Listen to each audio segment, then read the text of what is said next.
Howdy doody, everybody. Thank you for being here. You are here early. Good job. This is the Canary Cry News Talk live stream, pre-stream. I gotta say, Jackson Ung and Oxfish, you both got first comment of the day. It was incredible. It happened at the exact same time. There's no way to tell. I reviewed the slow motion footage. Impossible, but you did it. Good job. Thanks for being here, everybody. You're tuning in over on Twitter and YouTube and DLive and Twitch and Facebook. Even Facebook made it. That's incredible. Good job, guys. Well, we got a great show for you today. For a second, we're just going to take a breather. Everybody take a deep breath. We're all very excited for the show.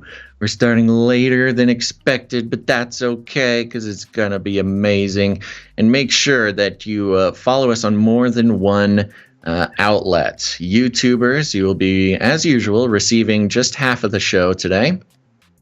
But we'll give you a little signal. We'll give you a warning. And when the time comes, you can switch over to one of our many other live stream outlets. We do this not for any other reason besides it is the only way.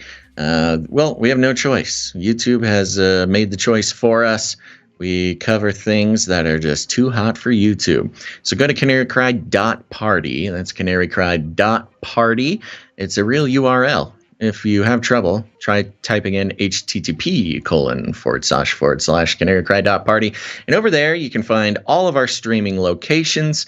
You can also find all sorts of great resources, the communities of various platforms, and you can also become a producer in a variety of ways as well. I do want to remind everybody, if you missed the supply drop sign up in February and January, you should still consider becoming a producer over there at the supply drop, because Gonz has had his little crypto fingers at work, working on providing some digital supply drop items, which will be available to people who sign up to the supply drop this month. So go to CanaryCry.Supply.com. Because when you become a producer in a recurring fashion like that, it really helps fill the gaps in producership that can happen a couple times a month. Today is one of those times, but if you go sign up, it'll really help us stay fresh, stay consistent, stay healthy in those moments of lullity is a word that I just invented. So there you go. I'm just now clicking send on the text message list. So if you're here now, you have nothing to fear. But think if you weren't here now, you would really appreciate a text message to your phone letting you know. Okay, well, I'm being told that I'm done. We got to start the show. So here we go, folks. Stay hydrated. Buckle your seatbelts. Let's go.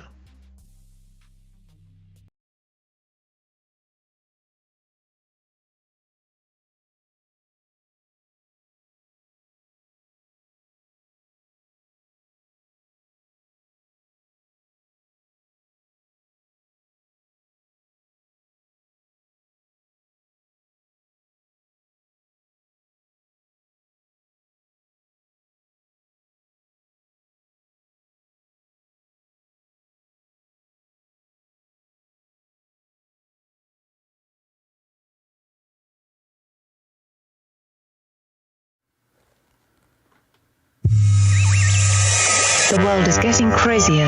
People are acting more and more insane. The end of the world is tomorrow. Tomorrow. There's only one thing to do when the world is falling apart.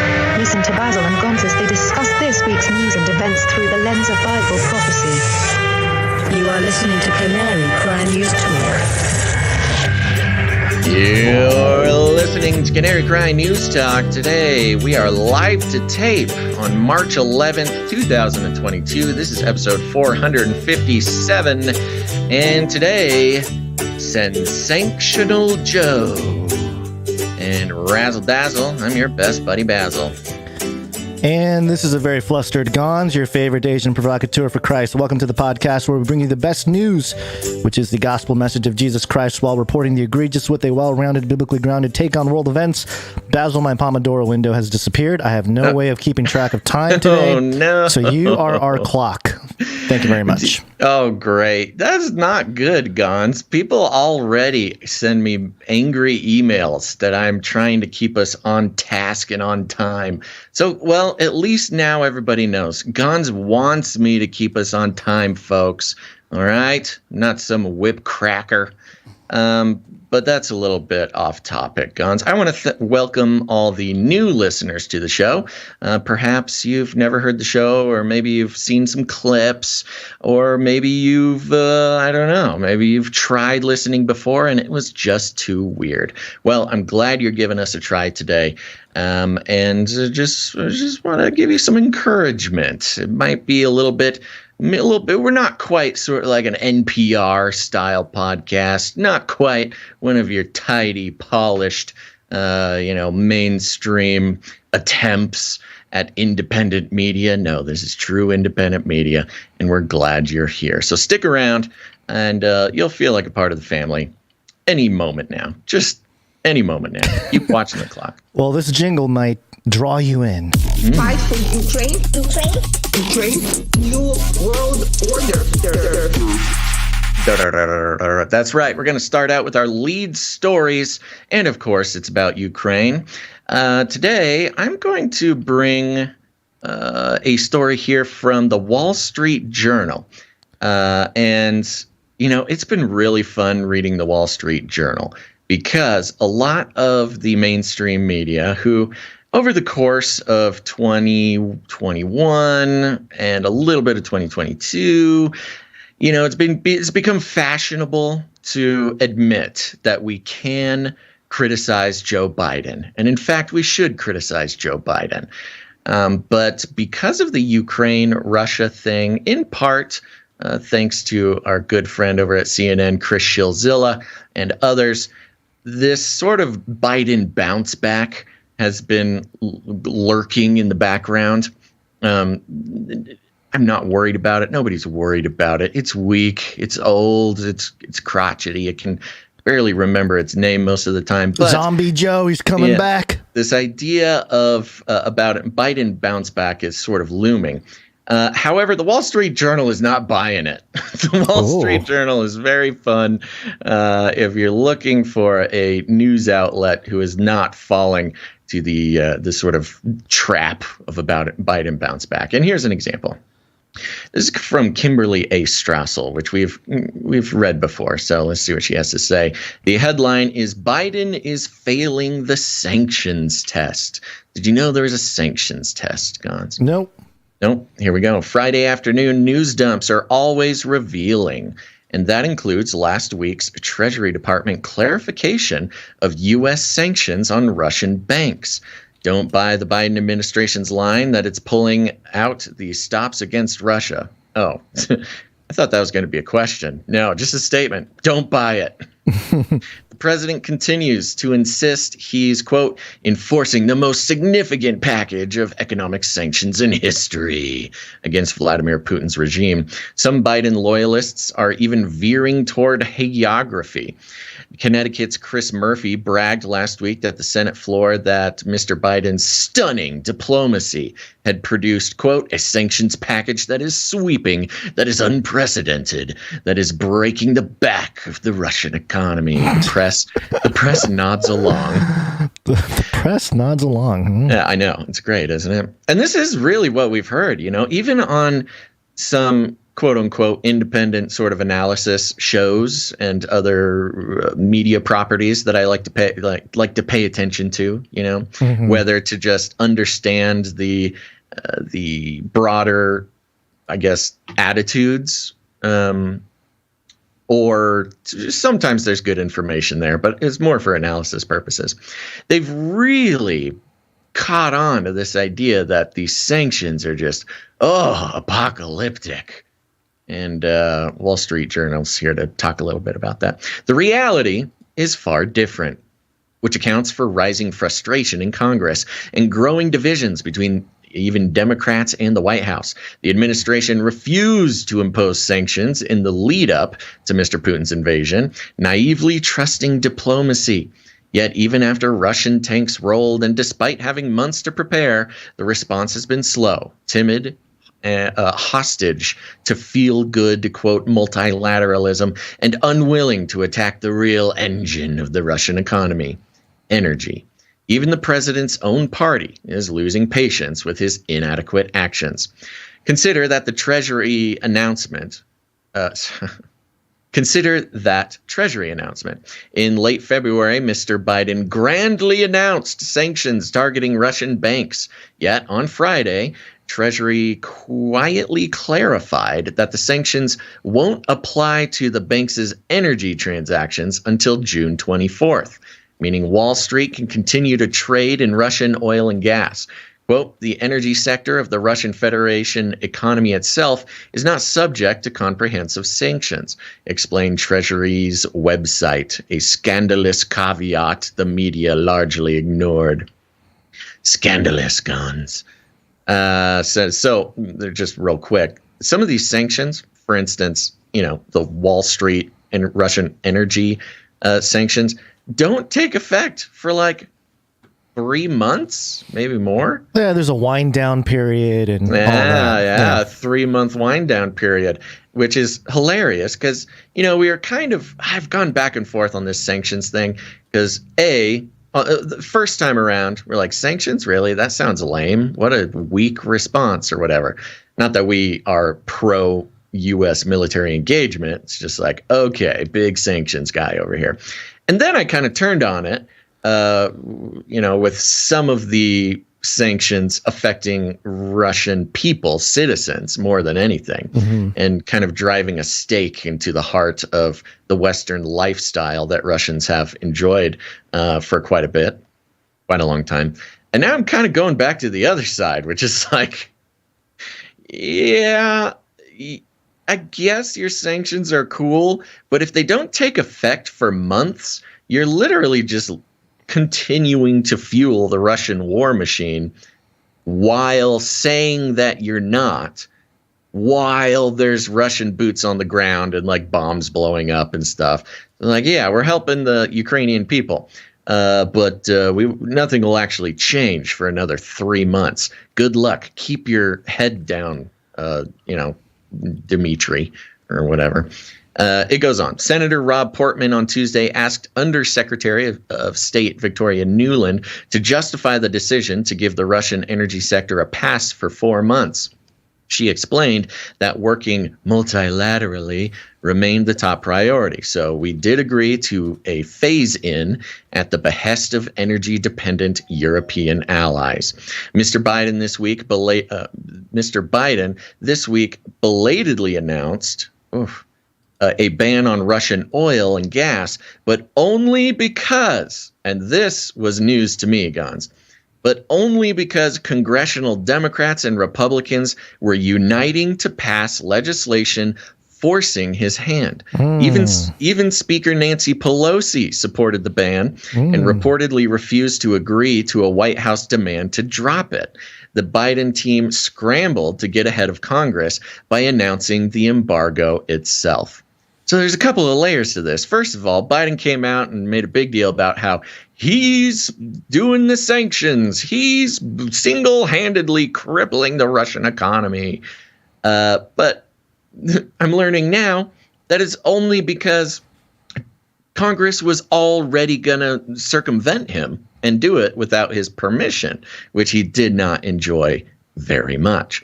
So it was really a political move for him to get out in front of it and try to look like a big tough guy. It's classic Joe bully, cutting in line. He does it all the time. Yeah. It is a cutting in line. That's exactly what it is. Resisting what needs to be done until the very last second and then swooping in and taking credit for it. After it's going to happen anyways. And I think another layer to this is if it was seen that Democrats and Republicans together united to circumvent Biden, that's even worse politically for him. Yeah, he's supposed to be the leader of the Democrat Party. And, if his people are going behind his back and working with the enemy to unite to strike a blow at Russia, then that's not a good look. It just looks like he's taking too many naps or something. The White House has also demanded congressional Democrats stand down. He's got a slow response there. That's okay. White House has also demanded congressional Democrats stand down a bipartisan bill that would suspend Russia's preferential trading status with the U.S., again, seemingly in order to discuss it to death with Europe. The good news is that lawmakers in both parties said late this week that they remain undeterred and may pass the trade restrictions next week, potentially forcing Biden's hand again. And this has a fun little update, Gonz. Because just posted today, so just for review, Russia has this trading status called most favorable partner or something. And Congress, again, was going behind his back to change their trade status.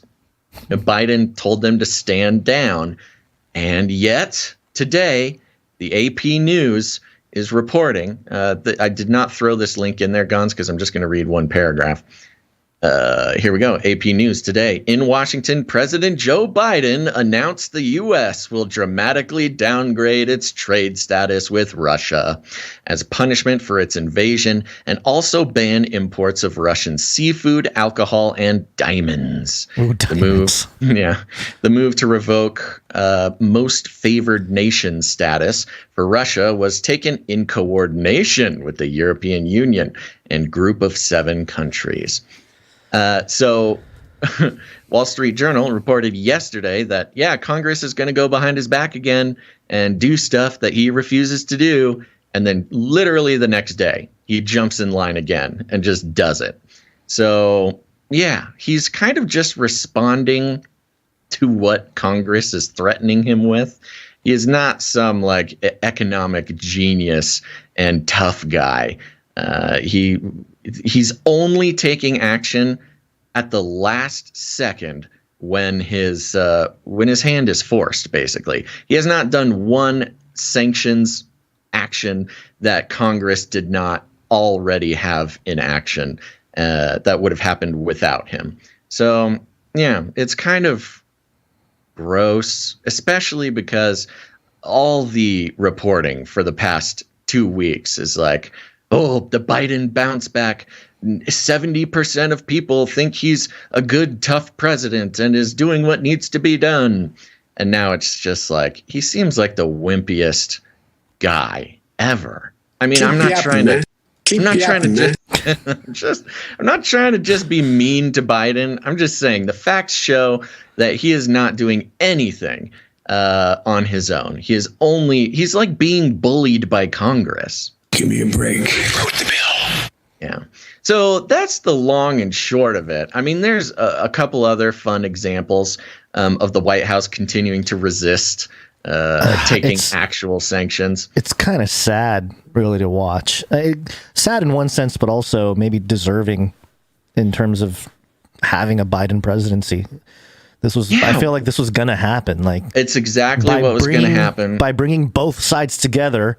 I mean, he did it, except he's being left out. He's like a slow, you know what it is?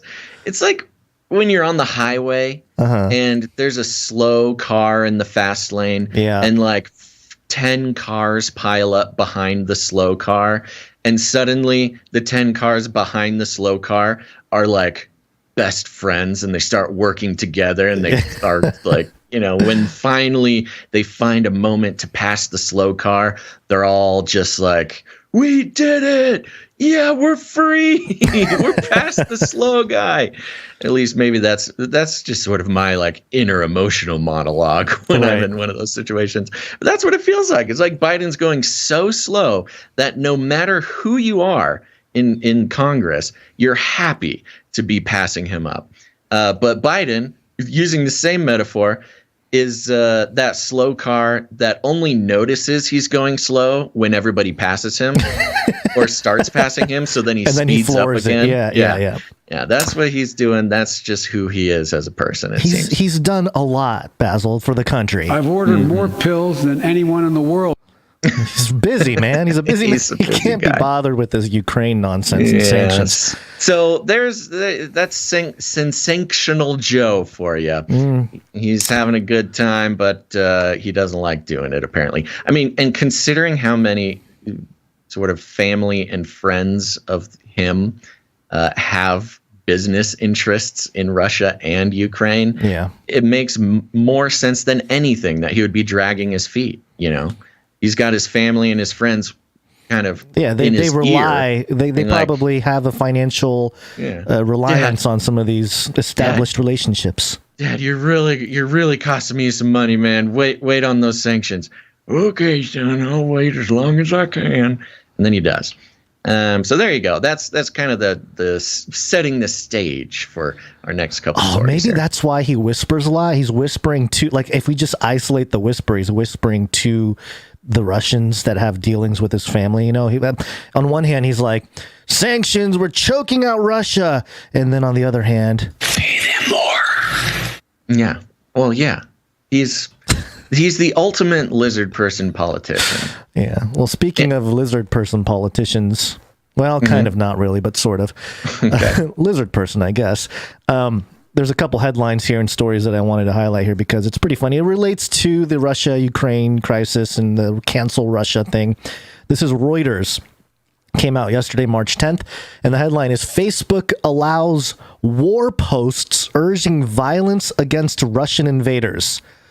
So, Meta platforms, Facebook, will allow Facebook and Instagram users in some countries to call for violence against Russians and Russian soldiers in the context of the Ukraine invasion, according to internal emails seen by Reuters on Tuesday, in a temporary change to its hate speech policy. I see. Yeah. Okay. The social media company is also temporarily allowing some posts that call for death to Russian President Vladimir Putin or Belarusian President Alexander Lukashenko, according to internet emails to its consent moderators. Quote, only those two, Only those two. Isn't that weird. Crazy? Yeah. This is insanity. It's like, okay, well, and we'll get to why in a moment here. Speech and calling for violence is illegal but we can pick and choose who you can threaten the lives of. Yeah, this is madness. It's surprising, but it's not that surprising. Not that surprising. Because that's exactly what happened to Trump, too. Yeah. You know, you were allowed to say all sorts of nasty things you want to do to Trump. Yeah, but they didn't have a headline saying like, well, Instagram and Facebook says in an internal document, quote, as a result of the Russian invasion of Ukraine, we have temporarily made allowance for forms of political expression that would normally violate our rules, like violent speech, such as death to the Russian invaders. We still won't allow credible calls for violence against Russian civilians, a Meta spokesperson said in a statement. Well, good luck parsing that out. And look, I'm not saying that you shouldn't be able to say death to Russian invaders. Right. I'm just really baffled by the fact that they think that they can sort of moderate that granularly. Yeah. You know, they can control the behavior. We don't believe in speech that may inspire violence unless it's against people we want violence to be done to. Then it's okay. But also, we will put a nuanced caveat in there. Not against Russian civilians.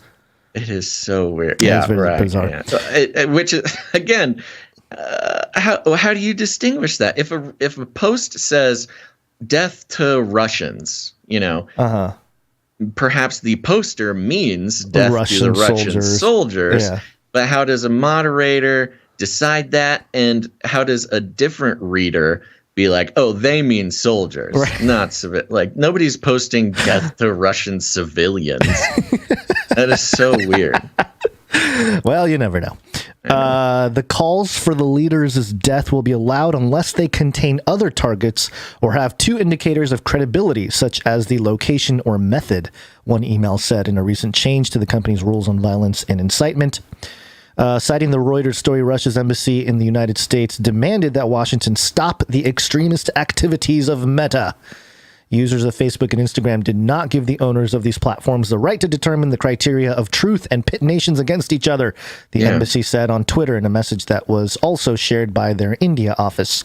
The temporary policy changes on calls for violence to Russian soldiers apply to Armenia, Azerbaijan, Estonia, Georgia, Hungary, Latvia, Lithuania, Poland, Romania, Scotland, Albania, Ireland, Russia, Slovenia, Ukraine, according to one email. Okay, so that is funny because that's also, it's kind of like it's a UN thing too. It's like that's our word thing. You can't say death to Russians, you Americans, but we're Latvians. Yeah. We can say death to Russians. We're closer to the situation. This is our thing. Yeah. That is so bizarre. But I think this recent headline gives light into why Facebook was like, yeah, go ahead, hang Putin posts galore, Okay, and okay. I think it has to do with this story right here, which, oh my gosh, did I lose the story? Oh no, don't lose the story. It's okay, I have it here. It is from Forbes, and the headline here is, as I pull it up. No, not Reuters. Oh my gosh. Oh no, did I? No, Reuters is the one that's been in there. Oh, it is linked wrong. It's linked wrong. No. No. Oh no.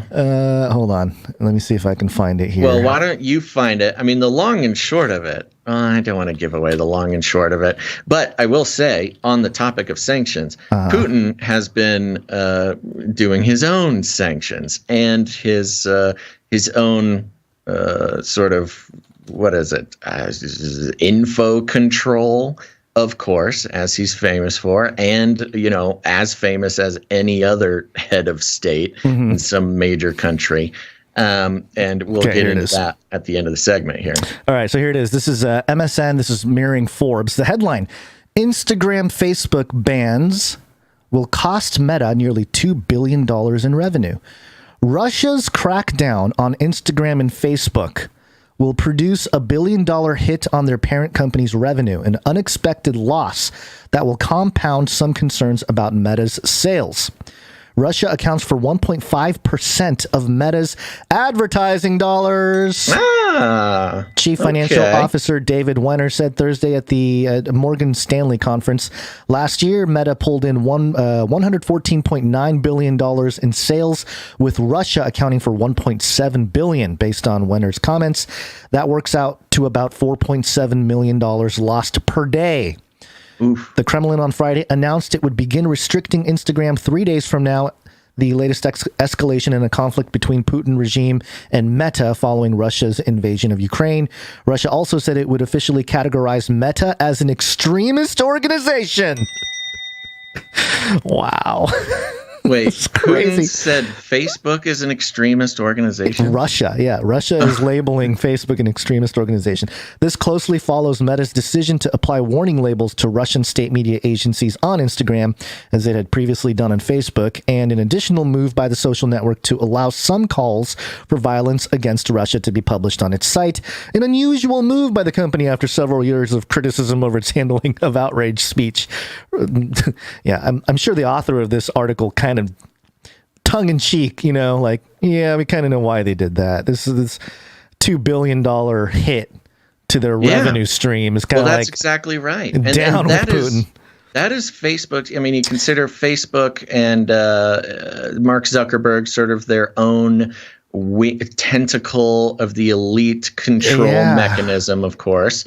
And we have, the new world order versus the old world order, as it's been described here with the world against Russia. Yeah. And it's funny because, again, in this similar way that Biden must have his hand forced before he takes action, Facebook is kind of doing the same thing. It's like, oh, you're going to ban us and, cost us $2 billion. Well, fine. We're going to let your neighbors put out death threats for you on our platform. Talk about unleashing like an internet hive mind, that's like nation state based. It's very, their claim, this is crazy. Their claim to any morality or any moral objectivity is completely out the window. Oh, totally. And of course, we knew that was never a real thing, but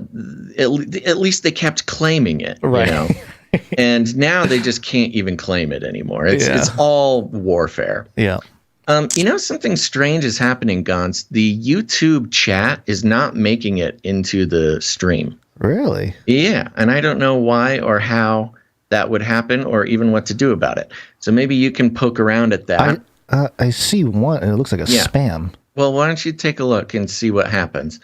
Yeah, you're right. One made it in, but so many are not making it in. Interesting. So we're a little bit behind time, but I do want to finish up with this beautiful article over on Wired. Oh, beautiful. Oh, it's Wired. It's so beautiful. And on the lines, of sanctions, on information wars, on all of this sort of thing, which we've sort of broadly covered in a few different instances so far. This is coming from Wired, and the headline is "The Spectacular Collapse of Putin's Disinformation Machinery." For decades now, Vladimir Putin has slowly, carefully, and stealthily curated online and offline networks of influence. These efforts have borne lucrative fruit, helping Russia become far more influential than a country so corrupt and institutionally fragile had any right to be. Kind of like the U.S. or... Oh, trust I'm going to try to keep those comments. In fact, I'm going to try we should both try to keep our comments. Okay. Save them for a little bit, because what that just showed you was a theme that is throughout this entire article.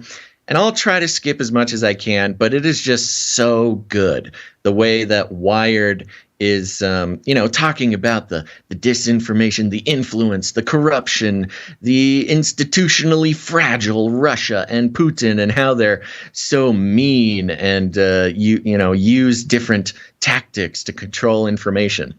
And the whole time you're just like, okay, the U.S. does that. Okay, Facebook does that. Okay, the CIA does that. Okay, these are all things we do literally every day in this country. Yeah.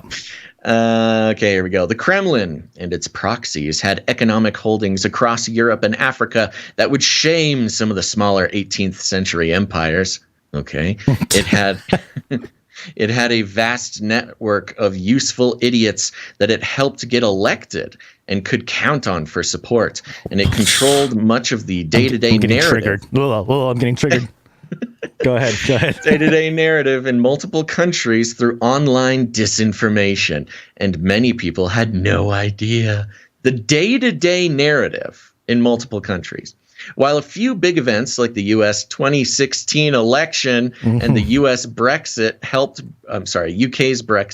helped bring this meddling to light, again, they are operating under the assumption that the Russian disinformation ruined our election, the Steele dossier, the Russiagate. They're not referring to it in any other terms. They're just saying, oh yeah, Russia. Many remained unaware or unwilling to accept that Putin's disinformation machine was influencing them on a wide range of issues. Small groups of determined activists tried to convince the world that the Kremlin had infiltrated and manipulated economies, politics, and psychology of much of the globe. These warnings were mostly met with silence or even ridicule. Really? Really? You think so? Okay. All that changed the moment Russia boots touched Ukrainian soil. Oh, please. Almost overnight, the Western world became overwhelmingly aware of the Kremlin's activities in these fields, shattering the illusions that allowed Putin's alternative, Kremlin-controlled information ecosystem to exist outside its borders. As a result, the sophisticated disinformation machinery Putin spent decades cultivating collapsed within days. Must not have been that impressive if it collapsed within days, but okay.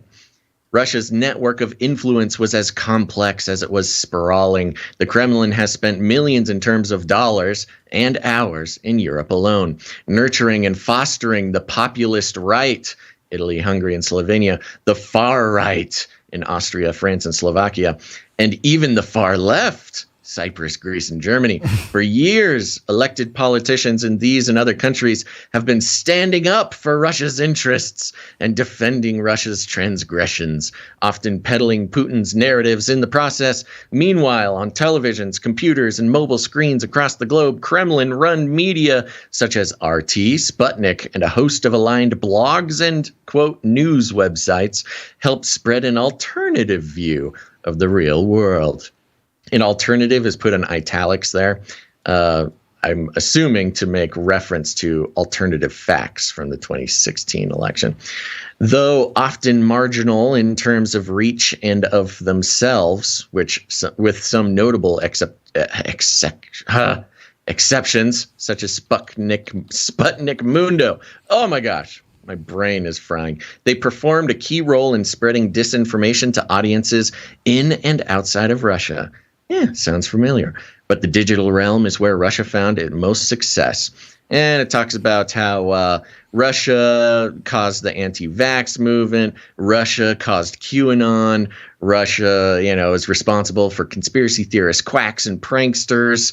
All these things already existed, but were the preserve of conspiracy theorists, quacks, and pranksters. Now millions believe in the face reality that climate change was made up by green extremists. Then they go into Bill Gates, George Soros, World Economic Forum are using vaccines to microchip people. And there's a satanic cabal of baby eaters in Washington. Woo! Or all of the above. Yeah. So what I love about this, again, as Wired is attempting to sort of deconstruct the Russian propaganda, as usual, they get it all wrong.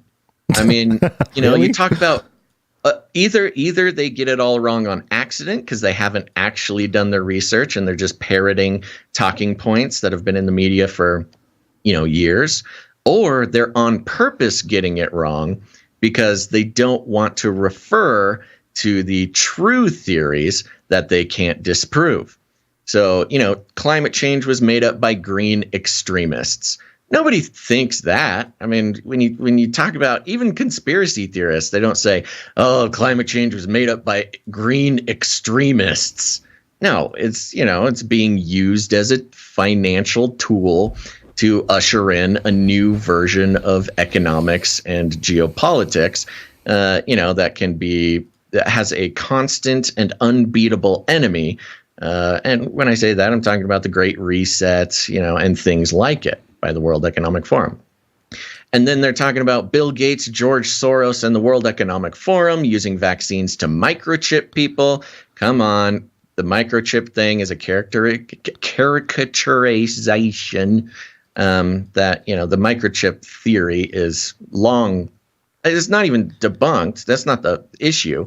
It's that is not even the depth of the thing. It's not even a true representation of the theory. And then, of course, satanic cabal of baby eaters in Washington. Yeah, it's not just Washington, and they don't eat the whole baby. Come on, you know this.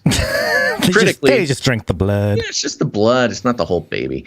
Critically, the Kremlin seem to understand that while our online worlds are a key part of us, we behave differently there because it taps into our magical thinking. It is real and unreal at the same time. Ah, yes. We troll each other, scream at each other, and produce millions of hours of ever weirder porn.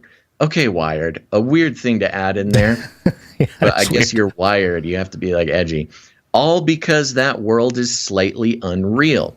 Few of us would do any of those things, IRL, yet it is our real life. And the things we do online all have impacts, both positive and negative, on our psyche. The same holds true for disinformation. Our screens open up something akin to our spirituality. And from there, we can make wild leaps of faith as to what is and isn't real that translate from online to our offline thinking. Now, I do think this is the one paragraph which I do find compelling. I mean, it's crazy for Wired to be sort of talking in these terms, and with how poorly they've done with the rest of this article, I don't think this is very well done either. But they are realizing that there is true consequence, a true depth to the information online. Now, this idea that it is both real and unreal is, I think they're completely wrong. I mean, at this point, what is it, 1999? Oh, the online world isn't the real world. No, everything that happens online is real, and nobody considers it not real. Yeah, but well, you know, it does kind of redefine the word real in some sense, because, you know, a social media post really happened, but it didn't like really do anything. But it's no different. It's no different from, you know, I mean, I'm talking about the 1999 world where all of us kids were online playing games and chatting on AOL Messenger or whatever. And our parents were like, why you spend so much time on there? That's just an imaginary world. Yeah, and it's not like that anymore. No, it wasn't like that then either, really. The internet is the internet is the real world. Yeah. I mean, or a reflection of it. No, what I mean is there's no separation between the internet and the real world. Yeah. You know, but they are getting into this spirituality. Yeah, that's interesting. Idea. And from there, we can make wild leaps of faith. So we're going a little over time, so I'm going to kind of breeze through the rest of it. Long story short, they go through about 50 paragraphs of how, you know, Russia does things that are unforgivable. And yeah, of course, everybody else does it too. But I mean, come on, this is about Russia. We're virtue signaling about Russia. The golden era for Putin's disinformation program is over. Wired has declared. Exactly. And they do sum it up with this. Nothing can make up for the senseless loss of life and homes. But if there is anything to celebrate alongside the dogged determination of the Ukrainians in holding the Russian army back, it is this. Putin has himself put to rest the idea that he is some kind of infallible genius. After many decades spent building up his influence, he has entirely destroyed his credibility with politicians, business, and the broader public. In the end, Putin has achieved what no one thought possible: a Ukraine defiant, a West united, and a Russia humbled. State-sponsored propaganda machinery. Yeah, I love it. So I think they did a lot of building. I think the one example that really put the nail in the coffin is the fact that it has been proven, the evidence shows, the Steele dossier has been debunked. There are trials, legal things going on. Russiagate was a complete hoax. And hoax is not even the right word. Russiagate was a complete sort of propaganda plan. And look, this is not conspiracy theory. This is reported in mainstream news that was perpetrated and led by Hillary Clinton and her campaign as a way to fight against the Trump administration, which has been completely debunked, again, on mainstream news. This is not conspiracy theory. And yet they're saying that they're giving credit to Putin for things that he never did do. In order to sort of build this edifice that Putin was some sort of mastermind, but then destroyed it himself by his own doing, when in fact it is a coalition of pretty much every nation on Earth, the most powerful politicians and companies and governments working together to dismantle his power. So it wasn't him whoopsie-daisy-ing. It was a concerted, dare I say, conspiracy by those who are holding to the tenets of this New World Order that dismantled it. Not saying he's a good guy, not saying he's not a smart guy, not also saying that he's not a dumb guy. I'm just saying Wired's weird propaganda to make us think that he's a genius who who slipped in the shower, basically, is entertaining to read and can give a sense of victory to people who think that the world has been controlled by Russian disinformation, but is ultimately no more than sort of a feel-good puff piece. I think it's weaponizing people. Mind control. I think it is too. Weapons. And alongside the Meta allowing certain countries to speak death threats over another leader. I mean, come on, this is modern 2022, modern day radicalization taking place. I mean, it's straight up unbelievable. Yeah. And anybody who says it isn't paying attention, or they are sucked into some. They just look at history, recent history. It doesn't even have to be ancient history. Absolutely. Okay, I know we're behind. I'm going to start. I pulled up the Pomodoro, so I'm going to start it now from the 10-minute mark, right? Yeah. I can do that too. Okay, so let me just get that going. And you want to do it from the first 10-minute mark? Yeah, let's do that. Okay. All right. Okay. So what are we? Oh, it's Friday, and by the way, I have a couple different Friday jingles that we can play. This the original. It's Friday, It's Friday, It's Friday.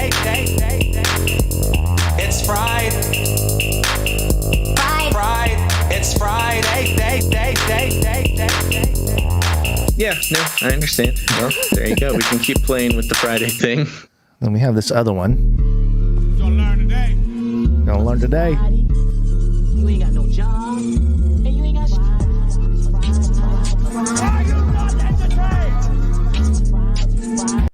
It's Friday, man. Better look out for Debo. Yeah. I don't know what that means, but okay. Oh, you don't? Okay. No, what's Debo? Oh, well, too bad. We don't have to get it. Okay. Okay. Debo's going to beat you up, man, because it's Friday, Oh, sure. Yeah. Okay. Is this a Gonz is older than me thing? Possibly. You've never seen the movie Friday? That this entire jingle reference is from? Not at an age where it would have been filed away in the cabinet. Oh, yeah, your parents. Yeah, your parents probably put a fence around that one. But, yeah, it's possible. Yeah. Okay, well, here we are. It's Friday, end of the week, feeling good. These weeks have been going by in a flash. I can't believe that the week's already over. But any personal updates, Gonzo? Well, the father-in-law passed away earlier this week, and I thought, drill a hole in my tooth. Oh, so went ahead and got my root canal done yesterday.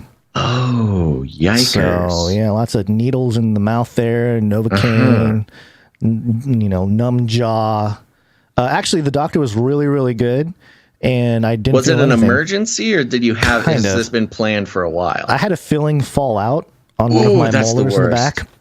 Probably like a month ago, and then I'm like, there's no pain yet. I should probably get it checked out.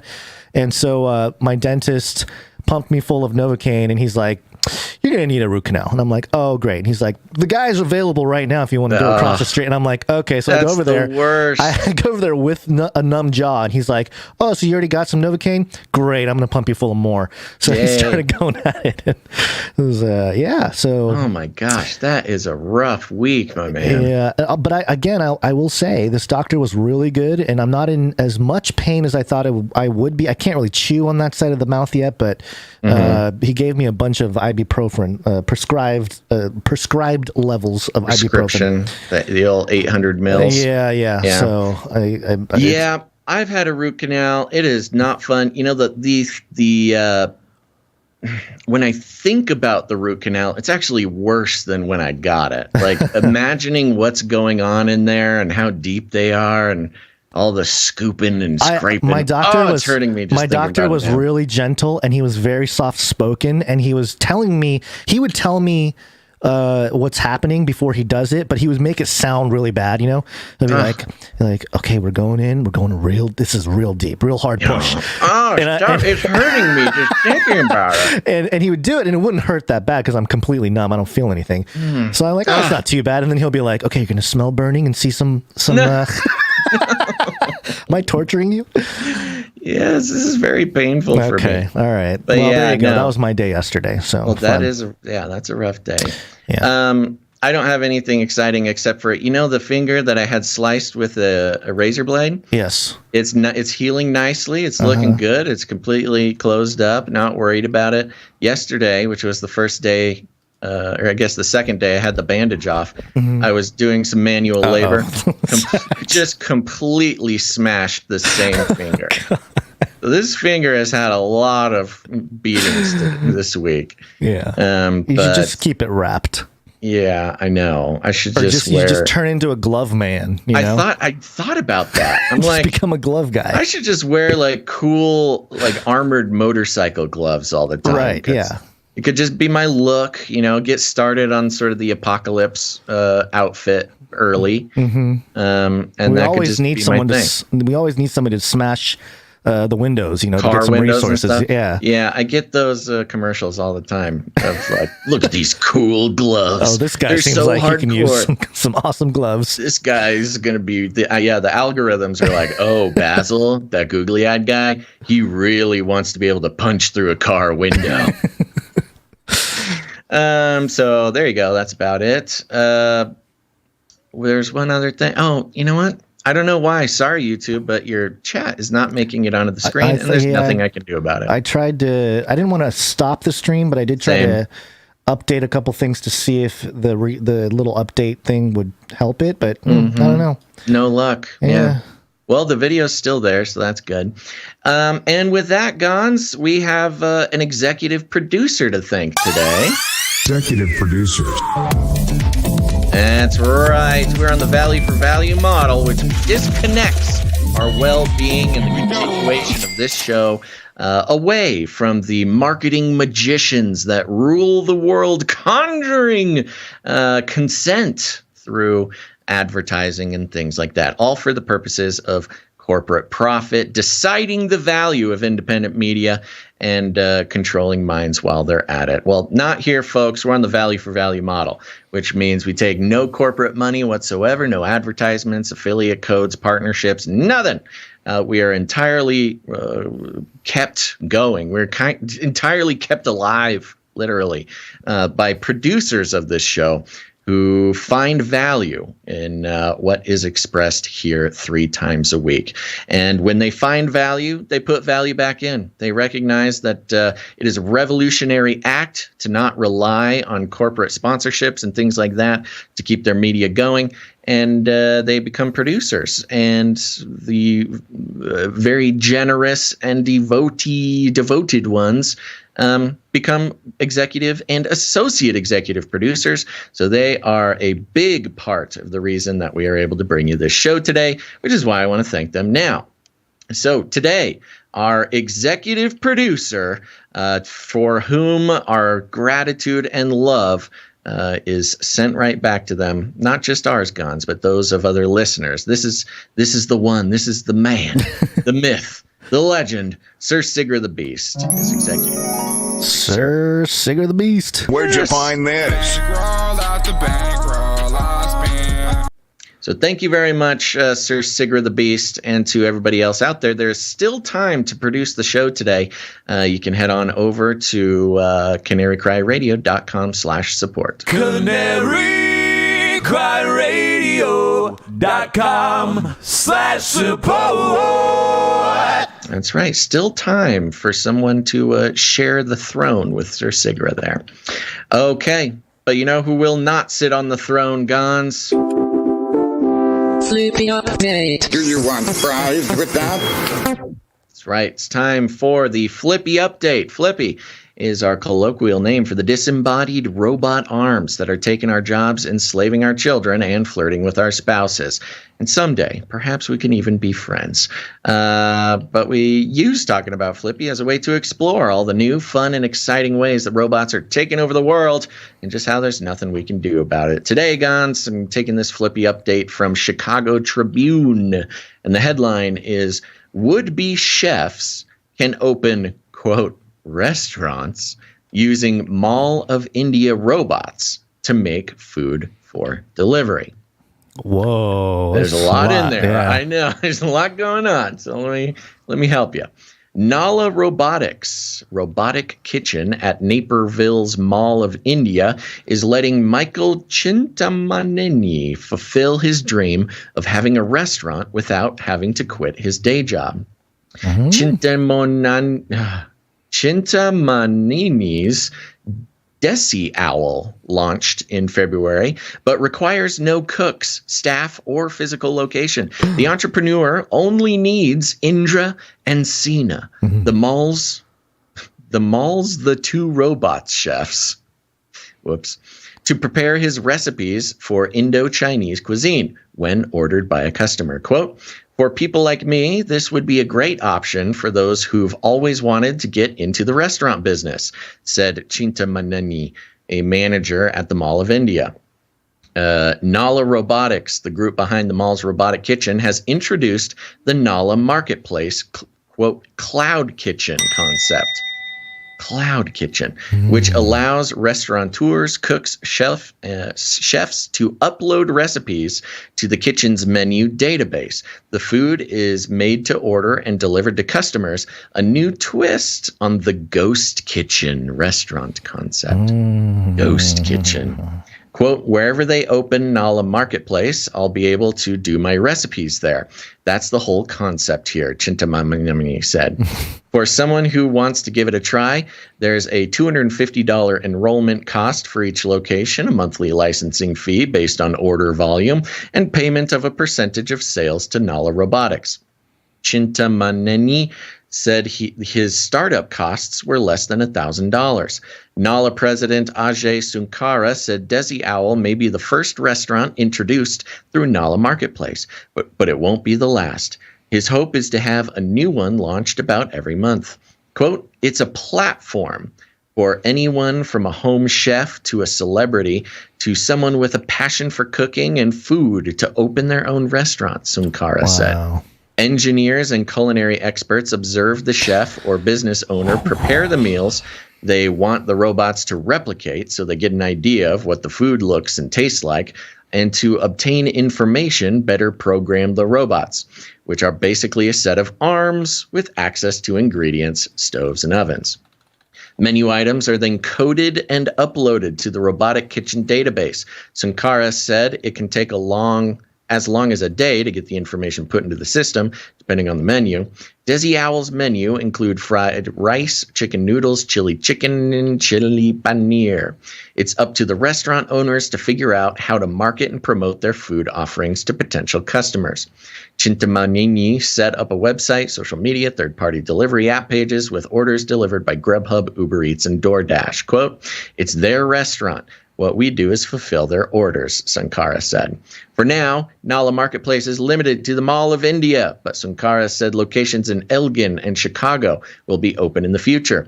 There are also food court restaurants inside the Mall of India where customers can place orders for items made in the robotic kitchen, including One Mean Chicken, Suri Tiffins, and Thai 76. Quote, the beauty of it is once we upload it to a database, we can make the food across the country.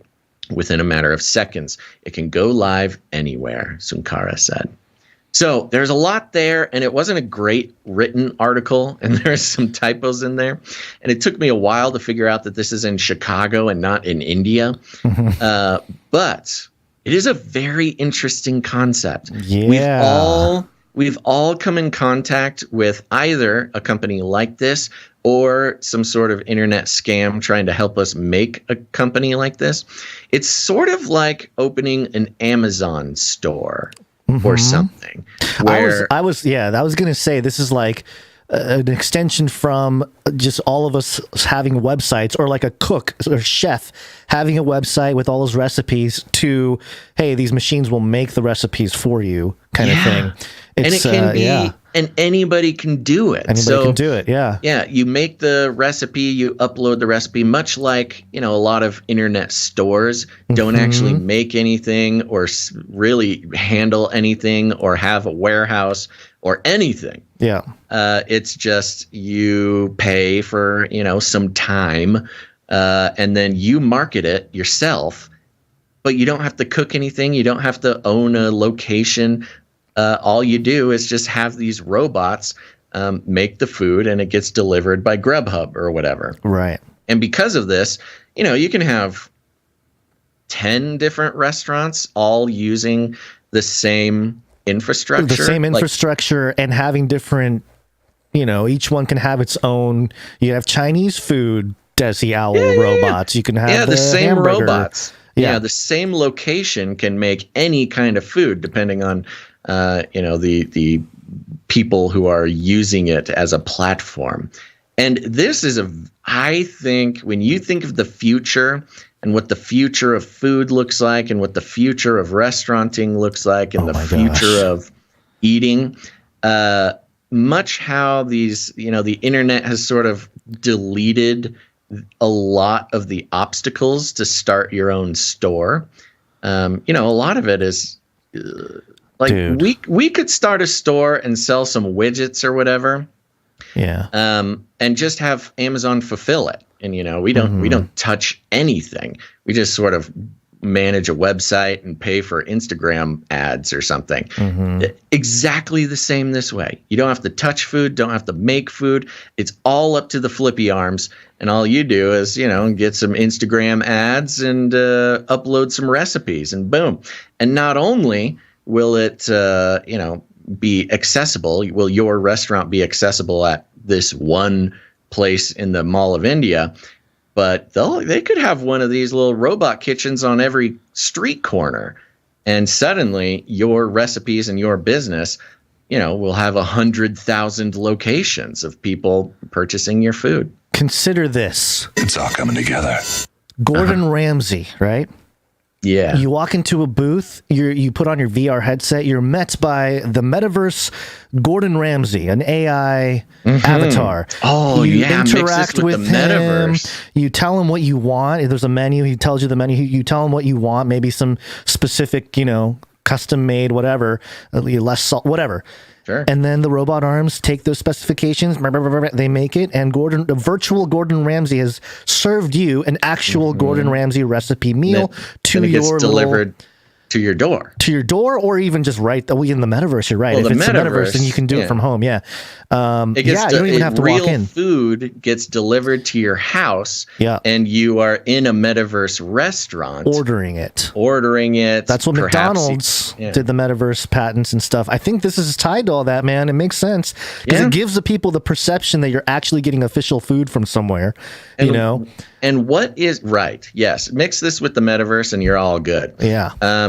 And what is food service is one of the biggest employment industries, at least in our country. Yeah. And again, you got Flippy here saying, "Oh, you don't even need a chef. You don't even need anybody in the kitchen. It's a ghost kitchen. It's a bunch of." And it's since the beginning of Flippy, since we've been following Flippy for 5-6 years now, it's always been, Flippy will work with the kitchen. Flippy's there to make the humans' jobs easier, do the drudge work. And we've always said, look, that may be the marketing so that people don't think these robot arms are going to take their jobs, enslave their children, and flirt with their spouses. But this is it. This is turning the corner. A completely robotic kitchen, not even making the food of a single restaurant. In theory, anybody, really. Yeah, you can be branded as anybody. This restaurant. Yeah, I'm sure the big chefs will have stations all over the world probably with this kind of thing. So, depending on some probably geographical market research or something like that. Like, oh, we got a big audience here. We can build a couple of these on, a couple of the blocks there, and then it'll deliver the Gordon Ramsay food cooked right there in the robot arm kitchen. Gordon Ramsay won, or the biggest competitor to famous mean kitchen man Gordon Ramsay, Basil Ramenstein. Ooh, Basil Ramenstein. And you got me slaving in the kitchen making ramen. No, I'll get the robots. Authentic Japanese ramen made by hand. You could see how not only is this a great opportunity for sort of entrepreneurs who want to, yes, this will give access to like restaurant tourism to people who couldn't afford to start an actual restaurant and don't want to spend their days slaving in the kitchen. But more than anything, it's taking the humans out of the experience. I believe this is such a good idea that this will begin to flourish. Well, I mean, if there's an investment opportunity here, I missed out on the FLIPPY investment. If they take investments for this, I might get involved. Think about a DAO being built on this, and everybody can have a partial ownership of whatever, branded thing that is able to pump this out. But this is also one step closer to the food synthesizer. Do you remember in Star Trek? Yeah. You just say, what you want, and it'll synthesize the food for you. Yeah. It's kind of like that. It's It's a big step in that direction for sure. White label ghost kitchen. Ghost kitchen. Yeah. White label ghost kitchen. That's what this is. It's pretty impressive, but also terrifying at the same time. It's kind of scary that we're all going to be eating food from robots. All robots. And they couldn't have done it without the pandemic. I mean, and they couldn't have done it without FLIPPY. We couldn't have done it without. Uh-oh. Did you freeze, Basil? Uh-oh, I think Basil froze. Oh no. They didn't like us talking about the future of food for humanity. Are you back? Whoa. Yeah, you're back, yeah? Hello? Oh, something is happening. Can you hear me? Yeah, I don't know what's happening. Okay. I can hear you. Keep going. Okay. Well, I was just saying some things, but it's okay. Oh, I couldn't. Hold on. We got some major connection issues. Yeah, I can tell. Do you want to reconnect? Are we back? Yeah, are we back live? Are we back to? I don't think we ever dropped. Time warp stopped. I don't think we ever dropped. We did. You dropped out entirely for me. Oh, did we stop streaming? On my side, it got a little scary, but it looks like everything's fine. Okay, it doesn't look like anything got dropped. So yeah. Okay, I'm sorry. Continue. That was a technical glitch. I don't remember what I was talking about now, but yeah. Well, we should probably just move on. Yeah. All right. Okay, here we go. Go to CanaryCry.Party. It's a website. You should try it.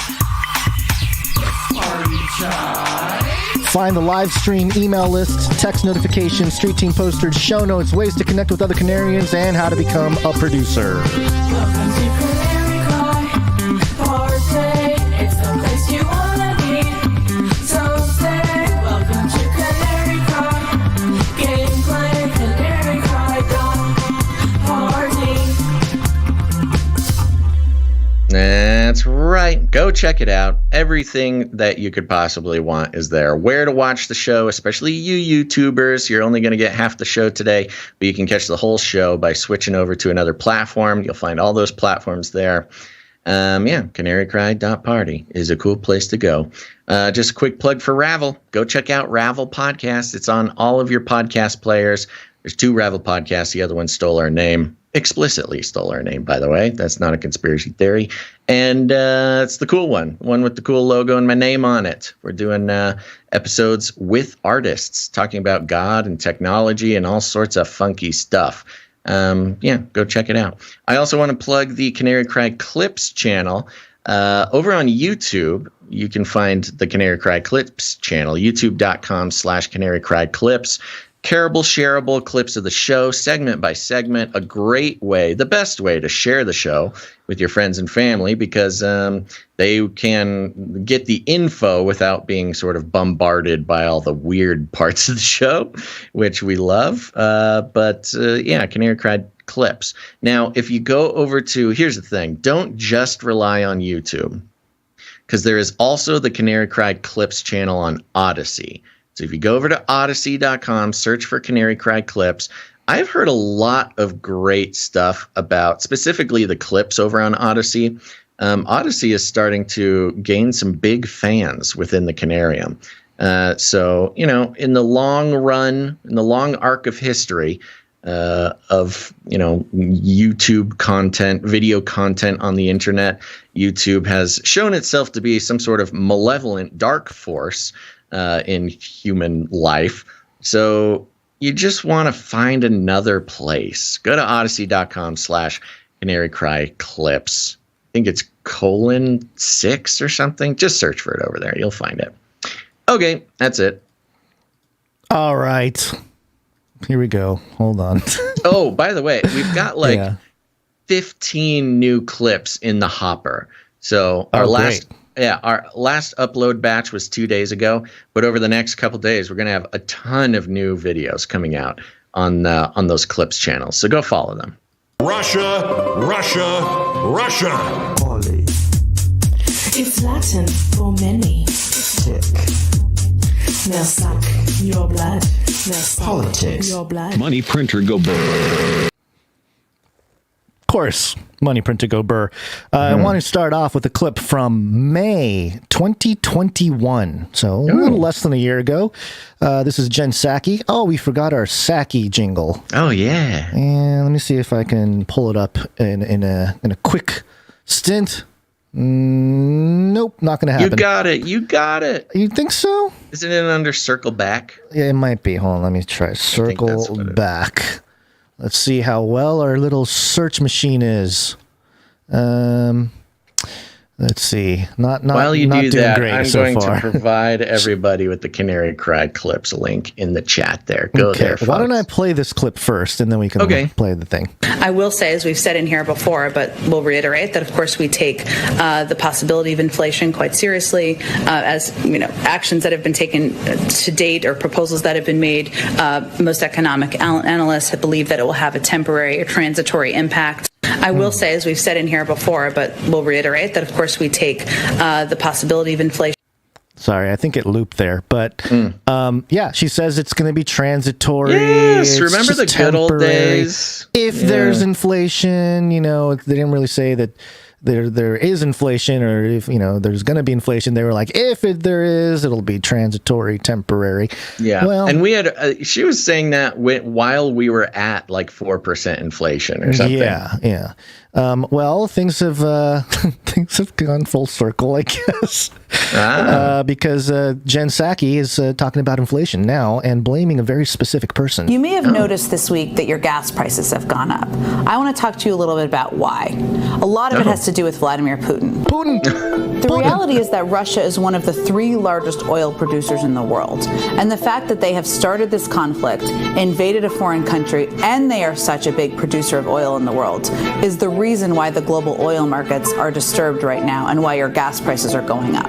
The president's going to do everything he can to bring down the price of gas for the American people. But there are a few facts you should be aware of. U.S. production of oil and gas is rising. In fact, in the first year of the Biden presidency, there was more oil and gas produced in the United States than the first year of the Trump presidency. And there's opportunities to produce more from here. But part of this is on the oil companies. Right now, there are 9,000 approved unused permits that oil and gas companies could tap into now to ramp up production. So what the president is doing is ensuring we're taking steps here to get more oil out into the global marketplace. That includes the release of 40 million barrels from the Strategic Petroleum Reserve back in the fall, and he just announced the planned release of an additional 30 million barrels. The only way to protect the United States over the long term is to become energy independent. That's why the president has been so focused on investing in clean energy technologies, so that we can rely on that and not President Putin to set the price of gas. Yeah. I love the switcheroo at the end there. Mm-hmm. She's like, yeah, Biden's pumped more oil than anybody. And there's 9,000 permits for oil companies to drill more. And we're going to do it. Drill, baby, drill. And that's why the Biden administration is investing in renewable energies. What? I know, very, very sly. It's almost like affirming all the conspiracy theorists who are saying, you guys are using this crisis to like implement some stuff. Yeah. It's simultaneously a slap in the face of all the eco-democrats that voted for Biden because Trump was going to blow up the world with, fossil fuels and doesn't believe in climate change or whatever. It's bragging about how Biden has pumped more oil than Trump. Didn't he stop some energy or oil stuff at the beginning of his presidency? I thought he ended some of that, or did he slow it down or something? It could be any like number of things. It's probably just one of his executive orders that didn't do anything. It's just like a commitment to dial back oil or something. Right. That's what a lot of his executive orders were. Were just like, I executively order that I promise sometime later I'm going to do something, and then just does the opposite. Yeah. Which is why Democrats don't like him. And not even just Democrats, but, the real progressives see him for what he is. Yeah. Well, I have this here. It's an interesting question. Circle back. We'll circle back. And I think there's another one here. Oh, it's a longer version. Here we go. Circle back. But I'll have to circle back. But I'll have to circle back. But I'll have to circle back. I'm happy to circle back. I'll have to circle back with you. We can circle back on that one. Circle back with you. It's an interesting question, but we'll circle back. Keeps going. Okay, that's the full song. Yeah. Here. I got it. No, I found it just real quick. Let me just show this real quick. ABC from March 23rd, 2021. Explainer: Why is Biden halting federal oil and gas sales? So there you go. He did at least try to halt federal oil and gas sales. Yeah, I don't even know really what that means, but so there you go. We've talked about this way early on in the Ukraine crisis, which is this is an excellent cover-up for the economic bamboozling that's been going on for 2 years. Yeah. There is new numbers. Longer than that. There's new number, but I mean, I'm talking about the Biden. Dollar printing, the dollar printing, the COVID relief fund. There's new numbers recently that I have not yet had the time to verify, but there's numbers floating around now that 80% of the dollar of total U.S. dollars, 80% of all existing U.S. dollars have been printed in the past. Yeah, see, I haven't verified that number either. I know 40% was something I'm pretty sure was an accurate number. We verified at 40% last year, right. I know that if, with repo markets and stuff like that, they will print money and then they'll pay it right back the next day to kind of keep themselves solvent, So if you include that money, which is technically, it is being printed, but it's also being spent right away. So it's kind of like, it's not real. Doesn't mean anything. Yeah, well, they kind of burn it, because they return it. That's what I mean. Yeah. Are they setting it on literal fire? I don't think money printing isn't actual physical paper money printing either. It's just a number in a computer. I know, but it's also just a number in a computer, which, who was it that admitted that a couple years ago on 60 Minutes or something? I forget. But, this whole thing, all of it has the economic implications, and certainly having Jen Psaki be sort of the communicator of the details, you're not going to really get a picture of what's happening. But this Coindesk article that was mirrored on Yahoo Finance gets us into some of the stuff that's been taking place recently as sort of adjacent to the Russia stuff, but I think it has a greater implication for world money and world money order. And so the headline here is Biden's executive order calls for highest urgency on CBDC research and development. So it has finally come. And it says here, U.S. President Joe Biden called for an urgent government-wide focus to be placed on the research and development of a potential central bank digital currency in his executive order signed Wednesday. The order calls for a full-scale assessment of the potential benefits and risks of the CBDC, both for consumers and investors, as well as broader U.S. financial system. Biden has ordered the Treasury Department to spearhead the research and report, with input from other federal agencies, including the Secretary of Commerce and the Secretary of Homeland Security.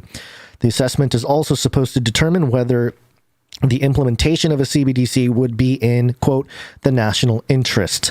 There are several organizations already researching and piloting CBDCs in the United States, including the Boston Fed, which is partnered with Massachusetts Institute of Technology on CBDC technology, and the Digital Dollar Project, a public-private partnership. It's New World Order talk right there. Founded by consulting firm Accenture and Chris Giancarlo, the former chairman of the Commodity Futures Trading Commission. So, yeah. So here we go.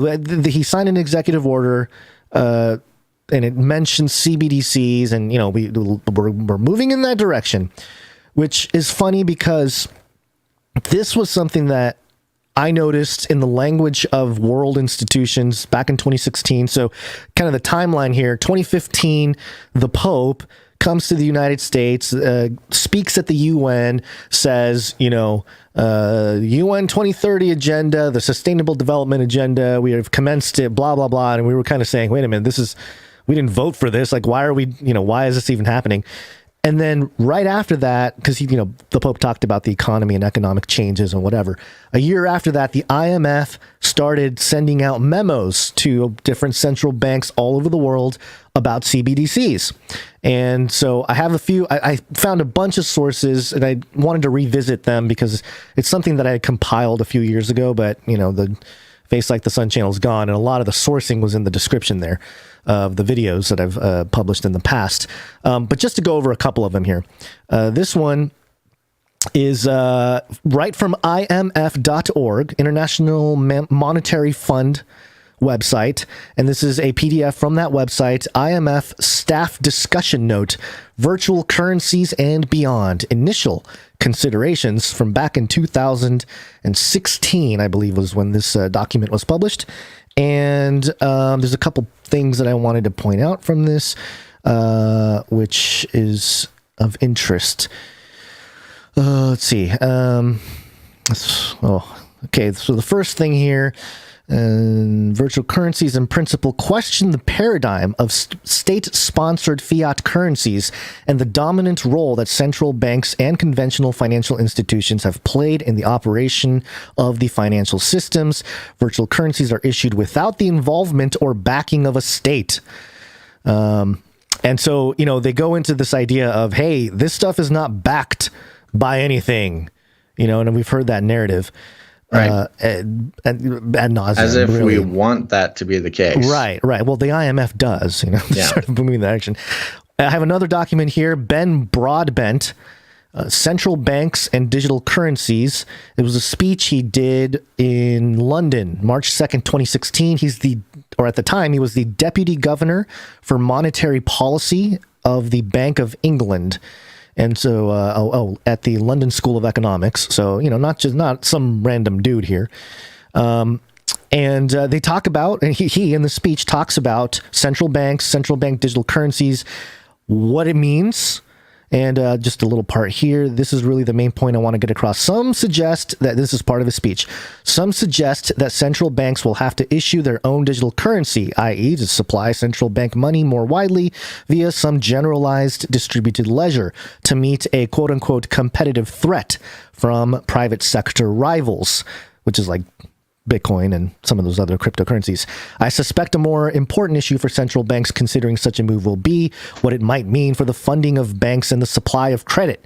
So, the part of the reason why I'm going through this is because there's a level of education that needs to take place with the general public, which is becoming more and more mainstream or normalized, especially when Tucker Carlson's up there making, confused faces and talking about how our money is not backed by anything and, all that kind of stuff. And one more document that I have available, at least in the main part of the show notes, is from the Chicago Journal of International Law, published in 2013, regulating digital currencies, bringing Bitcoin within the reach of the IMF. So this really talks about sort of the end goal, the conclusion, or what they're trying to do, and how they would need to have some kind of digital asset to create or to kind of control something like Bitcoin, which obviously they admit in all these papers and stuff that they don't have any control over. And this paper especially is very interesting because 2013 Bitcoin wasn't that big yet.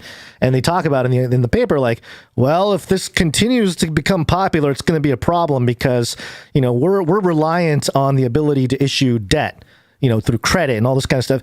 If that system goes away, then our fiat currency is worthless.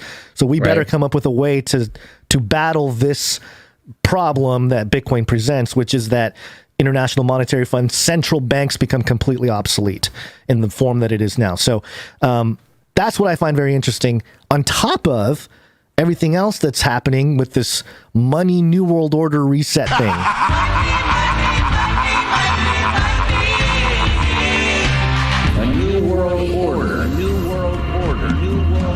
And to talk about that, I want to briefly bring up this article here from Money Control, mirrored on MSN.com.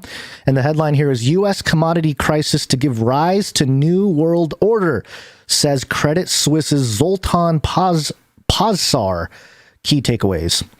Credit Suisse short-term rate strategist Zoltan Pozsar, a former United States Federal Reserve and U.S. Treasury Department official, in a report said the U.S. is in a commodity crisis, and this will give rise to a new world order that will weaken the U.S. dollar and create higher inflation in the Western world. Here are the key takeaways from his note titled Bretton Woods 3. Now, for those of you who are new to this kind of information, Bretton Woods 1 was back in 1944. It was sort of during wartime. They basically, all these nations came together and said, okay, our currency is going to be based on the gold standard. And gold was represented by the U.S. dollar, and then all the different nations had their currencies pegged to the U.S. dollar, which was pegged to gold. And then in 1971, what many researchers call Bretton Woods 2, right? When we went off the gold standard. So now everybody's pegged to the dollar, which is pegged to gold, but now the dollar is not pegged to gold. So what's the dollar pegged to? Whatever. It doesn't matter. Oil, whatever debt, they want. I think. Debt, right? Yeah. Just all kinds of stuff. And then now we're this person, Credit Suisse guy, is arguing we're in Bretton Woods 3. Very interesting. So here are the key takeaways from his little thing. We are witnessing the birth of Bretton Woods 3, a new world monetary order centered around commodity-based currencies in the East that will likely weaken the euro-dollar system and also contribute to inflationary forces in the West. So this whole Russia financial lockout has, I think, a lot more to do with this than actual Ukraine. And I mean, in terms of commodity, think about that. Commodities, right? The price of commodities. That's, that's kind of what we're fighting over with Ukraine. Who owns it? Who controls it? Yeah. Commodities being sort of, oil, gas. That makes sense too, because there's the wheat issue. There's of course, the oil and gas issue. Especially there's the diamonds issue. For Russia. With the sanctions. I'm going back to Sensanctional Joe. Mm-hmm. The sanctions are all on commodities, right? And the fact that he hasn't sanctioned the banking, so the financial tomfoolery, the sort of imaginary economy, economic based stuff is not sanctioned yet. But it's the commodities that are sanctioned, which messes with the economy more than anything else. I mean, that's like our economy should be commodity based. It should be. And that's the problem, is we've gotten away from that. Right. And this money based on real extant objects. Right. Versus and this forces Russia to go back to that. They have to rely on their commodities to hold value for their currency. So that's it's very interesting when you start looking at it that way, because now it's like, oh, we get it. Now it's a commodities war. who owns what, who gets rights to distribute, what currency gets to, be the operative currency of this pipeline of or supply chain or whatever it might be. So let me continue here. A crisis of commodities is unfolding. Here, commodities are collateral, and collateral is money. And this crisis is about the rising allure of outside money over inside money. Bretton Woods II was built on inside money, and its foundations crumbled a week ago when the G7 seized Russia's FX reserves. Interesting. So yeah, and plus the what's the FX? That's the foreign exchange reserves. Yeah. So it took all their dollars or something. Yeah, if those Russian oligarchs if they were parking money on any Western financial instrument, it was all seized. Yeah. 1st June, FRI OIS spreads can widen more to at least 50. What is this? Is this an advertisement or something? I don't know what you're looking at. We have 2 convictions today. Okay. Non-Russian commodities are more expensive due to the sanctions-driven supply shock that basically took Russian commodities offline. If you are a leveraged commodities trader, you need to borrow more from banks to buy commodities to move and sell them. What we're seeing is at a 50-year anniversary of the 1973 OPEC supply shock is something similar but substantially worse. The 2022 Russia supply shock, which isn't driven by the supplier but the consumer. The aggressor in the geopolitical arena is being punished by sanctions, and sanctions-driven commodity price moves threaten financial stability in the West. Is there enough collateral or for margin? Is there enough credit for margin? What happens to commodities future exchanges if players fail? Are CCPs bulletproof? The higher non-Russian commodity prices get and the lower Russian commodity prices fall. The wider FRAO. Okay, so it's very technical stuff here. But in general, it's fascinating to consider commodities being part of this reset of monetary policy around the world. And how does CBDCs play into this? How does Bitcoin play into this? Bitcoin is considered a commodity by some U.S. regulators, some U.S. institutions. Others, the IRS considers it property. But I think an asset. Yeah. I can't remember who it was, CFTC or the other. There's so many names, alphabet soup agencies out there. I can't remember all of them. But there's one that considers Bitcoin a commodity as well. So if that is the case, and we're sort of being forced into pegging back into commodities, or pegging the currencies back to real commodities, it makes sense that the governments, at least, and central banks that control those governments, are playing all of they're sort of hoarding everything, right? They're getting ready because there's a split happening, and also that changes around a lot of things, a lot of how day-to-day life persists. And that's part of the Great Reset. We're living through it, Basil. Yeah, we're living through this crazy reset of the entire world economy, reshifting. I was thinking of it this way. You know what a patch bay is, obviously, because you're a tech guy, Basil. But if you don't know what a patch bay is, basically, if you're a sound person or a video person, you have a bunch of inputs that go to the mixing board, and then you have cables that connect to other inputs that go to the microphones on the stage, and it's this little place, like a relay. Little relay place, and you can connect microphones on stage to whatever channel on the mixing board by patching. Connecting channel 1 on the stage to channel 3 on the mixing board, or whatever. So you have these physical cables that connect everything, that map out a stage. Similarly, you have the world trade supply chains of the world. It's like they're unplugging stuff, like big plugs, and replugging it somewhere else. Yeah. And it's messing with all of the rest of the world. We're kind of going, oh my gosh, this is crazy. And all the volatility, I think we're going to have a lot more bumpy volatility, craziness in the next year, 2 years, something like that. And the thing that separates what's happening now from other little dips and whoopsie daisies, I mean, if you've been paying attention, you know that for a while now, the economy at large is mostly entirely artificial. Yes. From the price of goods to the value of property to the value of currency to the like you said, kind of like a stage setup, like a patch, a crazy spaghetti bowl of chords that are connecting values of currency with half a dozen other things to try to make it work. It's been almost entirely artificially propped up for very, very long time. Some would argue even since the 70s, but I think things worked pretty well for a little while. But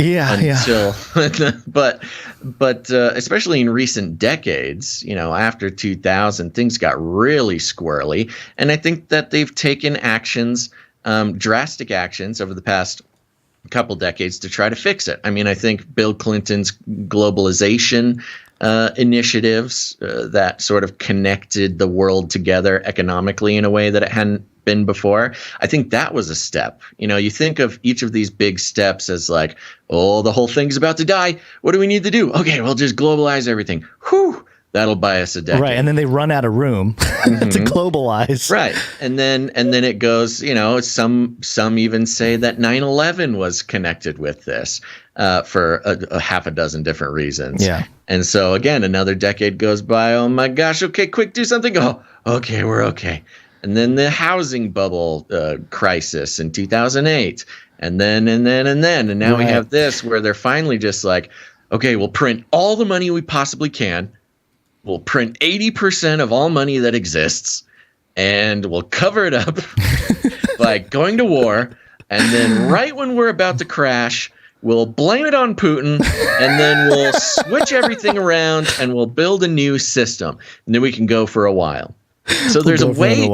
There's a way of looking at this that is like, they're doing the best they can. Well, right. I mean, given. Consider yourself, if you were a sort of Rothschildian, lizard person elite who is responsible for much of the world's sort of economic well-being. You consider it a benevolent way, of course, because you don't consider yourself sort of a evil monster who. Whatever, you get it. And you're like, oh my gosh, yep, okay, guys, it's gonna happen again. We really got ourselves in a pickle this time. Okie dokie, let's pull the lever on the war. We'll do the pandemic. Yeah. We'll print a bunch of money and then do the old switcheroo, blame it on Putin. And then, either we'll have a new system or we'll adjust this system, something to just keep the world going. You would consider yourself some sort of superhero. Oh, yeah. I think these people think that they are doing a service to the world. Yeah. By unplugging these particular patches and re-plugging it somewhere else and then banning whatever their the plan is. It's so convenient that they can just blame it on one man. They can blame it on one guy. One man on Earth can cover their butts for this, huge, history of humanity shift. It's just too convenient. That's one of the things that's so crazy about this one thing where it's like the whole world is going to explode because one crazy guy, Putin.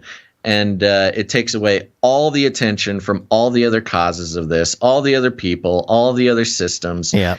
And they can reset it, blame it on Putin, and then hopefully keep things going. But you're right. Right now, it is a very strange time, and I do not want this to be lost on anybody. What is happening currently, today, as we are recording this, is a shift in the financial structure of the human species on a level that none of us have lived through before. Yeah, it's always been isolated in pockets and nations, but this is the first time we have communication infrastructure worldwide. We have internet. There's different things going on now that make this time very, very interesting. Yeah, and I mean this shift in the structure, this new world order. Again, I love it. Even the mainstream is using the language of like this new world order versus the old world order. Yeah. And we will destroy the old world order, which is Putin, and protect and bring about this new world order. And they don't just mean it metaphorically. They are literally talking about the way everything works. Right now is a crazy time to be alive. Yeah. And, I had this big, long gold rant prepared that Basil kind of poo-pooed on, but I think before the show, by the way, so no emails, please. But the point I was trying to get to you, Basil. I didn't poo-poo. I think there's a little bit more. Well, in there. it was in the context of commodities, like gold being one of the commodities, and who knows, it might be kind of an SDR situation, a basket of commodities that creates a basis for a currency or whatever it might be. But I just wanted to show this chart here, central bank official gold net purchases. So this chart shows from 2002 to 2017, and between 2002 and 2009, it was a net negative. So central banks were selling their gold. 2008 crisis hits, 2009, the crisis, the aftermath. Right from that point on, central banks are net positive on purchases of gold. Yeah. So they've been buying more gold since that crisis, which some believe was kind of the unofficial reset, unofficial Bretton Woods 3. Hey, we're kind of shifting back into commodities, but we're not going to do it for a while because we got to roll out the pandemic and we got some stuff we got to build. You know what I mean? So I think that's kind of what I was getting at. There needs to be a catalyst. Yeah. And by the way, you cannot use those terms about me shutting you down. I did not poo-poo you. I asked a question that you did not have an answer to. But this all ties in. This all ties in with the CBDC thing, right? And my point, your point was that everything will switch back to commodities, and perhaps gold is a part of that. And I think that's true. But I think that's only true for the higher level economics. I don't think the dollar that you and I carry in our wallets will be connected in the same way that we will be told. Let me rephrase that. Yeah, it's not. We won't be holding the dollar. No, we will be told that the U.S. dollar, especially in the form of a CBDC, will not be a true representation of the actual commodities. What I mean. The CBDC is what they give to the peons. Those are our credits, our store credits. Yeah, our Fed credits. Our Fed credits, right. We'll get the Fed credits, which is centrally controlled and manipulated by the elites. But the sort of meta economics that we will never touch, the things, like a petrodollar. We don't have access to a petrodollar, But see, the reason why I would say hold on. Go ahead. So much in the same way, we'll be using the CBDC imaginary digital cryptocurrency that Biden's so excited about, but the meta commodities based economy will be what facilitates economics between elites and countries. Sure. And you say there's nothing to do with each other. Is that what you're kind of arguing? Or more or less. I mean, CBDC will have nothing to do with the international trade. See, I think it would, only in the sense that even if it's illusory, because you can control, especially with CBDC, because you can take away money as quickly as you can give it to someone. Yeah. You can program it. You can program it to do things. Yeah, you can do all kinds of stuff. You can make it so they can't spend it on things. Right. You get your CBDC from the government, and in the code of your CBDC will be, oh well, this guy, he can't buy guns with it or something. Right. After profiling, it's a control mechanism. Yeah. So.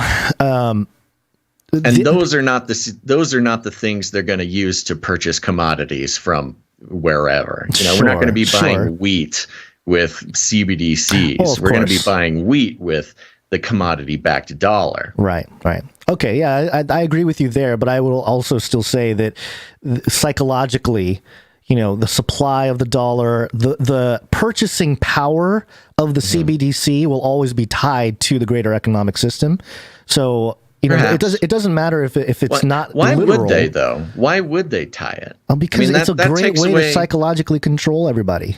Well, I guess. I mean, I think the beauty about the CBDC, the thing they love about a government backed cryptocurrency, government issued cryptocurrency, is that they can just make it up as they go. They can set the value to whatever they want. The current thing going. Keep it totally separate from any real world thing, any commodity. They would not give that kind of power, because if you have a piece of money that is backed by a commodity, that's very powerful. You're very powerful as a citizen with that.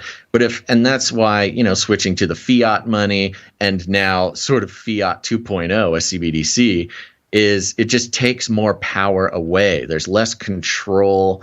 There's less you can do with it.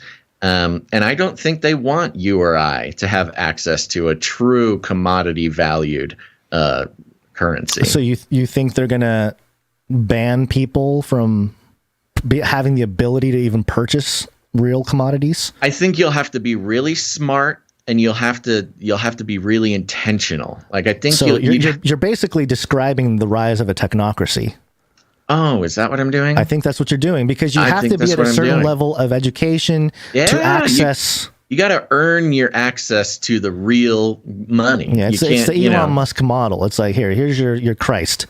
Exactly. Here's your prototype of how you can climb the ladder here. Yeah. It'll be the high level investors, the high level business people, the not the workers, not the people fixing the robots as the robots take over, who will have access to true value. At the very least, we can say that you and I can 100% agree that this crisis is being used as a catalyst to invoke a CBDC US dollar, a digital currency US dollar, to become an actual viable part of whatever the Fed plans to do to keep this thing going. Yeah. So, but it comes at a cost, in terms of gas prices and whatever. So, well, one way that we can exercise our power using our currency, Gonzo? No, I don't. Oh, well, let me tell you. It's called the value for value model, baby. Let's take a quick break. It's break time. Come on, take a break. Whee! That's right, folks. Things might be in the most volatile financial situation perhaps in the history of humanity, but at least your favorite independent media does not take their paycheck from an advertising company. That's right. We have no advertisements, no affiliate codes, no partnerships with YouTube or Twitch or anything like that. No corporate money whatsoever. And that's good news, because with corporate money comes corporate interests. And we ain't got no advertising, marketing magician here telling us what we can or cannot talk about. We don't have to be brand friendly. We don't have to interact with the sort of web, the sticky web of international economics that is the power, the engine behind things like, big data collection and privacy concerns and all these things that are wrapped up in building a sort of cybernetic homunculus of you that is used by advertising agencies and companies and corporations to subtly manipulate you, to manipulate your psychology, to feed off of your wants and needs as a human being, to try to convince you that if only you paid another dollar, if only you bought another doodad, then finally you'd be happy and complete and fulfilled as a human being. And it's all based around using your psychology, using your own mind against you. And surely that studies have shown that people who consider themselves immune to advertising are the people who are the most affected by advertising. And that's why we don't do it here. We do not feel like it is right for Gonz and I to participate in an industry that makes a habit of purchasing the minds and the trust and the attention of people and selling it off to corporations for their own personal gain. So that's why we're on the value for value model. It's very simple. We create value when we put it out there. And if you get any value out of it, you can put some value back in. I mean, talk about a commodity-based ecosystem, Gonz. The show is a commodity. We're putting it out there, and whatever this show is worth is what comes back. And that's the only way that the show continues. Yeah, create a crypto and peg it on the show. Yes, well, it certainly wouldn't be the first person to want us to start a Canary Cry coin.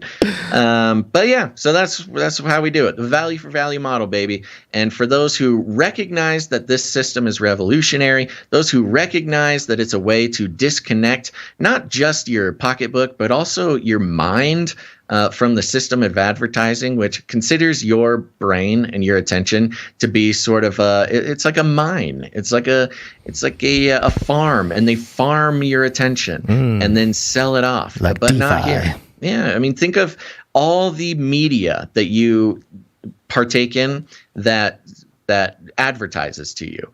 That is them considering your brain a commodity to be harvested and sold off. I mean, that is what it is, and we don't do Revelation it here. 18, man. These merchants traded the souls of men. You can suggest it's the minds. That's advertising, man, and some people don't quite get it yet, and that's okay. I know someday you will get it. And when it comes to this show, we don't do that. We don't sell your mind. We don't sell your attention. But if you get value out of what we do, it's your responsibility. It's a personal responsibility to keep this show going. And the people who take that responsibility and realize how much of a rebellion against exactly what we're talking about is, they support the show. And they're called producers because that's what they do. They're producing the show. And we like to thank them here because they're the only reason that any of us get to do this fun thing, whether we're listening or we're talking on the show. And if you're out there and, supporting the show financially is not in the cards, it's one thing to just not care and just know that somebody else will produce the show. There are times, there's cycles in this value for value system where more people think that than other times. And those are hard times. But when we get it really in our hearts and our souls that the things that are, committed to not abusing us like other things, media specifically I'm talking about, but it could be anything. It could be, any business or anything. Some of them abuse us and some of them don't. And we have to decide, do we want to continue participating in an economy that abuses us? And so, anywho, the people who produce the show are people who realize that this is not just the show is worth keeping going, but there is something revolutionary and transformative about participating in value for value. And we'll thank them now. There's a couple ways to do it. You can head on over to patreon.com/CCNT, but even better, you should head on over to CanaryCry.Radio.com/support. CanaryCry.Radio.com/support. I do want to say, Shouting at Clouds says in the chat, Basil, you said people are commodities. That sounds like slavery. Yeah, it really does, doesn't it? Shouting at Clouds. If a piece of media is considering you to be a commodity where they can, harvest your brain and your trust and your attention, they are considering you a commodity. But not here. We do not do that. That is not the way that we keep the show going. So, again, it's a personal responsibility. Do you want to be a commodity or do you want to break free from being a commodity? And it's like you said, Shouting at Clouds says, sounds like slavery. Yeah, a lot of people would put it that way. And, if you have a chance to escape, you might as well do it. All right. So over there at CanaryCry.Radio.com/support, there's all sorts of ways to support the show. You can do it with your cryptocurrency. If you're already outside of the normal fiat system, you'll see all of our crypto wallets there, or public wallets rather. But you can also sign up for a monthly producership if you want to commit to keeping the show going. It's fast, it's easy, it's a set it and forget it. We're so grateful to our monthly producers because on slower production times, it's those monthly producers that really drag us over the finish line some months, and we really appreciate that. But if commitment's not your thing, you can come in with a one-time producership in any amount. Gonz, who are we thanking today? Well, we don't have any supply droppers, but we're going to start off with thanking our executive producer, Sigurd the Beast. Yay! Thank you very much. Sigurd the Beast comes in with $110. And he has a note here. It was referring to something that was happening on Twitter. He said, sorry about the troll earlier. It was just much more fun drawing them in a bit first by acting serious than publicly ignoring them as they get more and more desperate for attention. Yes, Sir Sigra and I encountered a troll together on Twitter. And you know me, Gonz. You know me. I like to have fun with them, but I thought to myself, it was happening before the show while we were working, and it was distracting me from getting the show ready. So I shut it down early. Okay, good. I was going to say, you were telling me to stay focused and yelling. No, I know. I noticed. What are you doing over there, you post you post the do not feed the troll sign once, and then he comes back and you do it again and you do it again, and then I was like, wait, I can't do this. Okay, bye. I just blocked him. So anyways, thank you, Sir Sigra the Beast. Always fun seeing you on Twitter there. And thank you for being the executive producer. That's right. Where'd you find this? Okay. No supply droppers. Do you want to mention it? Yes, if you could play the jingle, that'd be great. CanaryCry.Supply.com is a very special group of monthly producers that come in to support the show for $33.33 a month. In return, well, not in return, but as a free gift, they will receive 4 supply drops a year. That's one per quarter, where we are busy creating all sorts of super cool Canary Cry themed, not just, I don't even know the right word for it. It's not merch. It's not swag. It's a combination of revolutionary items.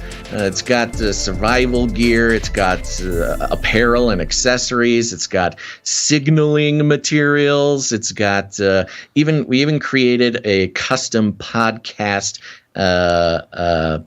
companion ARG, augmented reality game that you're going to enjoy very much. But Gonz you've been getting closer and closer to creating some very cool digital assets, huh?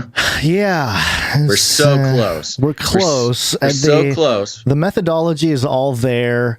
The art needs a little work. I might be messaging some of the artists for some potential suggestions or some help. The point is that there are big things happening that we also want to include supply droppers in. So if you missed the cutoff for the first supply drop, do not fret. You should sign up anywho, because every month that you're signed up, there will be digital assets being dropped out to our supply non-copyable. You can't cut and paste these digital things that are.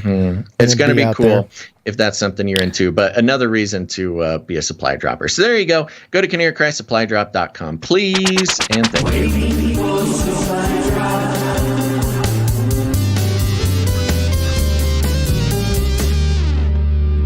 All right, we got more producers to thank.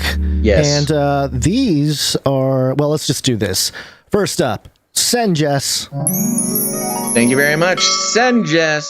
Senjess comes in with snail mail. Snail mail.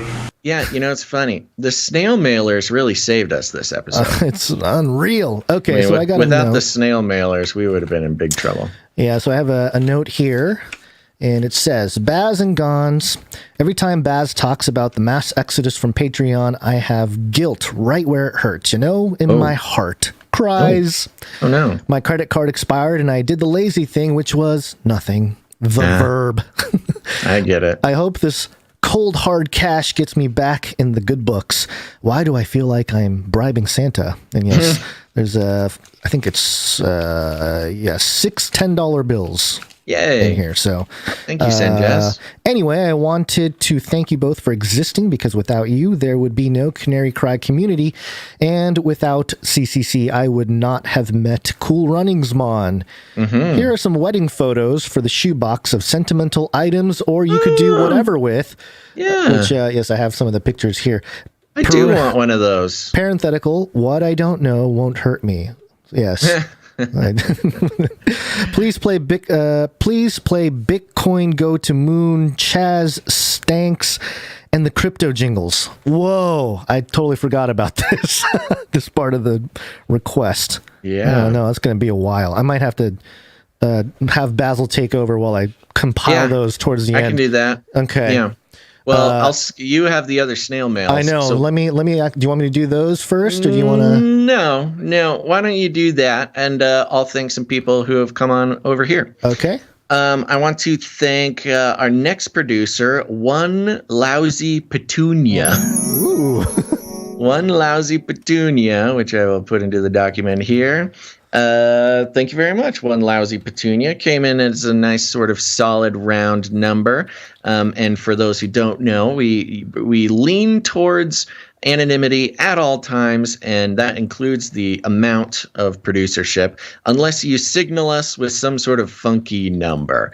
If your number is ends on a 5 or a 10, we usually keep that anonymous.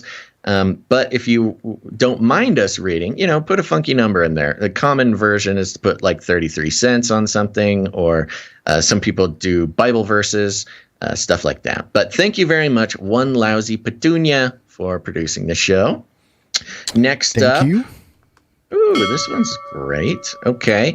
There are some last minute ones I'm going through here. Okay. Next up, we got Maureen M. Maureen M comes in, supports the show. Thank you very much. Maureen M comes in with $80.40. Ooh. Yeah. Very nice. Thank you. I should probably see what the math works out on that. Excuse me. Sorry. And Maureen M has a note, and the note reads like this. Diligent excellence. Thoughtful and insightful. Good show, as always. Can I get a COVID-19? Love you guys. God bless. Oh, and the 80/40 was 77.77 plus fees. Yeah, there you go. Fanny pack full of sevens. Thank you very much, Maureen.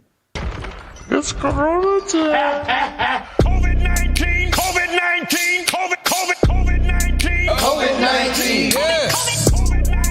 COVID-19. COVID-19. Coronavirus. All Thank right, you very much. I got this ready from for SENSANCTIONAL here. Okay. So here we go. All right, jingles. Here we go. Bitcoin, go to moon. Get in the zone. Capitol Hill Auto Zone. Chaz stinks. Is this a crypto?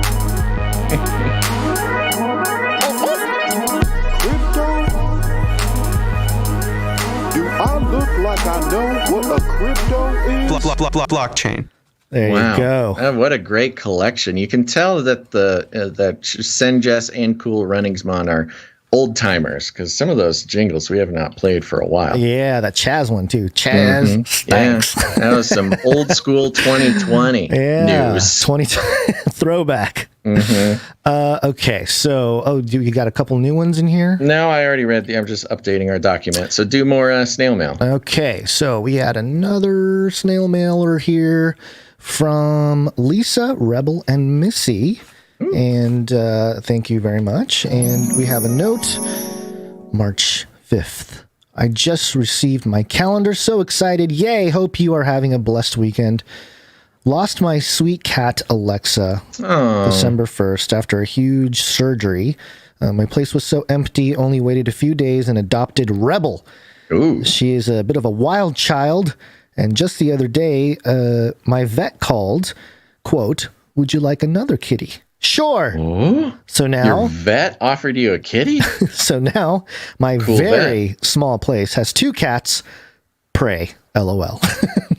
Take care, guys. God bless. Lisa, Rebel, and Missy. Thank you very much. Okay. Thank you very much, Lisa, Rebel, and Missy. And she has a I don't know. It's a rounded number bill. Yep. Yeah, okay. Like it. Thank you very much. We appreciate it. And, I already pressed that one, but here we go. We got one more snail mail. Okay. From Stephanie. StephPud82. And she has a note. StephPud82 here, and I'm writing to you because recently I was called out on the show as almost being a mooch by Cool Runningsmon. Uh-oh. But instead was blessed by him and his better half by being demooched on their dime. I cannot in good conscience let that go unthanked and without paying it forward, since along with some other fellow producers, Canarians, they collaborated so very lovingly and secretly to throw me a Canary Cry baby shower. Oh my gosh, are you serious? They provided taco fixins, balloons, gifts, including handmade ones, and fellowship straight to our front door as the others joined via video call. It was one of the sweetest things I've ever had done for me. Your podcast/ministry has impacted our lives in such an incredibly wonderful way. On behalf of new baby Josephine, Ebony Blaze, Cool Runningsmon, and beautiful wife, the first CCNT marriage, mom with sword and shield, Amanda P., and another CCNT friend who goes by Victoria, I dedicate this producership to be put in their names. I'm also including a couple of humble gifts for each of you guys, in which, she gave us these cool pins. Uh-oh, what did I do with them? Did I lose them? Uh-oh. I might have forgotten it downstairs, but, oh, no, I think this is it here. Here we go. Hold on. Yeah, we got these, it's not a pin. It's like a keychain with Think Outside the Cage and the bird logo on a little chain here. Oh, very cool. Gosh. Yeah. Wow, so, how sweet is that? Very cool. Thank you so much. And you had a Canary Cry wedding, a Canary Cry baby shower, Canary Cry Bigfoot hunt. The rest of the note here, you guys deserve it for your faithfulness to the Lord and to your listeners. And as always, we are praying for you both. Blessings from your sister in Christ, Stephanie. Thank you so much, Stephanie. Yeah, thank you, Stephanie, and thank you everybody else who has been such a positive part of the community. And my gosh, through this very cool Canary Cry baby shower. That is so sweet. I wonder if there's any pictures that exist. But okay. We need to get those Canary Cry onesies. Snail mail day. Yeah. Oh, the tweet hungry boy onesies. Well, all right. I hope supply droppers all have babies, because there's going to be some. And if you don't, some baby onesies. Canary, it's going to be the tweet hungry boy be onesie. Be fruitful and multiply. Yeah, everybody. Maybe it'll inspire you. Yeah. Well, thank you very much, Steph Pud. Thank you. I don't know what's happening in this document, so I'm just updating it. Okay. We had another producer here, Nick M, came in for 2020. Thank you, Nick M. Thank you very much. Okay, all right. Now we're back up to date. Okay. Start at the one after Steph Bud. Okay. Puddin22. Whee! Puddin22 is back, coming in with 11 plus fees. And note here, it's Friday, my dude. It's Friday. Keep playing with the Friday thing. My owner and I are catting around the Tennessee Smoky Mountains this week. Hope all is well with y'all. Sorry about your father-in-law, Gonz. Prayers for your family. Blessings for a perfect weekend. Puddin22. Thank you very, very, very much, Puddin22. Thank you very much. Meow, meow, meow. Meow, meow, meow. Yes, whatever you said. It's a secret message for Puddin22. Sure. Next up, we have Morv. Morv is on a 63-episode streak.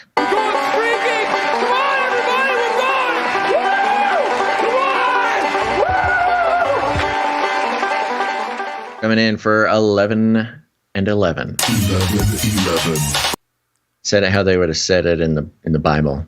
11 and an 11. Happy Friday, brothers. Lifting up the Shamuras in my prayers. Hope everyone has a great weekend. Thank you, Morv. Thanks, Morv. Appreciate that. Ooh, there we go. Next up, we have Jason P. Jason P. comes in with 11. Thank you very much, Jason P. Thank you, Jason P. Appreciate it. Next up, we have Sir JC, Knight of the Techno Squatch.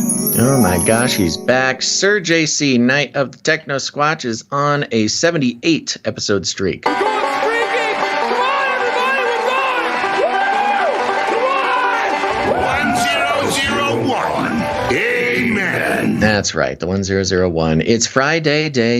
It's Friday, day. Keep playing with the Friday thing. Hope all the Canarians have a restful weekend. Thank you for all you do. Thank you, Sir JC. Thank you, Sir JC. Techno Squatch. Next up, we have Palmer B. Palmer B is on a 32 episode streak. Yeah, she's on a streak. Women rule 1001.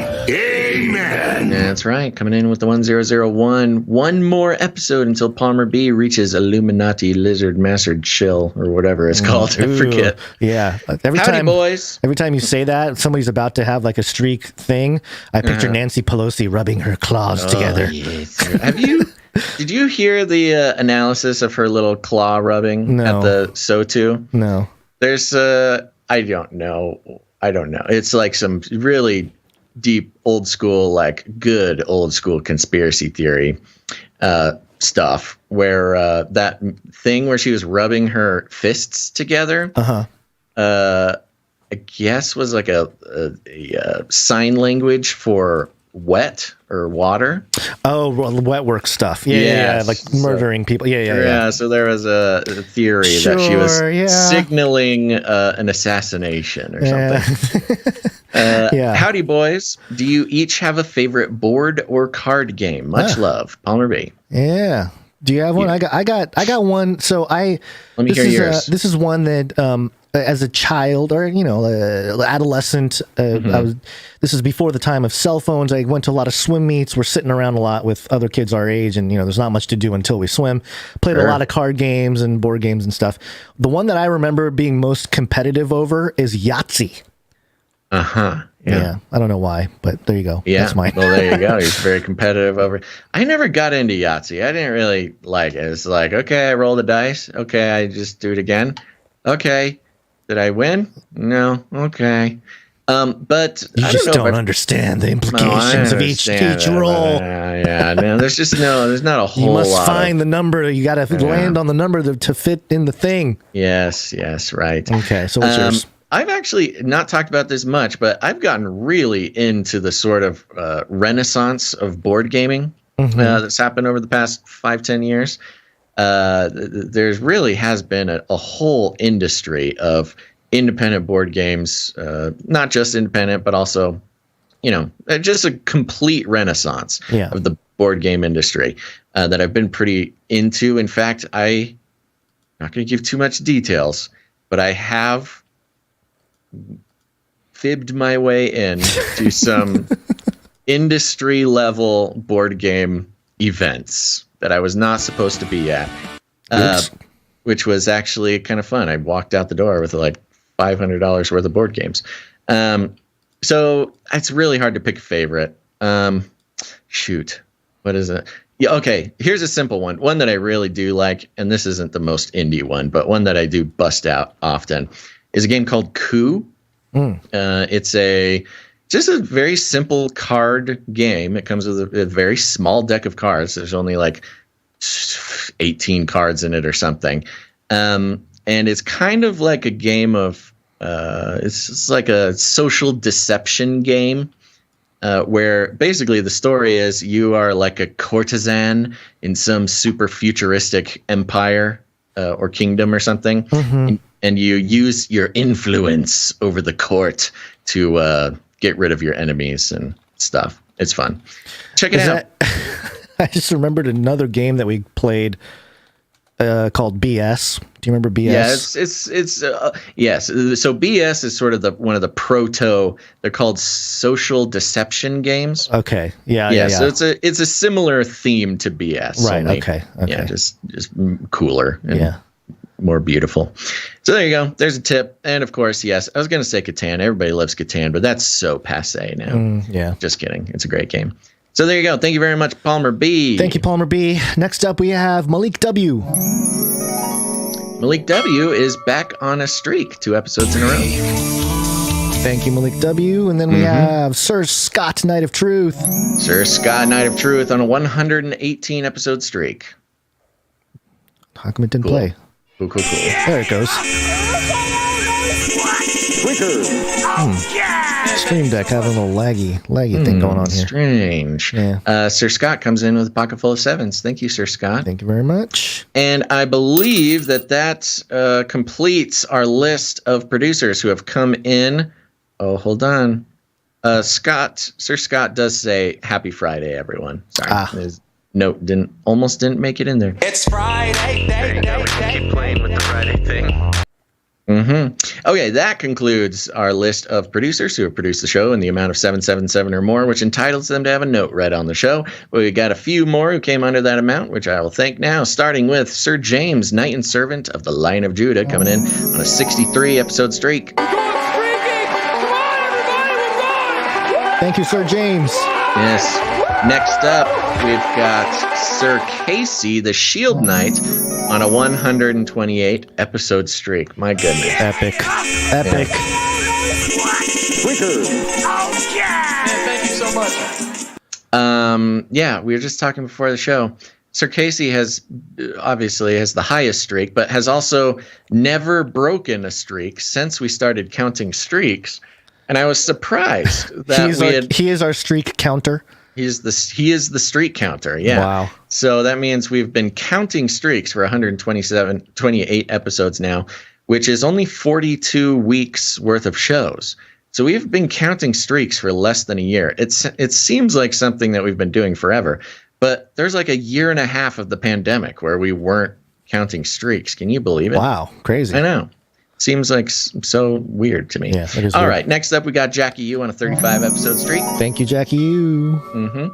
Next, we got Gail M streak. on a streak. Yeah, she's on a streak. Women rule. They do. Now we got the Streak Sisters, starting with Gail M on a 94-episode streak. Women rule.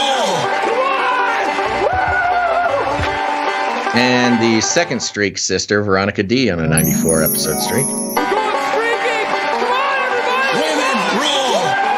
Thank you, Gail. Thank you, Veronica. Oh, they're getting close to 100. I know. I remember when Gail and Veronica just started streaking. That's so crazy. It's really crazy. Yeah, that is wild. Quite a few months. Okay. That's a lot of episodes. Next up, 64-episode streak for Doctor Who Done That. Doctor Who Done That. Thank you very much. Thank you very much, good doctor. I feel like we could probably afford to shorten that jingle. Last but not least, we've got Runk Smash on a 7-episode streak. Thank you, Runk Smash. And that concludes our financial producers for today. Thank you guys very much. It's the only way the show keeps going, and it truly is a revolution as far as how we think of each other as human beings and how we think of independent media. The value for value system is really blows my mind the more I sit and think about it. The implications, both financially, spiritually, and just for the good of humanity. It may sound like a lot, like I'm getting deeper than it really is, but honestly, I can't stop thinking about it. It's crazy and very grateful. So thank you all. And other than that, thank you for your patronage. Shut up and take my money. Thank you for your patronage. Thank you for your patronage. Thank you for your patronage. Please leave a message after the tone. At the tone, please record your message.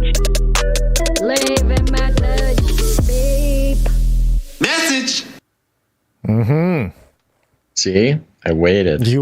Good job. Yeah, you waited. If you go to CanaryCry.Newstalk.com, you will see a green tab on the right-hand side. If you click that tab, then now when I say it's on the right-hand side of the page, I mean it's like literally on the right wall of the page, sticking out. It's not you get it. You'll see it. Click on that and you can leave us a voice message. It's super cool. You can give a shout out to a listener or thank a producer, leave your own report, whatever. I had a dream last night that we logged into the SpeakPipe and we had like 50 Canary Cry boots on the ground reporters. Was it a dream or a vision of the future? I hope it's a vision because I would love to get more, user generated content, some more boots on the ground Canary Cry reporters. There's not been a lot recently, but that's okay. Just saying, had a dream. Maybe that's what somebody needed to hear out there to feel compelled to report. So we're not getting much, but we are getting quality over quantity because this first message comes from Macho Man Randy Savage. Oh, good. Yeah. Hey there, Gonz and Basil. This is none other than the Macho Man Randy Savage coming to you live to tape. Oh, yeah. Just wanted to go ahead and give a little shout out to you guys and remind you the Bible says that you're not supposed to combine two different kinds of seed in the field. Oh, no, it's a bad thing. And the Bible also reminds us not to go ahead and make two different kinds of animals. You see, that's bad. It's bad when we combine things like that. You know what else is really bad that you combined it? The Wednesday jingles. You shouldn't combine the Wednesday jingles because you know what? In the heart of the good Lord above us and in the heart of the Macho Man, it will always be forever Wednesday, my dudes. That was doing Slim Jim. Wow. Well, that might be the first biblical sort of argument we've heard to keep the old Wednesday argument. jingle. It's a solid argument coming from Macho Man Randy Savage. I have to take that into consideration. I don't know if I can combine the two now. It is definitely mixing kinds. I'm honored that he weighed in for us. It's the best argument we've heard so far. Mm-hmm. Thank you very much. Our second voice message comes from Elon Musk. Really? Oh, about time he weighed in.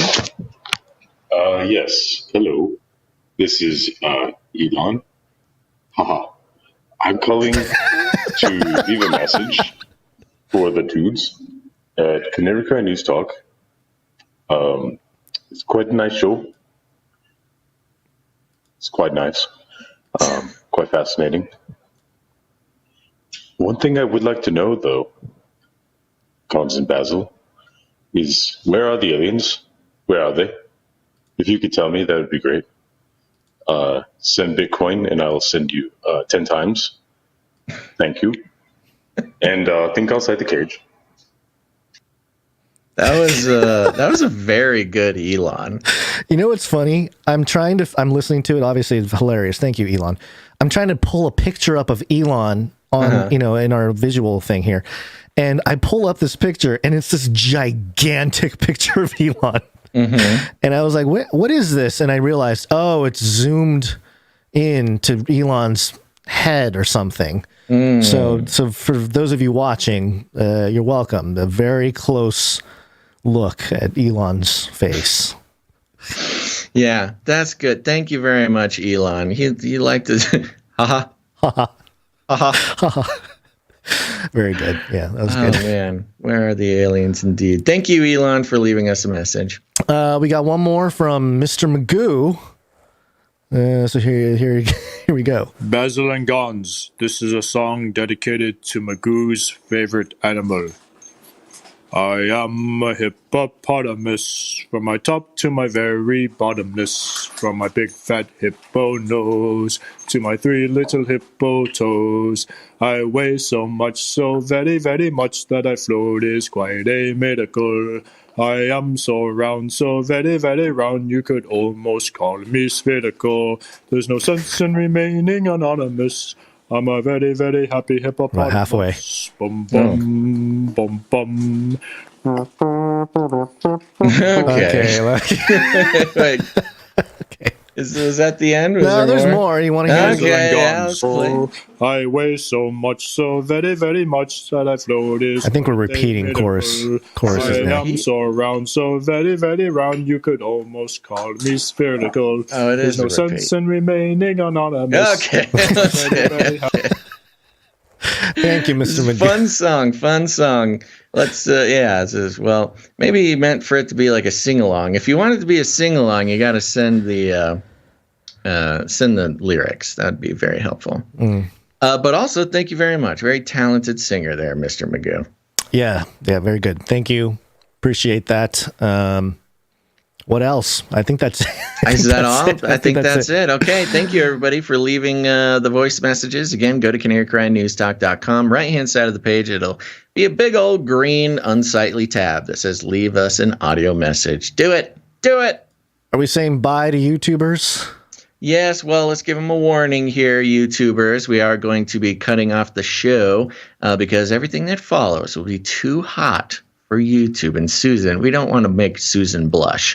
So make sure to head on over to one of our other outlets. You can find them all at CanaryCry.Party.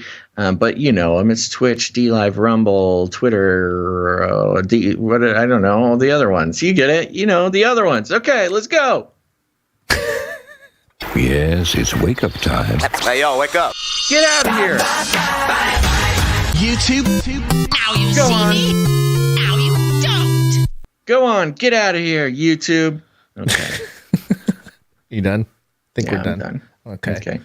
All right. Well, we woke up and now it is time for, I guess, COVID. Yeah. Yeah. It's Corona time. COVID-19. COVID-19. COVID-19. COVID-19. Yes. COVID-19. COVID-19.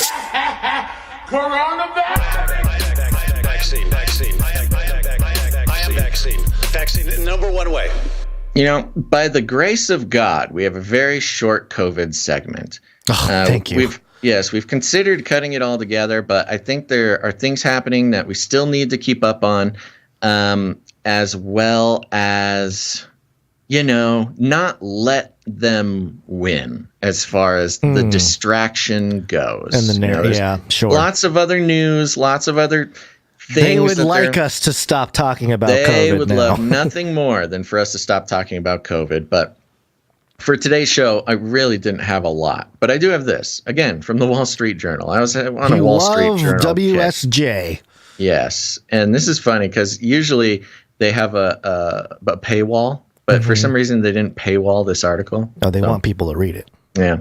Exactly. Yes. In the mainstream media analysis and deconstruction of this, they want people to see this. So let's see what it says. U.S. travel mask mandate extended by 1 month to April 18th. Boo. Did you even know that the travel mask mandate was going to end, or there was even a possibility of it to end? I mean, yeah, I kind of knew they were ending. I had no reason to think that was going to end. I mean, I think I just assumed because everything else was ending that, you know, travel obviously would end. Perhaps. And plus, especially where I'm at, like in the stores and stuff, people don't have masks on anymore. Oh, yeah. So well, it's kind of like, here. Yeah, it feels like it's done, you know? You know, in the context of the control mechanism, after 9/11, you know, we never got rid of the security at airports. Yeah. I mean, there's a whole there's 22-year-olds. That's so crazy. Alive today, Gonz. 22-year-olds who have never flown on a plane that didn't have. They didn't have to get body scanned with the Illuminati symbol over your head. Get shot through with quantum particles. It never used to be like this. But yes, there are now 22-year-olds who have never gone on a plane without the security we experience now. And because of that, the airplane thing, I was expecting if there's any place for them to exercise the muzzling and the at least a token reminder of what we all survived together or whatever. That this would be it. Well, let's read this. Travelers in the U.S. will have to continue wearing masks on airplanes, buses, and other forms of transit through April 18th under a federal mandate that the Biden administration is extending. The Centers for Disease Control and Prevention and Transportation Security Administration said Thursday. The TSA's directive requiring masks on public transit was set to expire after March 18th, but it will remain in effect for another month at the CDC's recommendation, a move industry officials had widely expected. During that time, the CDC will work to revise its framework around when masks should be required on forms of transportation, basing its assessment on COVID-19 case levels, new variant risks, and other data, the agency said. So the cutoff time was coming up, and it was coming up quick. And they said, no, extend it 1 month. It's like, okay, all right, 1 month. Are you sure? Yes. Why? Well, we totally forgot about it and should have figured out our plan beforehand. but just give us a month to think about it. Okay, all right, you got a month. Go figure it out. It's like you had years to think about this, and you just let it run up and then extend it by 1 month to hold some extra meetings. Cool government we have. U.S. travelers and commuters have been required to wear masks covering their mouths and noses on nearly all forms of public transportation and inside transportation hubs for over a year. That mandate has been extended twice before. The latest extension comes as COVID-19 case rates have declined and people have been allowed to forego masks in many other public settings. All 50 states have dropped indoor mask mandates or announced plans to do so, and the CDC has eased its masking guidance for communities. Airline officials and employees have had difficulty enforcing the mask requirements. The TSA last year doubled the potential civil penalties for people who refuse to comply with the requirements. Repeat offenders can face fines up to $3,000. I just remembered something from my root canal. Okay. Between looking in my mouth, the doctor and the nurse wanted me to put my mask on. They handed me, I didn't have one, I didn't walk in with one. Yeah. But they handed me one there and they're like, put your mask on, please. And I'm like, you're about to pry my mouth open and hold it there for an hour and work on it. What in the world is a mask going to do for me is or for you? Yeah. What? Yeah, it was very crazy. strange. I mean, that is just pure virtue signaling. It was unbelievable. I was like, what? Okay. Yeah, that is ridiculous. But anyway, sorry. That's funny. I also got a root canal during the pandemic. Oh, yeah. This was, early on. But I didn't have to wear a mask. The Federal Aviation...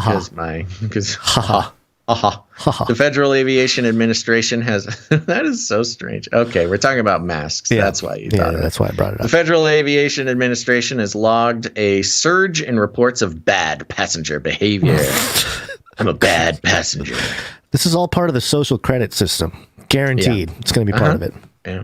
With many incidents related to people refusing to wear their masks. Nearly 2/3 of more than 800 reports of unruly passengers this year have been related to masks, the FAA said. And this is a good example of both the sort of social credit system, but also the social control and also creating laws that create criminals. Because if 2/3 of your unruly passengers are just passengers who didn't want to wear a mask or were bad at wearing a mask, criminalize that behavior. Yeah, that means you made a law that increased your criminals by 2/3. Like they weren't criminals before; they were just unruly. Now they are criminals under the new rule of the law. I do think even calling them unruly is hilarious. I mean, we've all seen the videos of people losing it because of the mask thing, but you got to imagine, you got to know that that's like a minority.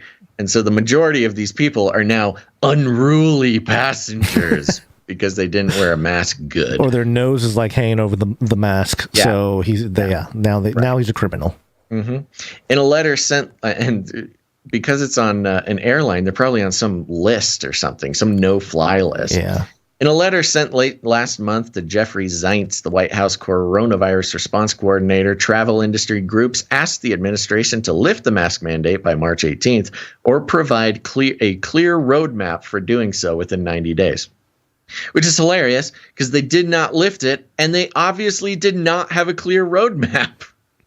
So the Jeffrey Zients just ignored the letter and did neither of the things they requested, didn't lift it, and didn't give a roadmap. This is where our tax dollars go? Yeah. U.S. airline. I mean, it's got to be a cush gig for Jeffrey Zients right now. He's like, oh, we're done. We're finished with it. Okay. Well, I'll just be in my office if you guys need me. I'll just be in there. He's just in there playing with a Rubik's Cube all day. U.S. airlines said they would comply with the extended mandate and continue enforcing it, but they urged the government to identify a path forward, eliminating the requirement and other COVID-era policies like testing rules for international travel, according to a statement Thursday from Airlines for America, a trade group.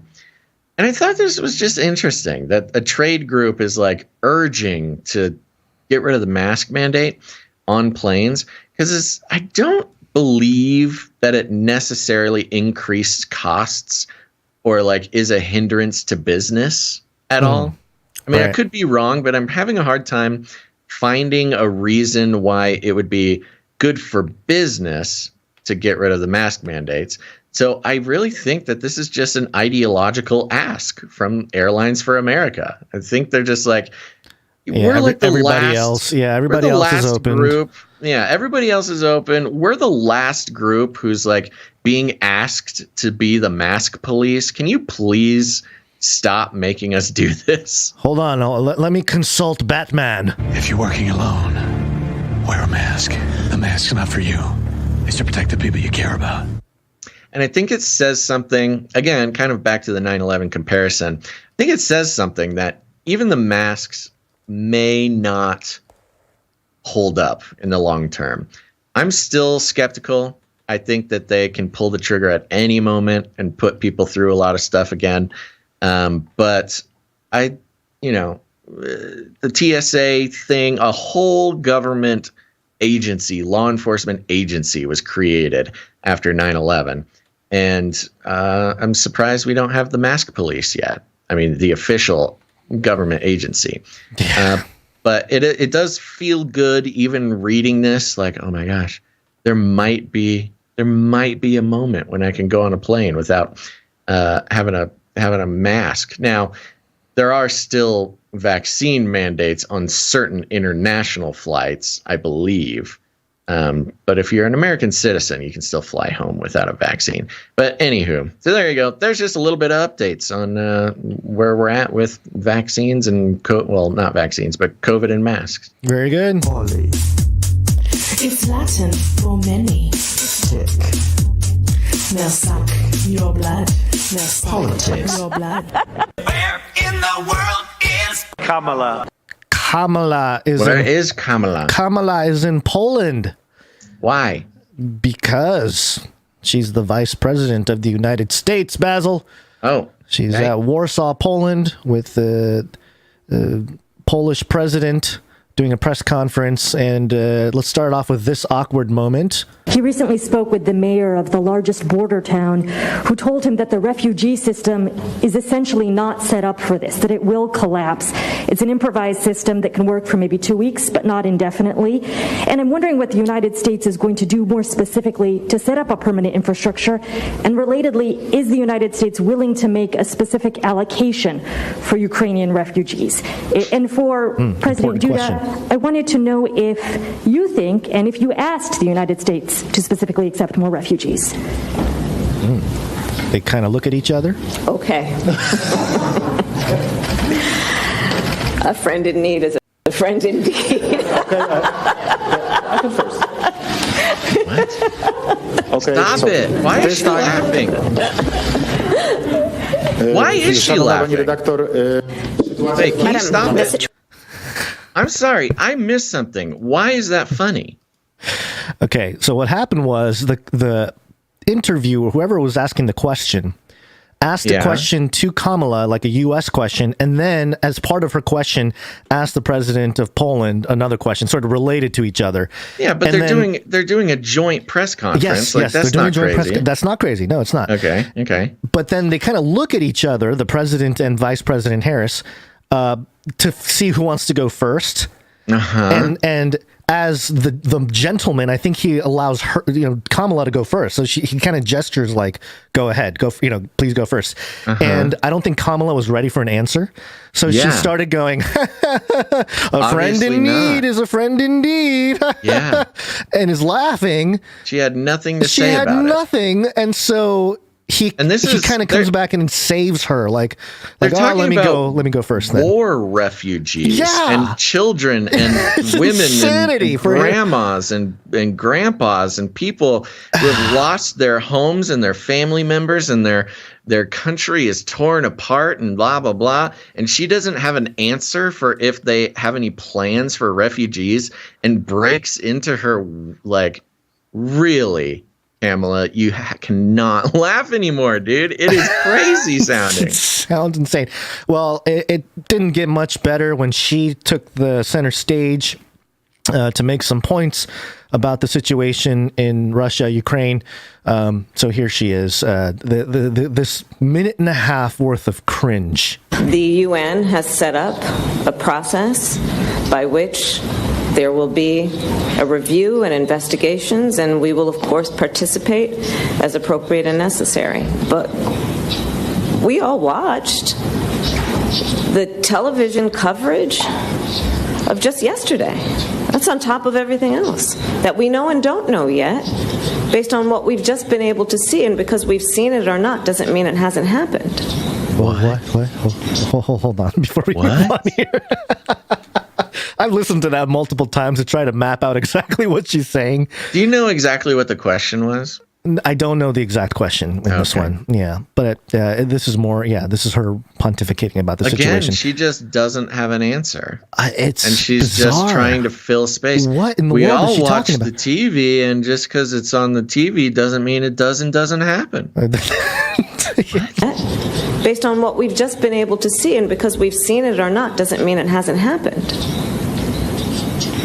But just limited to what we have seen. What? Pregnant women going for health care? Pregnant women? You don't step on her. You gotta let her finish. Sorry. Going for health care? Wait, hold on. Pregnant women going for health care. There we go. Pregnant women going for health care? Being injured by, I don't know, a missile, a bomb? Yeah, I don't know.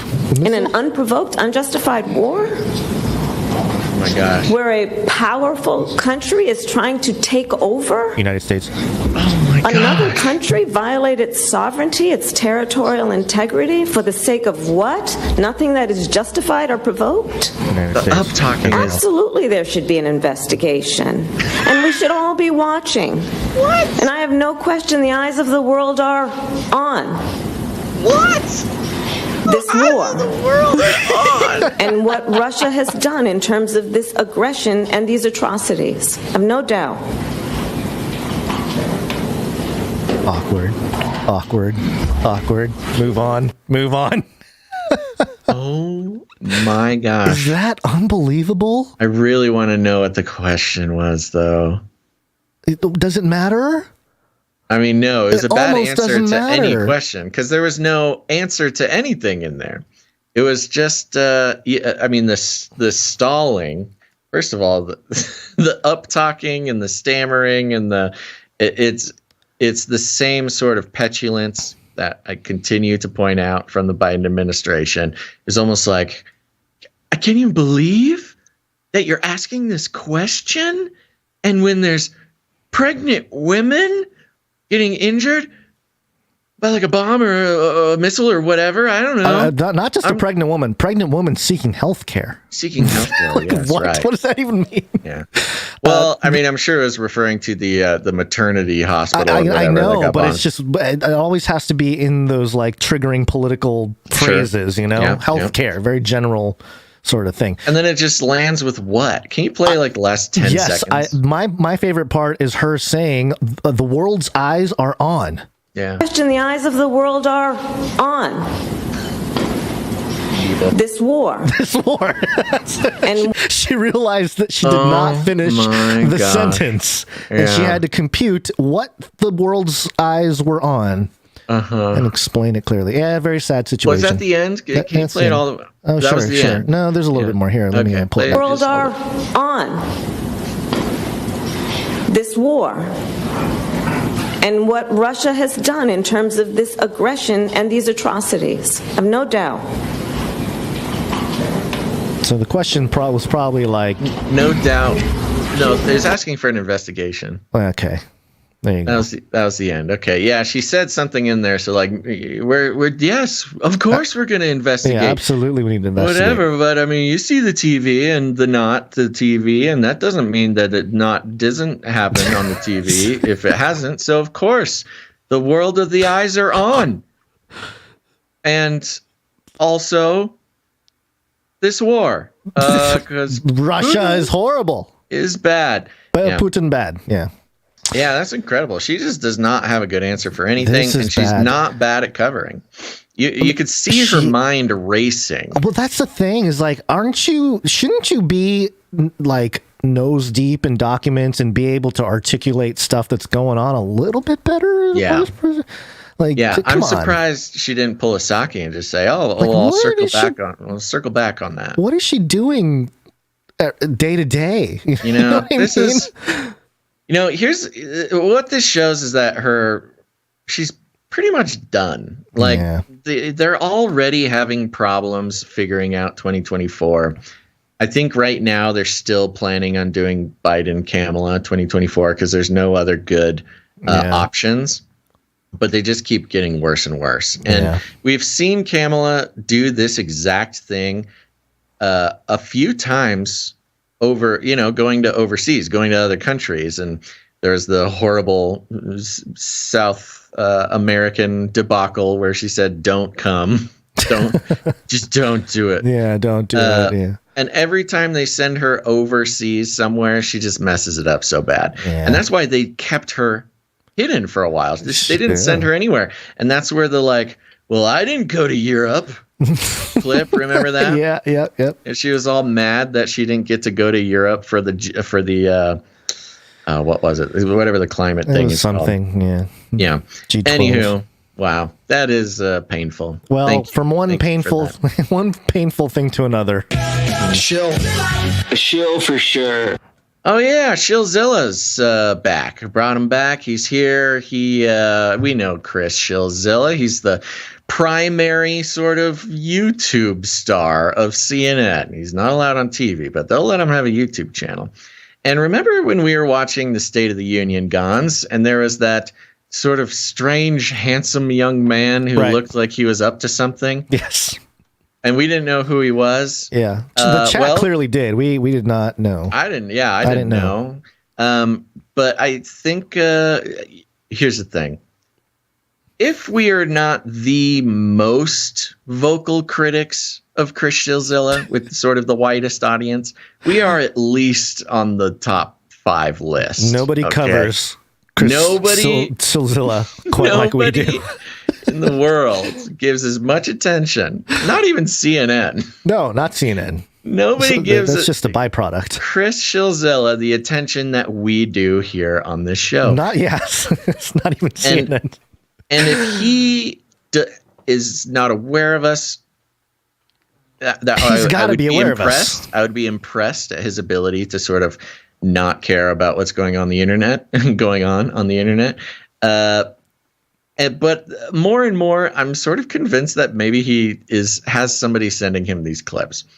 And that's because, well, I think he heard. We had no idea who Madison Cawthorn was. He's going to fill the gap for us. So yes, Chris Shillzilla is here to fill the gaps of our knowledge specifically. I mean, this article may as well start out like, "Hey, Basil and Gonz, you ever seen this guy? No. Well, let me tell you." So the article is titled, "Madison Cawthorn is having a very bad week," with some asterisks around very. It starts out, TGIF, right? What? In classic Shillzilla fashion. Is that his way of trying to do the Friday jingle to us? That's weird. I feel weird about that. Could be. I don't know, man. It's kind of like no. And it says here, "Dear Basil and Gonz, no one likely is happier to see this week in the rear view mirror." No one likely is happier to see this week in the rear view mirror.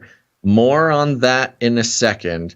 Than North Carolina Republican Representative Madison Cawthorn, who has had a hellish last few days. Okay. That is a very confusing sentence. It sounds like he's doing speech to text. Yeah. And forgot to take out his note to self. Earlier this week, CNN reported that for the second time in the last 5 years, Cawthorn was facing charges of driving with a revoked license.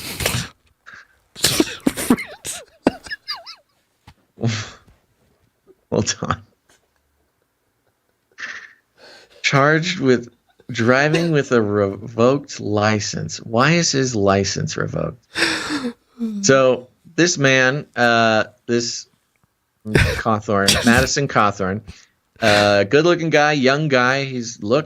Gosh, if he's out of his 20s, he's a strapping young man. He's a strapping young man in a wheelchair. Yes, another very interesting sort of aspect to his whole thing. This man in a wheelchair has gotten in trouble twice in 5 years, Chris Shilzilla, okay, for driving with a revoked license. Why is his license revoked? Is it because he called Ukrainian president a thug? Is it because he's in a wheelchair? I know some people in wheelchairs can have a car you can drive. That has the pedals on the hands. Yeah, there's a whole thing. Yeah, okay, here we go. Yeah.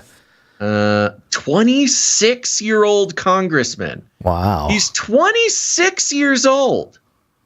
Hey, they're setting it up, man. Once this man walks, we're in the transhuman future. Oh. Yeah. That is a good call. I cannot find why his license is revoked. He, according to Bethea Court calendars... He's too good looking.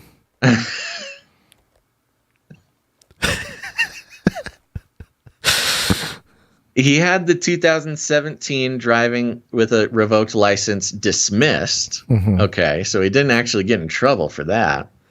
Okay. Was in a state of revoke. Sorry, I'm so just trying to figure this out because it's so weird.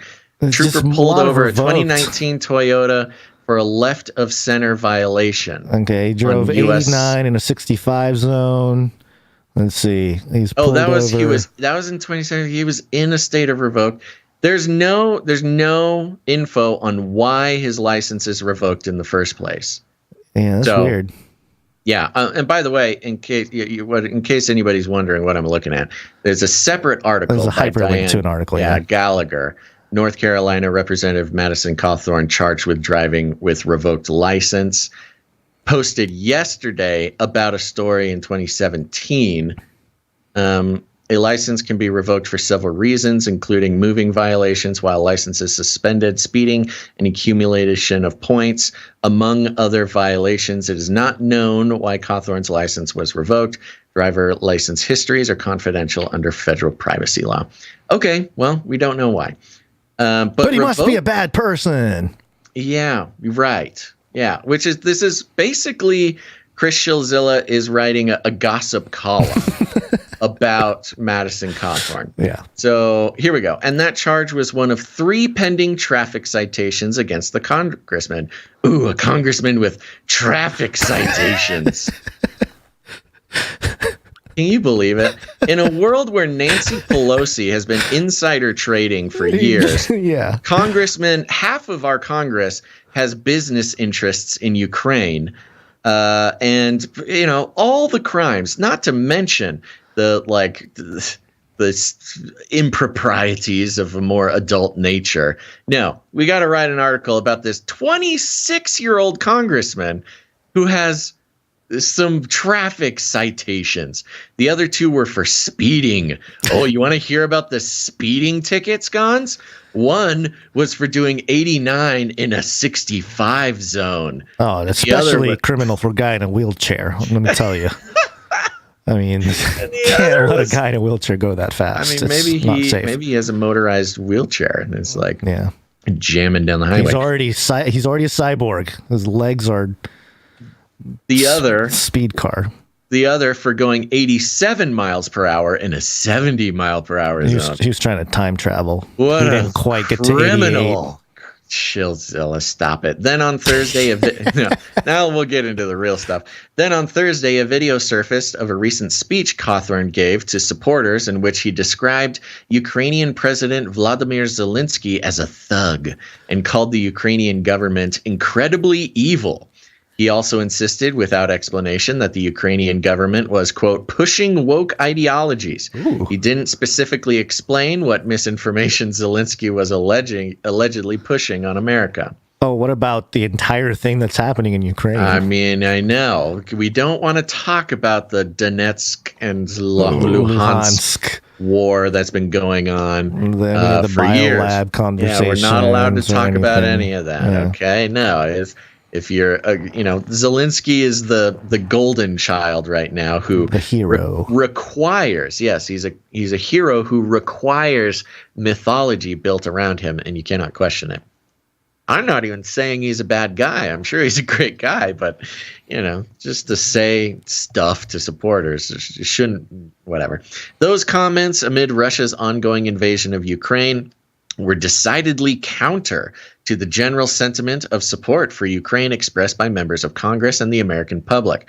The remarks also immediately drew criticism from Cawthorn's primary opponents, one of whom State Senator Chuck Edwards tweeted this: "Let's be clear, the thug is Vladimir Putin."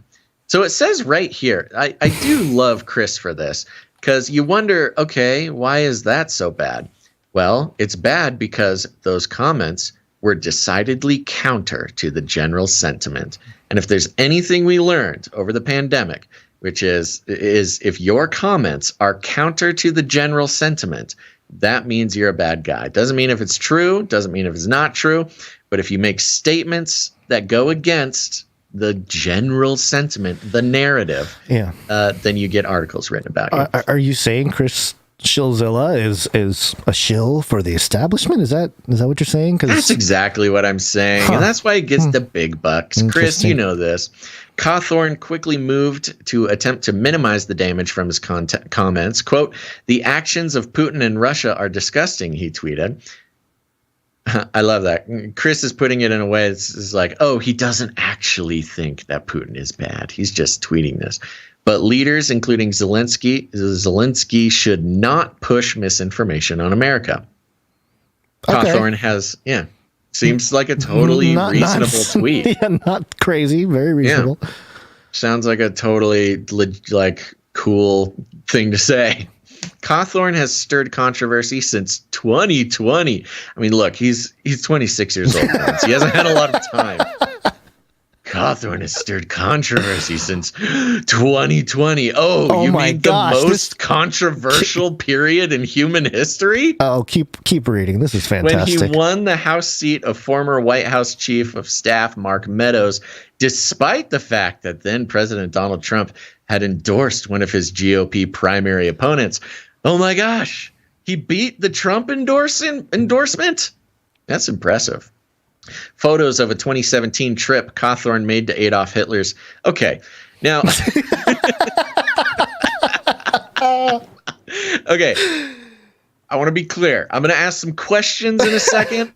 I'm going to be clear to all members of the media and Chris Shillzilla's team.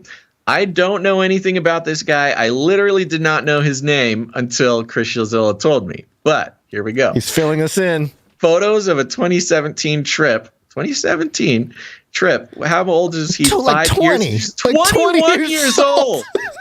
A 20-year-old kid. Okay, that's what he's talking about. Photos of a 2017 trip when Cawthorn was 20 years old. Cawthorn made a trip to Adolf Hitler's vacation house prior to running for Congress. Surfaced on Instagram. Cawthorn wrote that the visit has been on his bucket list for a while and did not disappoint. Okay. So he's a Nazi, is what you're telling me. That's right. Chris. I mean, what, he's just a lover of history. I mean, I'm assuming they're talking about let me just follow this hyperlink. What is this? What is it called? The Eagle's Nest? Yeah, here it is. 25-year-old blah, blah, blah, visiting Adolf Hitler's vacation house in Germany known as the Eagle's Nest. The caption refers to Hitler as the Führer and says that a visit to the site, strange to hear so many laughs and share such a good time with my brother, where only 79 years ago a supreme evil shared laughs and good times with his compatriot. Okay, Chris Zilzilla. The same caption that Chris is saying was on his bucket list and did not disappoint, the same caption referred to Hitler as a supreme evil. So stop it, Chris. I'm blown away by Chris's ability I mean, this it's is CNN, talent. man. That is a very talented use, no, not even use, a very talented misuse of information. Oh, yeah. And lying by omission. Because he said, let's move on. Yeah. Geez, Chris, in 2020, a website created for Cawthorn's campaign alleged that New Jersey Senator Cory Booker was aiming to, quote, ruin white males running for office. Right. Now I got to go to that one. I seriously have to check every single thing. Yeah, Chris but it's writes. all CNN, WAPO, CNN. Right. But even the CNN article for the Hitler thing said, refuted Chris's allegation here. Or his there's a paywall. There's a paywall. That's one of Chris's subscriptions there. Yeah, we're gonna have to look into that. We can't debunk that one.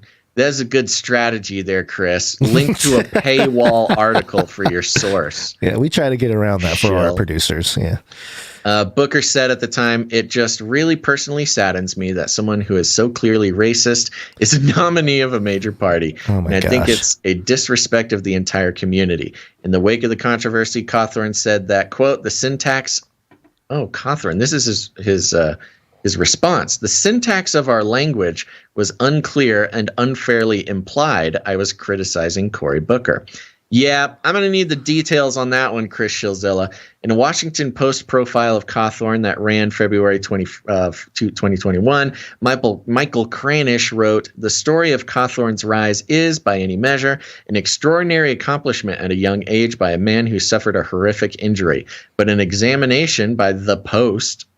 Cool. So it's of how he ascended so quickly shows how even one of the most neophyte elected Republicans is adopting Trump playbook, making false statements about his background, issuing baseless allegations about voter fraud, and demonizing his political opponents. The following month, CNN reported the allegations of sexual harassment and misconduct made against Cawthorn by several women when he was in college. For his part, Cawthorn said that, quote, "I have never done anything sexually inappropriate in my life," which is, well, a lot. Especially when you consider that Cawthorn hasn't even served a single full term in Congress. Controversy seems to follow him, which is rarely a good thing for an ambitious politician with big dreams. That makes me disrespect Chris Shilzilla more than anything he's ever said. The idea that controversy seems to follow him, because people like you are falsely presenting little pieces of information to make him look worse than he is. Look, I don't know the guy. Maybe he is racist. I don't know. But Chris, what you brought to us here does not in any way prove that. But this part, which is rarely a good thing for an ambitious politician with big dreams. Bro, Chris Shilzilla, where have you been, my friend? The biggest politicians in the world, the most powerful humans on earth, are constantly being followed by controversy. The idea that this good-looking 26-year-old wheelchair pilot is somehow not going to make it in politics because he had a couple Instagram snafus, it simply shows that Chris Shilzilla, A, doesn't respect us as his readers, but also doesn't respect himself because he is blatantly, just a bad reporter, I guess, is the easiest way to put it. So there you go. That's who Cawthorn is. Madison Cawthorn. And that's what Chris thinks about him. So I don't know. Now, when we see this gentleman, we can be like, oh, yeah, dude can drive a car, but not legally, apparently. I just skimmed through this sexual misconduct allegation article that CNN had here that Chris linked to. Mm-hmm. And, yeah, there's nothing concrete, but I can understand maybe why his license was revoked. He used to, I guess, do these fun drives where you drive really fast. Yeah, like a college student. Like a college student. And he would howl at girls and say, hey, how about that fun drive? And, yeah, one of the girls was like, there was a lot of sexual innuendo, which suggests to me that there wasn't anything in particular that happened. It's just he was catcalling some girls. He was a college boy, and the kind from a privileged background. Sure. With a rich daddy, a connected family, probably went to private school, went to some good college. Yeah, looks like some Navy ties there and stuff. So some Navy tie, never learned the consequences of his actions, had been chosen to, as American sort of aristocracy, to be in in Congress by the time he's 26. Yeah, those types of people tend to catcall while driving cars past. Well, there you go. Thank you, Chris Shilzilla, for filling us in on Madison Cawthorn. Yeah. We know more. Here's the thing, Gonz. We are not the only people paying attention to Chris. Okay? Yeah, some other people pay attention to him, and not all of them are as critical as we are, Gonz. Because if you go over to twitchy.com, hey, twitchy.com. You ever heard of twitchy.com? No, neither have I. But over here on twitchy.com, which is some sort of weird news aggregator blog, there is a blog post or article or something, whatever they want to call it, that goes like this. CNN's Chris Cillizza notes... I'm going to read his actual name. CNN's Chris Cillizza notes that the possibility of Joe Biden comeback now exists. CNN's Chris Cillizza in recent years infamously reminded everybody that reporters don't root for a side. And yet, as usual, this tends to sound a bit like rooting for a side. And they just put a bunch of, they just posted a tweet of his, which is this the beginning of a Joe Biden comeback? Which we also commented on. We brought that article to the show. Tweets are, what are these tweets? They're just his tweets. The possibility of a Joe Biden comeback now exists. Yeah, he does this a lot, by the way. I was actually going to bring it about this set of tweets. He will write an article and then tweet the article out with like 5 different tweets of just varying syntax. And this is an example. Is this the beginning of a Joe Biden comeback? The possibility of a Joe Biden comeback now exists. And he does this. He'll do it like 5 times. It must really, be an really SEO good thing or something. Yeah, it is. That's what I'm saying. That's Twitter him algo thing. Trying to get the Twitter algos moving or something. We should do that. Write 5 different descriptions for our Wow, he's not very popular. There's a lot of people that poo-poo on Chris Cillizza on Twitter. I like to think that I've sort of been a part of inspiring people to pay attention to this guy and how bad he is at his job. But yes, then there's some tweets about how bad he is at his job from other people. I kind of recognize some of these tweeters. I wonder if, anyways. I don't know. They got the bird logo. Twitchy here has the bird logo. I don't know. But the point being, ripping us off. Yeah, the point being, oh, that's true. Twitchy has a very similar logo to Canary Cry News Talk.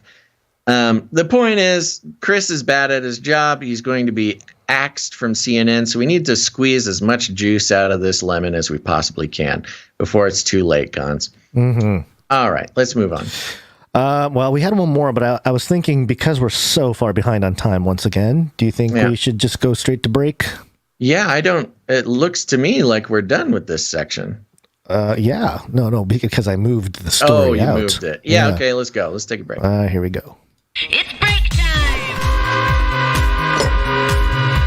Come on, take a break. This is our second break where we thank producers who come in with their talent. We at Canary Cry News Talk here consider this a place for therapeutic reflection of our troubling world, and we encourage producers to express it and process it through art, music, all kinds of talented ways. Because, God gave us talents, and I think it's important to use it to help us get through this weird time and do it together. And we like to share the artwork to build community, to build friendships, all that good stuff. And to start things off here, we have some audio production to present. Sweet. Yes. Wow, my board is really slow today. I don't know what's going on. Gotta get you a faster computer. Something, yeah. Audio production.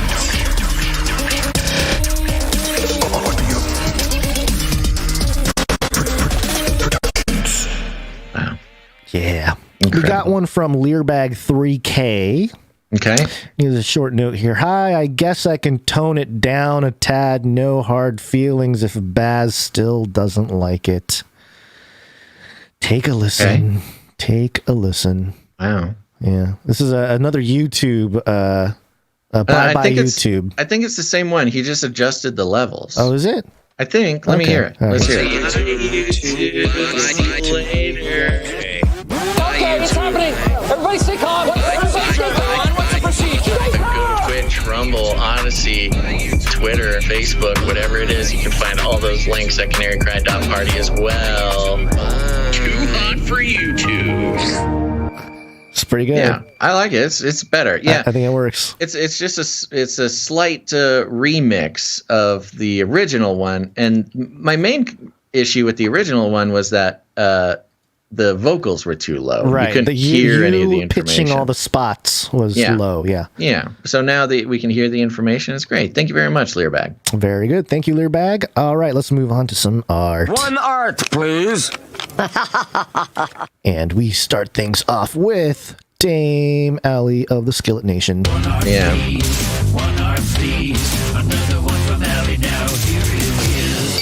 Mind if I read this note? Go ahead. It's a tome. The note comes from Epony Blaze. If you want to be on Tucker Carlson, here's what you got to do. You got to write a book. This is a nice reference to last episode here.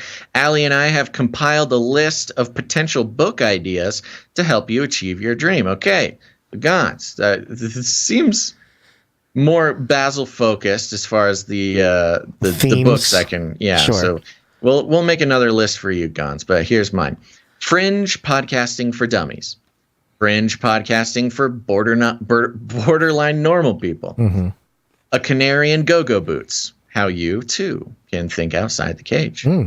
Skate Out of Hell. I wheelie learned a lot rolling as Alpha Deacon of the Church of Skatin'. That's a good memoir title. A Home Full of Monties, a collection of cattails. That's definitely yours, yeah. That's good, yeah. Feline Divine, the Monty's Daily Devotional, followed by part 2 in the series, Pause for Reflection. Ooh, I like that. Yeah. That's a good one. Basil's Baby Gains Infant and Toddler Cookbook for Epic Muscular Development Post-Birth. I think that's got a ring to it. Basil's Best Beard Book, Don't Be a Baby Man. The Metaverse Survival Guide. Virtual abductions are a thing that happens from time to time, but you might be able to emerge relatively unscathed unless you can't get off the Titanic before it goes down, in which case you are sunk. Very specific. Very specific, but true. Basil's episode ending scenarios, a 3-volume collection. There you go. That's fun. We could actually do that. We could get some transcripts of those, put those together. And the art is very well done here. Dame Allie, we've got, this is what it would look like if I was on Tucker Carlson on sort of a split screen, talking head situation. You got Tucker on the left doing, just the perfect Tucker Carlson face, his like confused, obstinate face with his crossed eyes and his furrowed brows and his perked lips. Love that guy. And on the right, there's me. There's me with my googly eyes and my virtual reality headset. I'm telling you, Tucker, maybe we should just tweet this at Tucker. He's like, maybe. That looks good. I'm sure. Looks good. Let's get him on the air. Appreciate the lizard eyes. Yeah. Depiction. Yeah, he won't even notice the lizard eyes. Okay. All right, Gonz. All right, Gonz. Stop doing work behind the scenes and give us this next piece of art. Thank you very much. One art piece from Dove.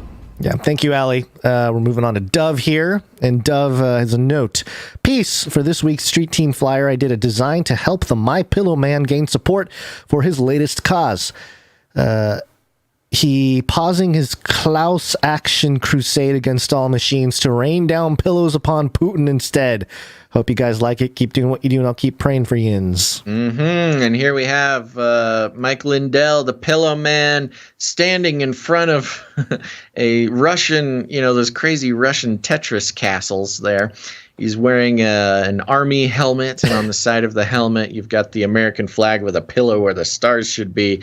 And his eyes are wide, and he's screaming some sort of orders as pillows rain from the sky to destroy the castle behind him. And it says, "Help me rain down pillows upon the Kremlin, the fire, like fire from the heavens." Find out how at CanaryCry.Party. And he even got the QR code in there. Very good. Very effective. Very funny. I need to update the Street Team webpage, putting it on the list. Thank you, Sir Dove. Thank you, Sir Dove. If I'm not mistaken, is that the only art we had today? I believe. I hadn't checked them. You are mistaken. Did we have more come in after? Someone sent us some art, but they didn't make the art, so I'm not sure if we were supposed to put it on the show. But it's one that could that would be good for next time. Anyways, yeah, I did not see any other art, so there you go. That's the art. Okay, well, time for some microfiction, I guess.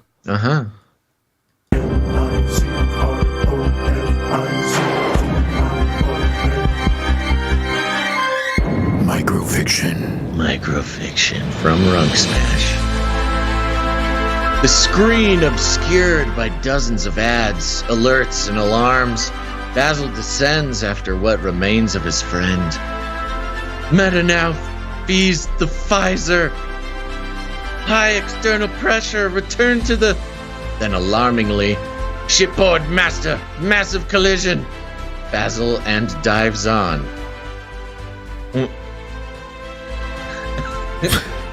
What's happening? I don't know. I just read it, man. Hold on. Okay. Yeah.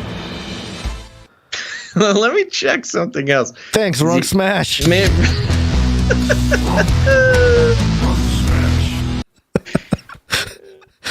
This is completely. Maybe he didn't have enough room for the words, so he left the words out, thinking that my brain would fill it in. Maybe he wrote it on the go. He's like typing it on his phone while he's walking or something. That's probably it. Yeah. I'm gonna check another source that he sends these to. No, I checked it's the same. Basil dives on. Yeah. Yeah.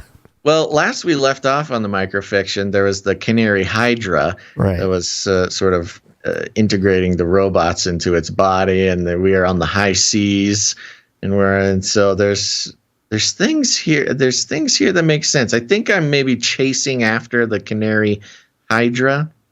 Okay. The chaos. If nothing else, it communicates the chaos that would be happening in that situation. Yeah. And in that sense, Runk Smash continues to be the master of the microfiction. Thank you, Runk Smash. Thank you, Runk Smash. And that does it for all of our producers who came in with their talent. Thank you very much. Wow, that might be the shortest second break we've ever done. Yep, and it's good. Time to wake up. You ready? Yeah. Yes, it's wake up time. Hey, yo, wake up. Hey, yo, wake up. It's time to get This is Veritas.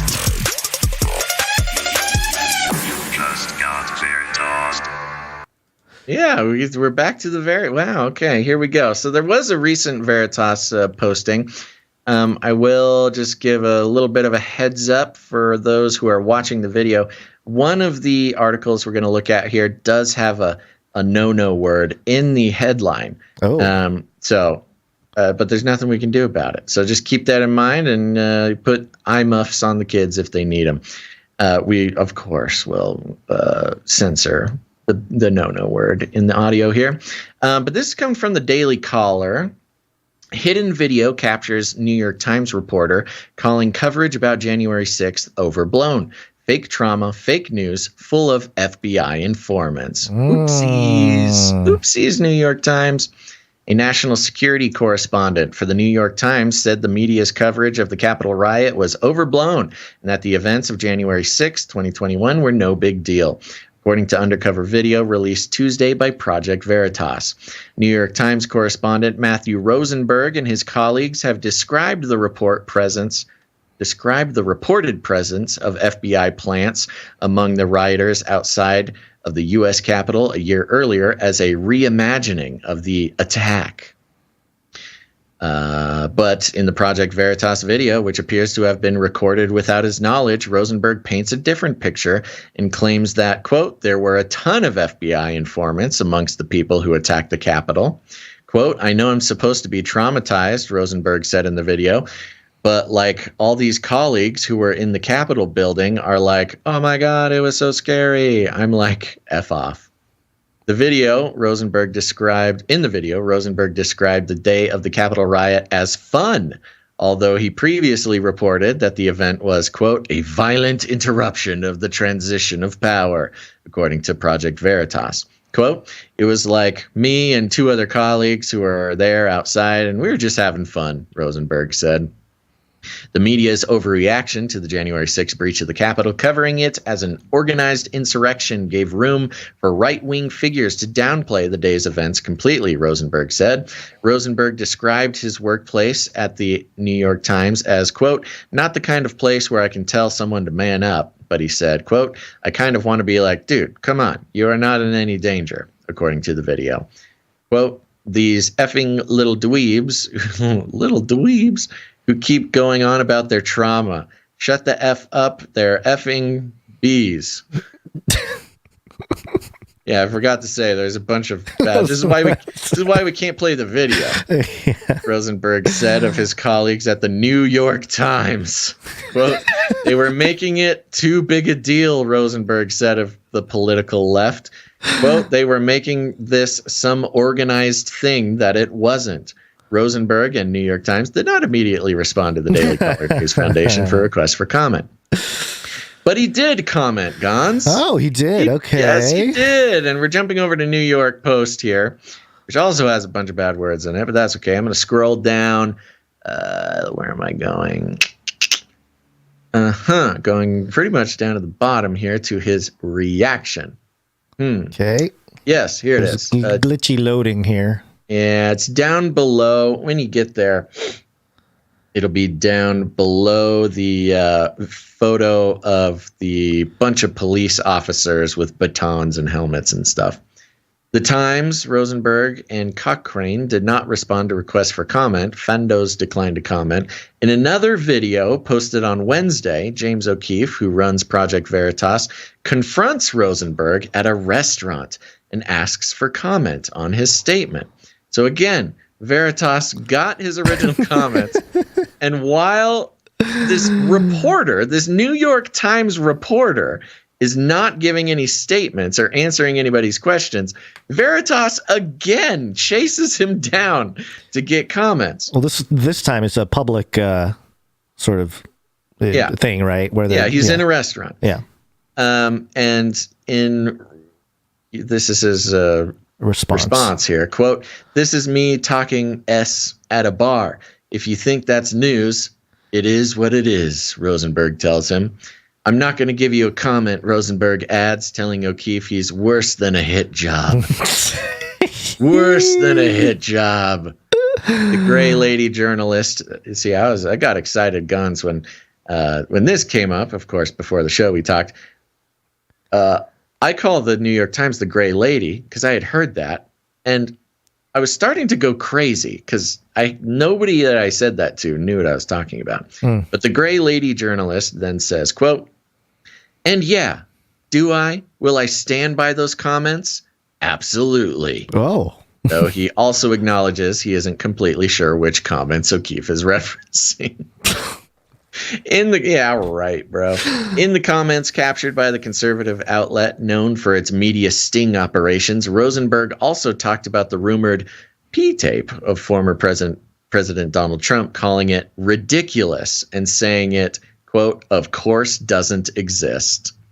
So there you go. We have Project Veritas getting New York Times reporter blowing the lid off of lots of things, but of course, primarily January 6th, that he was there, he's in the New York Times, he and his friends were not in danger, and that there was a concerted effort to blow it up, specifically to provoke Republican politicians to downplay it, which then could then be used against them politically. So really, the whole thing, as we know, was just a big political manufactured job, kind of like Russiagate, kind of like pretty much every single one of these big stories that have come out of the mainstream media that has been anti-Republican or pro-Democrat, just complete fabrications.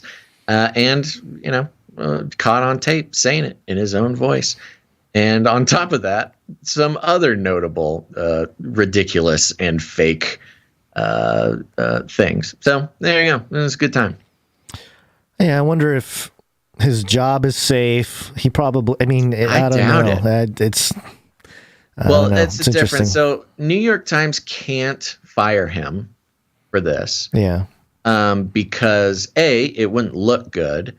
And B, there's laws, employment laws about that. But he can certainly be transferred and never, he could certainly have his day ruined, right? And, not have a good time at work anymore, which I'm sure will be the case. Sure. Well, we got one more topic to cover here, and it's the man, the myth, the energy king, Elon Musk. Where are the aliens? You are connected. And this is women's health mirrored on Yahoo News. Yeah. Yeah, great. Women's Elon commenting on women's health. He's in the women's health section. Well, kind of. Okay. Grimes secretly welcomes her second child, a baby girl named Y, the letter Y, with Elon Musk. That's a pretty weird way to put that. Secretly welcoming your second child, especially with the background of like Grimes and Elon. If it's Grimes, it could very well be some sort of interdimensional demon child that she summoned during a blood ritual. If it's Elon, it very well could be some sort of interdimensional alien child during some Tesla experiment. But okay, we'll assume it was a naturally born child. Yeah. Yes, and I see the chat wondering, I thought they broke up. More on that later. Yes. We'll get back to that. XAA12 is officially a big brother. Grimes and Elon Musk secretly welcomed a second child, a baby girl they nicknamed Y, in December 2021 via a surrogate. I can't believe you just called XAA12 Archangel 12. It's X Archangel 12. Okay, I'm sorry. I'm just taking the thing there. Okay. All right. Their daughter's full name is Exa Dark Sidereal Musk. Exa being a reference to a supercomputing term, and dark representing the unknown, and the dark matter that is the beautiful mystery of our universe. Sidereal, meanwhile, nods to her favorite Lord of the Rings character, Galadriel. Still, I don't think that's true, but okay. I don't think it does. Yeah, so I think Sidereal has more to do with something else. Still, Grimes revealed that she was originally fighting for the name Odysseus. Quote, I was fighting for Odysseus Musk, she told the magazine. A girl named Odysseus is my dream. Who is planting your dreams? The two welcomed their first child, a baby boy they nicknamed X, back in May of 2020. Pregnancy complications with X helped drive the decision to use a surrogate this time around. Quote, he was pressing on my nerves, so I kept collapsing, Grimes recalled of her first pregnancy. This is why it's in women's health. And it goes on here. So we don't have to dig into that, all the stuff. But yeah, I don't know. What do you do if you are in this world and you are named Exa Dark Sidereal Musk? If you are the sort of crypto prince and giga princess of Elon Musk and Grimes, my assumption is you do whatever you want. Sure. And my whole thing here is not so much the name with Y, it's what comes next, because we have X as the x-axis. We have Y now. We have a male X, a female Y. What is Z going to be? Transhuman. I think so. It will be a cyborg. I did cyborg or transgender-ish thing, male, female, one of these. Yeah, I don't know if they'll go that far, but yeah, maybe it will be. You never know. The parents don't decide that. If you're a good woke person, you let the kid decide that. No. Like, okay, well, not transgender. What do you mean? Yeah. Yeah. What's the word I'm looking for? You don't mean transgender. I'm thinking hermaphrodite, like hermaphroditic. Oh my gosh. Okay. I'm just saying, man. Sure. I mean, it depends which interdimensional portal it comes through. Right. Who knows? Okay, but how did this maybe happen? Androgynous. Androgynous might be the more. I think that's more politically. I think it's more their style. Oh, sure. It's non-gendered. Non-gender, yeah. A non-gender, not a dual gender. Okay. Well, depends on who you talk to, I guess, in the occult. Okay. But yeah, how did this happen? I thought they broke up. Yeah. Well, if you head on over here to page6.com. Grimes reveals she and Elon Musk. Well, by the way, hold on. Before we go, this sidereal, have you looked into this? Not a whole lot, but the sidereal rhythms and... Right off the bat, the immediate thing that occurred to me was sidereal astrology. And I pulled this thing up here. Let's see. The word sidereal comes from the Latin word sidus or something, meaning star, an English word for real. From this name alone, we can conclude that this astrological format orients itself with the star's present position in the cosmos. Yeah, it was like an astrology thing. Yeah, I was also thinking, and I'm wondering if there's a connection to Sidon, which is connected to the ancient Phoenician city. Also Mars. There's a Sidonia and Mars. Yeah, could be. I think it could be a connection to all that, too. Yeah, so sidereal astrology is astrology based on the stars, not the planets, I believe, if I remember correctly. This astrological format is commonly associated with Vedic astrology, or Jyotish, though they do not strictly follow the rules set out by sidereal calculations. Yeah, maybe this sidereal astrology is from Sidon. Perhaps. I think so, maybe. Yeah, so there you go. I don't know. There's a sidereal thing. But back to page 6, what people really want. Grimes reveals she and Elon Musk broke up again after welcoming second child. Oh, wait, so they didn't break up once, they broke up twice? Yeah, they got together like right before this kid and then broke up again. It's tough keeping up with the Musks. Hours after news broke that Grimes and Elon Musk secretly rekindled their romance and welcomed a second child via surrogate, the Oblivion singer revealed that she and the Tesla founder have split again. So nobody knew they were together until the kid was born. And then right after the kid was born, they broke up again. There's some weird... They're doing this on purpose. I don't know exactly what the purpose is, but there's something weird. Quote, me and E have broken up again since the writing of this article. Haha, but he's my best friend and the... But he's my best friend and the love of my life, and my life and art are forever dedicated to the mission now. What is the mission? The mission, capital T, capital M, Grimes tweeted Thursday. I think Devin wrote that part of the story really well. Seek peace out. In her Vanity Fair cover story, Grimes said the surrogate gave birth to their daughter, Exa Dark Sidereal, in December after she and Musk had gotten back together in some capacity. Quote, I would probably refer to him as my boyfriend, but we're very fluid. We live in separate houses. We're best friends. We see each other all the time. We just have our own thing going on, and I don't expect other people to understand it, she explained to the publication. Okay. This is the best it's ever been, she said of their happiness. We just need to be free. Despite being broken up, it appears Musk 50 and Grimes 33. Ooh. still have plans to expand their family. There it is. There's your Z coming. As she said, they've, quote, always wanted at least 3 or 4 children together. The couple are already Z parents. and then Alpha. Ooh, didn't they start all over again? Mm-hmm. Yeah. Well, and whoa. Musk is also father to twins Griffin and Xavier, who are 18, and triplets Damien, Saxon, and Kai, who are all 16. The dude has a pair of twins, a pair of triplets. They are I think they're using him as some weird genetic test. Something's going on there, huh? Man. Okay. I don't know, man. There you go. So, yes, on again, off again. Will they, won't they? Gonz, Grimes, and Elon keeping us on our toes. And, yes, will their next child be half robot? Probably.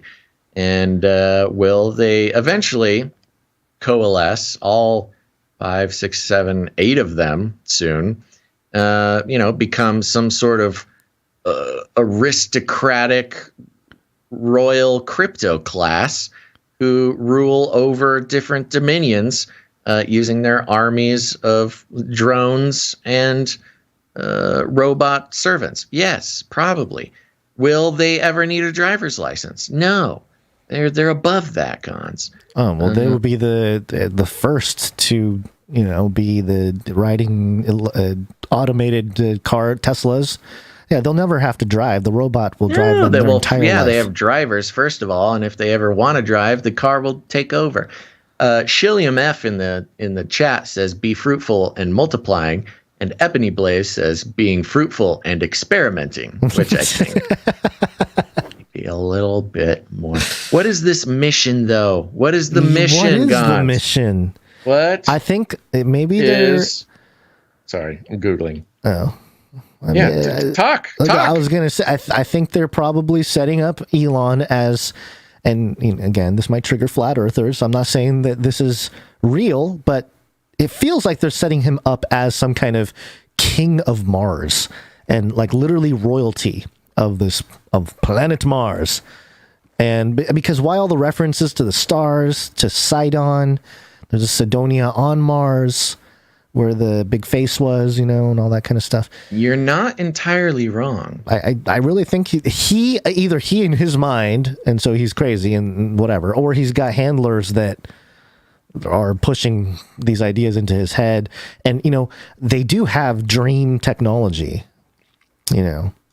I don't know if you heard about this one, but what do you? The governments have technologies that can sort of influence or infiltrate dreams. Oh, right. And the governments. The governments. I love that way of doing it. So, to implant some sort of agenda in Grimes' mind through her dreams, it would be a dream come true. Where would she get these visions? Yeah. Well, also, I'm sure they don't need to use that necessarily because she's all on board. I found this interview here from the same deal. Mm-hmm. What is the mission? Grimes explained. The mission is sustainable energy, making humanity a multi-planetary species. There you go. And the preservation of consciousness. Wow. And this is done in like a interview transcript format.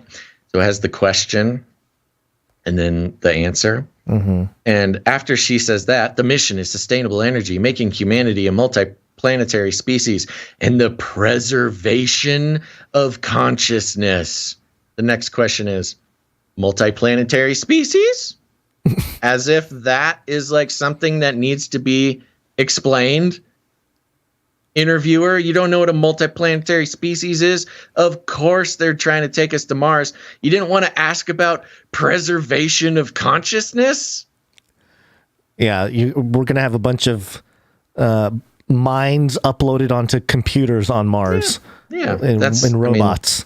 That's the most livable form. By the way, they're probably going to have some, I'm sure they're planning to do some kind of metaverse thing there too, where the movie Avatar 2 is coming out, really get this idea of like being in one place, but then experiencing your life somewhere else through some kind of consciousness vehicle. This is great. Yeah. You want? Yeah. It was on that note. You want to hear the explanation? Yeah. Let us know. That Grimes gave to multiplanetary species. Yes. It sounds like she's been listening to the show or something. Taking the other side. This is according to the Vanity Fair article that was done.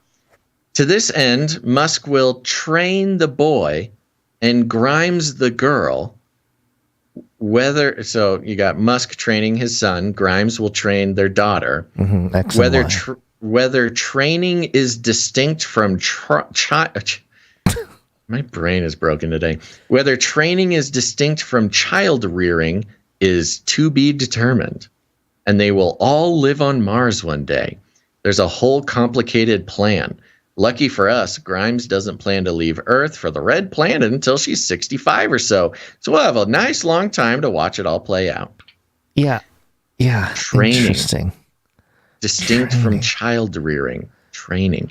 They are going to split the children and train them separately. This is very strange, man. I'm sure they are at least grooming or using Elon for some weird end. And it makes sense why he's sort of taking the popular stance, I guess, the most libertarian stance when it comes to a lot of the things that have been taking place the last few years. Because it is like the most logical stance. Yeah, it's the most futuristic. And, it's very similar to the Galactic Federation in Star Trek, if I understand it correctly. Whereas, like, yes, they are very sort of formulaed society, but also everyone has like complete freedom and works from their best intentions and no need for money. We work to better ourselves, and it is sort of this weird combination. And who's the guy? What's the guy's name who came up with Star Trek? Roddenberry. Yes, Roddenberry. Roddenberry, yeah. That's what it is. He was sort of he still remains in some pockets of libertarianism. He remains some sort of almost priest-like figure of libertarianism. Really? Yeah. That's weird. So a total philosophical libertarian type of guy. And so it makes sense that like the libertarian mindset would be so influential. Not libertarian in sort of the American political sense, but more in the sort of humanistic philosophical sense. And that's where I see, I mean, they have things in common for sure. Yeah. But not to get it confused with American politics. Well, it's very high-minded and kind of hard to fully imagine. Yeah, Gene Roddenberry is interesting because you go down the rabbit trail of who he was kind of rubbing shoulders with, getting some of his ideas that he put into Star Trek with the Council of Nine. You see that repeated over and over again, 9 characters on Star Trek. He's a big occultist. Big, super occultist. And he was hanging out with an Israeli channeler. I'm trying to remember his name. Uri Geller, I think is his name. Yeah. So Uri Geller? Yeah, I think so. Are you sure that was it? I think so. I thought he was an astronaut. No. How do you spell Uri Geller? Urigeller. Yeah, that's what I thought. Uri Geller, Israeli-British illusionist. Yeah, no, you're right. He's not an astronaut. He's an Israeli psychic.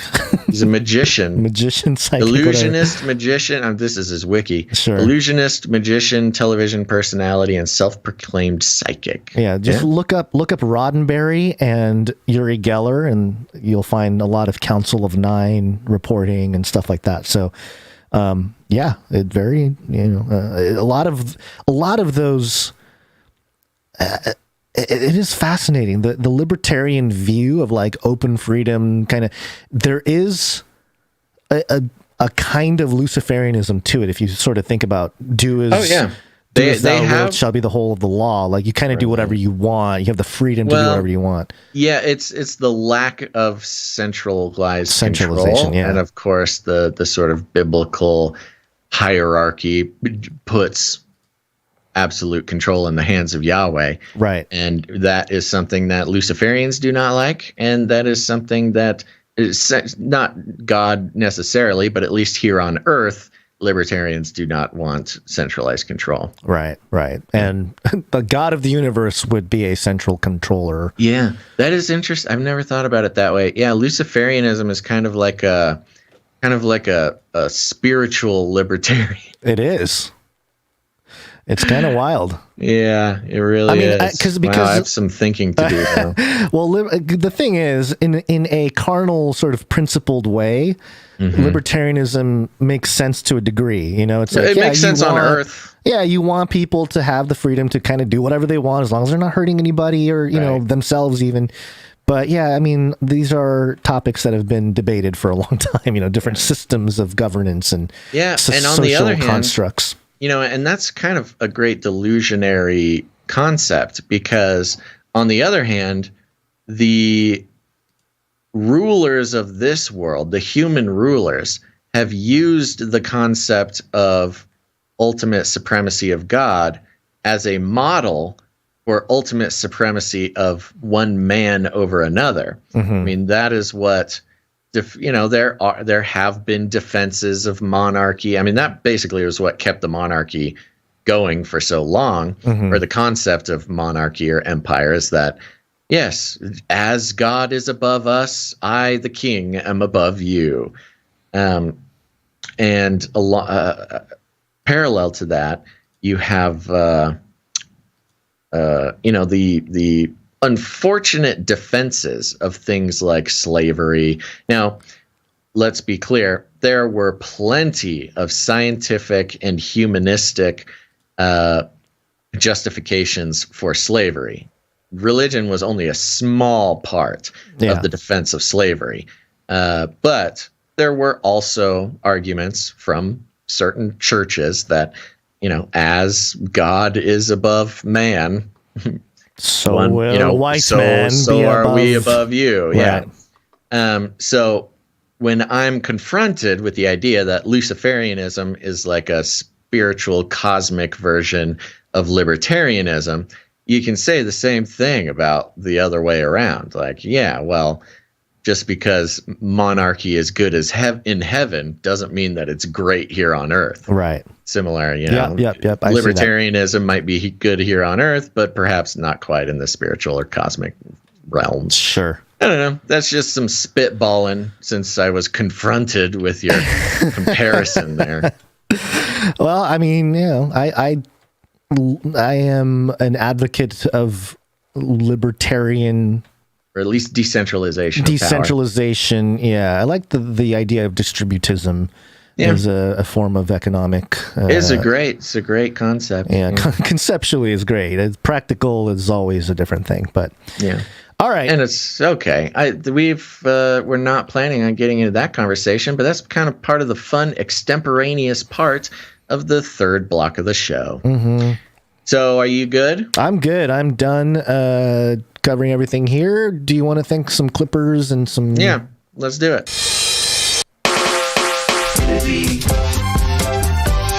Clipping all those videos. Thanks. Yes. Thank you very much, Clippers. The Clippers are the people clipping the show, every show, and putting them on the YouTube channel for the Canary Cry clips, as well as the Odyssey channel. So big old thank you to Emsworth, Faye Liverin, and Epsilon for all your hard work. It means a lot. How many videos have we published with those the Clippers now? It's a lot. On the what is it called? The YouTube. Wow, it's starting. I'm so disconnected from Susan that I forgot the name of her thing. Let me see. I think it was 60-something videos. Wow. On the YouTube, and we have like 30 more in the hopper getting ready to be posted. We're trying to space out the posting a little bit because YouTube doesn't like it when we spam upload. Yeah. We lost a few followers the other day because I posted like 10 videos. Yeah, you took over their timeline. Probably. Yeah, and that didn't occur to me. I don't spend a lot of time on YouTube, so I didn't know that would happen. So apologies for everybody the other day when you got like a huge amount of alerts or whatever from us, but we're going to be spacing them out a little bit more responsibly. But yeah, go follow the Clips channel. There are tons of videos over there. Great for caring, great for sharing. And if you got people you are trying to, introduce the show to, this is a great way to do it without, scaring them. So go check it out. Canary Cry Meetup. Go to Canary Cry Meetups and find out if there's a meetup happening near you. It's really important to connect with like-minded people in your neighborhood, your proximity. If you don't see a meetup that is happening near you, you can choose a location, figure out a date and time, make a flyer, and promote it. Be the people that builds it. What? Yeah. Meetups, baby. If you build it, the canaries will come. They will flock. Yes. Upcoming meetups. We have the Zoom meetup every third Wednesday of the month, 11 a.m. to 3 p.m. Contact Ciara for that. She's also leading the Washington meetup happening March 19th, 2022. That's coming up pretty soon, too. Contact Ciara for both of those. East Texas meetup scheduled for April 30th. Contact Cool Runningsman for that one. Dangerfield State Park. Next up, we have San Diego. There's a meetup happening April 23rd. Contact Meredith for that one in Carlsbad, California. So SoCal. And we have a new one here. Hollidaysburg, Pennsylvania. Yeah. Scheduled for July 9th, 2022. It's the Pennsylvania meetup. Yeah, and that's Sir Salmon's Night of the Fishes and company, I believe, are putting that on. Yeah. So if you go party with the fishes over there in Pennsylvania. So those who are in the northeast part of the country, no more complaining. Get down to the meetup. Yeah, this is good planning, planning for July already. Planning ahead. Yeah, very good. Thank you very much for that one. And we got a list of meetups gone by that you can contact people if you find them near you. So there you go. That's it. CanaryCry.Meetups.com. Okay, sounds good. Let's take a look at some reviews. Oh, see you at the meetup. This is fun.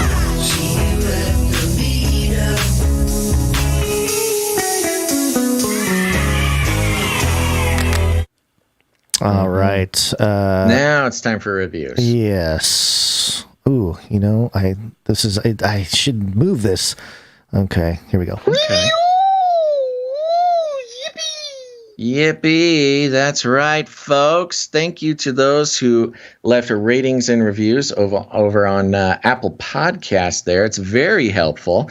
Not only is it fun to, get some feedback and see the funny notes and things people leave, but it's also very helpful because it activates the algorithms and the robots. Go ahead and share the show with a bunch of people who have never heard of it before. I mean, hundreds of people can find the show every week when we get, 5 or more reviews coming in over there. And let's see here, Gonz. I think we may have done it this week. All right. Yeah, I'm trying to count here. When was the last time we did this? There was just the one from DigiSnacks, right? Yeah. I don't remember. Yeah, okay. Well, here we go. Let's read some ratings and reviews, baby. Why don't we give a little woo-hoo right now, or ooh-woo, rather. Because we did it. We got rating and review, and Basil will...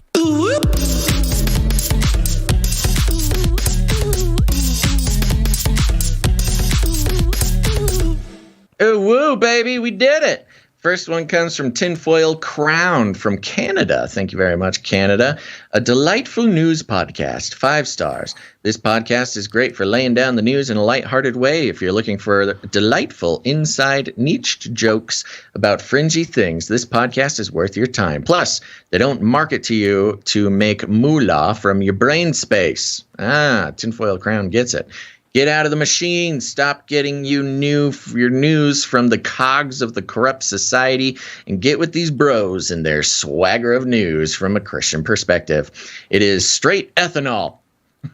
A news outlet not bought by corporate sponsors, but by the everyday listeners who desire journalistic integrity. Hoorah and good day, sirs and ma'ams. Thank you very much, Tinfoil Crown. Thank you. Yeah, we're really wonderful articulation there of what we're going for. Next up, Dodie the Coyote comes in from the United States, 5 stars. Hopefully you got your Funderwear on. Dude, super esoteric. In all reality, watching these two gentlemen decipher the mainstream narrative is super insightful and impressive in these wild times. They're ahead of the game. Bet on that. Thankful for them and their ministry. God bless all the producers and the community. Nice work, gentlemen. Keep it up. Fire emoji. Thank you, Dodie the Coyote. Thank you. Next up, LX Protocol V2 comes in. I feel like did we read these before? I don't recall them. Okay. Because we just had one last week, remember? Was it? There's a whole, that's what caused the, Okay. Yeah, we just had one. It looks like the system held a few back, because these are actually dated from last week. But they did not arrive. We did not have them to read. So I think Apple was holding them back. Maybe. This one's from I remember LX. seeing them last time. But anyway, go ahead. I don't know, man. LX Protocol V2, 5 stars from the United States, says, thanks for a great podcast. I really enjoyed listening to the show. This is one of the best sources of information for all things news and how it could be related to the Word of God. It is entertaining and great to listen to. I'll write a better review later. Just didn't want to disgrace my family any longer. Wait a second. It's coming back to you, huh? It's coming back to me. Told you, man. Wait, what? Thank you, LX Protocol V2 again, or maybe for the first time. I don't remember. I did not remember those first two. Okay. I kind of remember the first this one. Yeah, go ahead. But sometimes I read them beforehand, which I stopped doing because then they would seem familiar. Chauncey Lump comes in, 5 stars from the United States. Do not want to visit from Gonz's uncle. Love you guys and love this show. Yeah, you're right, man. Thank you. I'm tripping. Travis. We read Travis's? I don't think so. Okay. Well, here's Travis from the U.S. 5 stars. Best show ever. I've been listening to Canary Cry Radio for some time now, and I'm very impressed with their knowledge on current events and their biblical views. Basil and Gonz have really opened my eyes up to the truth that we live in such deceptive times. One day, Basil and Gonz, I will demooch. Stay in the word. Our king is on the way. Thank you very much, Travis. Thank you, Travis. Next up, Autumn Nation. Oh, gosh. I'm remembering Autumn Nation. 5 stars. Top-notch podcast. 5 stars for an educational, engaging, and extraordinary podcast. Basil and Gonz will keep you informed with the goings-on of this crazy world we find ourselves in at this time, while providing a biblical perspective on current events. Even though I have listened to the shows at 2 times speed, because there's so much content and I want to keep up. I didn't miss the call for people whose name starts with A to leave a review. There he is. Thank you, Autumn Nation. Yeah, not a whole lot of people claiming to have heard our call. This one comes from Steph Pud. Oh, hi, Steph Pud. 5 stars. Listen now. The real best podcast in the universe. Not pagan, Yahweh glorifying news that points to him. Thank you, Steph Pud. Thank you, Steph Pud. Last but not least, Jimbo from the United States. 5 stars. Entertaining, informative, and deliciously out there. If Art Bell, Rush Limbaugh, Mike Heiser, and Jim Gaffigan collaborated to create a podcast, it might be this good. Wow. High praise. That is definitely some high praise. Thank you very much, Jimbo. Jim Gaffigan, Mike Heiser, Rush Limbaugh, Art Bell. Quite the team there. Someday. Apparently, we just have to be like 60 years old, Gonz, to get the credit we deserve. Half of that lineup is gone, right? So. Yeah, I think you're right. Okay, I was going to jump over here to Audible to see if anybody left one there, because I don't want to leave the Audiblers. Yeah, that's right? Sure. Canary. Oh my gosh, but Audible does not make it easy to search. Canary. I think I have it here if you'd like me to. Yeah. You see anything new there? 13, which is more than I think we had last time. Let me take a peek. Looks like we have one from 13 I think Outside ratings. the Cage. Canary Cry News Talk offers a great breakdown of mainstream news and current events while relating it back to our Lord Jesus and Bible prophecy. My husband and I have been longtime listeners of the show and appreciate being informed, entertained, and encouraged. Thank you, Basil and Gonz, for all you do. God bless. God Amanda. bless you. Amanda, thank you very much. Amanda. This did, Steph Pudd just had the Canary Cry baby shower. I was thinking, all these meetuppers, we've been fairly hands off with the meetups, Yeah. But I wonder if we could do a little checklist of things that we could give the meetuppers to do at the meetups. Because one of them would be, hey, you're all together, y'all have phones, everybody right now take out your phone and leave a rating and a review on Apple Podcasts. Whoever shows up at the meetup, leave a review. That's something, again, the meetups are for you guys, mostly, not for us. We ask very little from the people meeting up, but I don't think it's too much to ask that everybody takes a second, make it an event, Here we are at the meetup. Now we're all leaving reviews together. There's some sort of, communal power to that. Sure. We'll make a checklist. Yeah. All right. Thank you. That concludes our ratings and reviews. And as always, folks, we're shooting for 5 or more a week. My brain's all scrambled. I have no idea how many that was, but I'll give you a big ooh woo anyways. But let's try to do that. 5 ratings and reviews by next Friday. And I think we're on C, Gonz. Everybody whose name starts with C, go leave a rating and a review. That's Candace. Cameron, Chris, Kamala, Christian, Carol,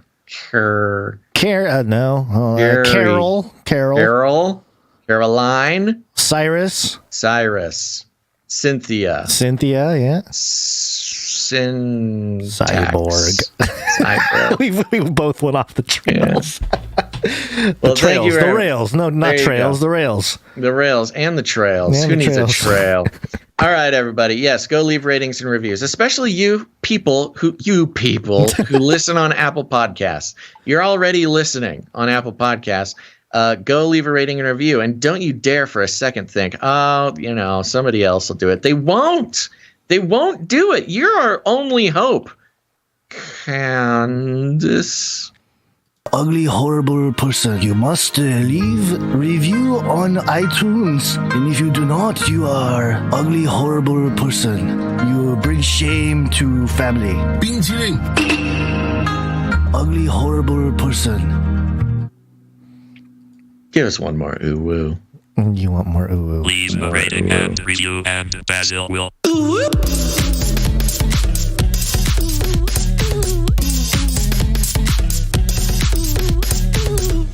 I did not see any new social media mentions, so just out there, just know if you post our links on social media, that's the best way to do it. I mean, retweets and likes are okay, but if you go ahead and copy and paste a link, maybe it's to an entire episode, or go to Canary Cry Clips, just post the clips, man. That's what they're for, and tag us or use hashtag Canary Cry News Talk.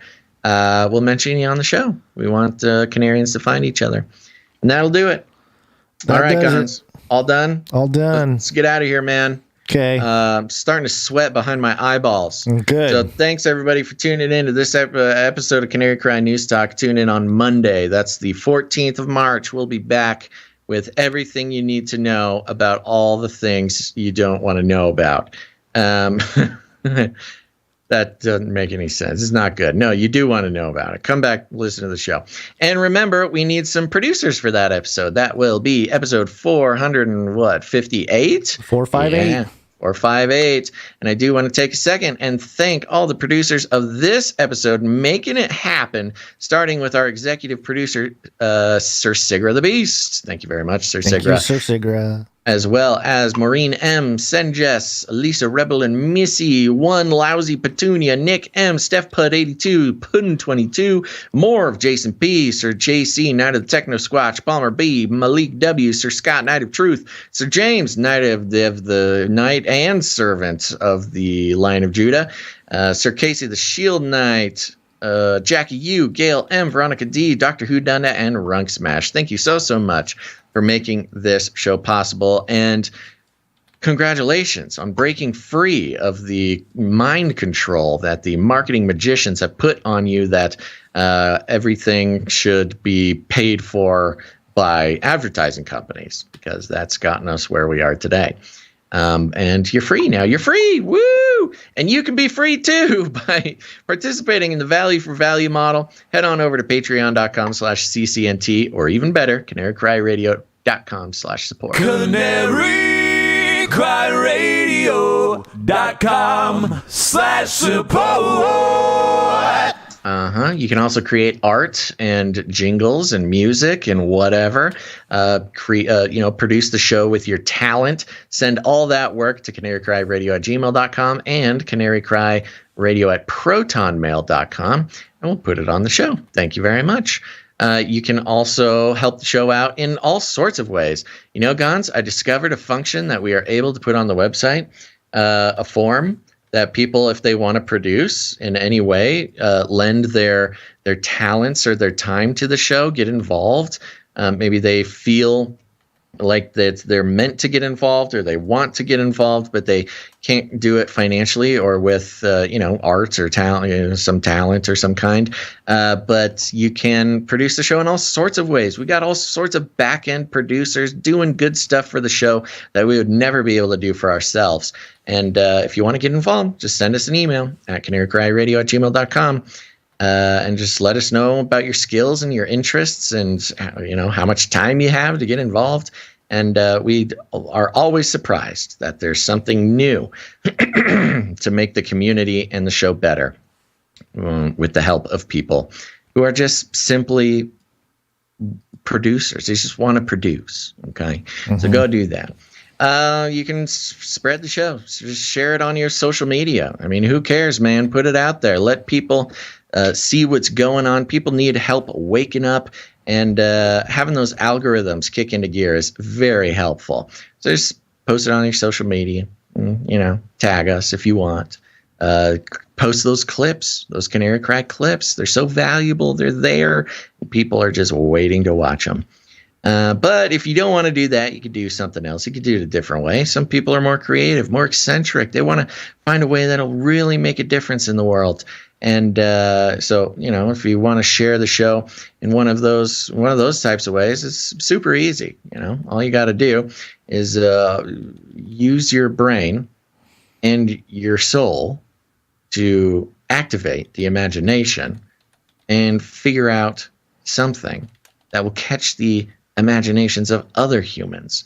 One of these things is you could simply load up a big water gun with very, very hot water, and then go out on a very, very cold morning. And you know what's happening next, folks. Some of you know exactly what's about to happen. But you pump up that water gun nice and big until your arm is hurting. Remember, like when you were a kid in the Super Soaker, you got to pump that sucker up until you just can't pump it anymore, and then aim that water gun into the air and give out a battle cry. And pull the trigger, and boom, you're shooting that hot water up into the cold, cold sky, which you know what happens next. It turns into steam. I think I might have this backwards, but anyways, something cool will happen, and ice particles will float through the air and create some sort of magical looking rainbow, and that rainbow will catch the wind and fly high up into the air, and leprechaun hunters from all around the world will see it and say, that is the one. It is the rainbow foretold.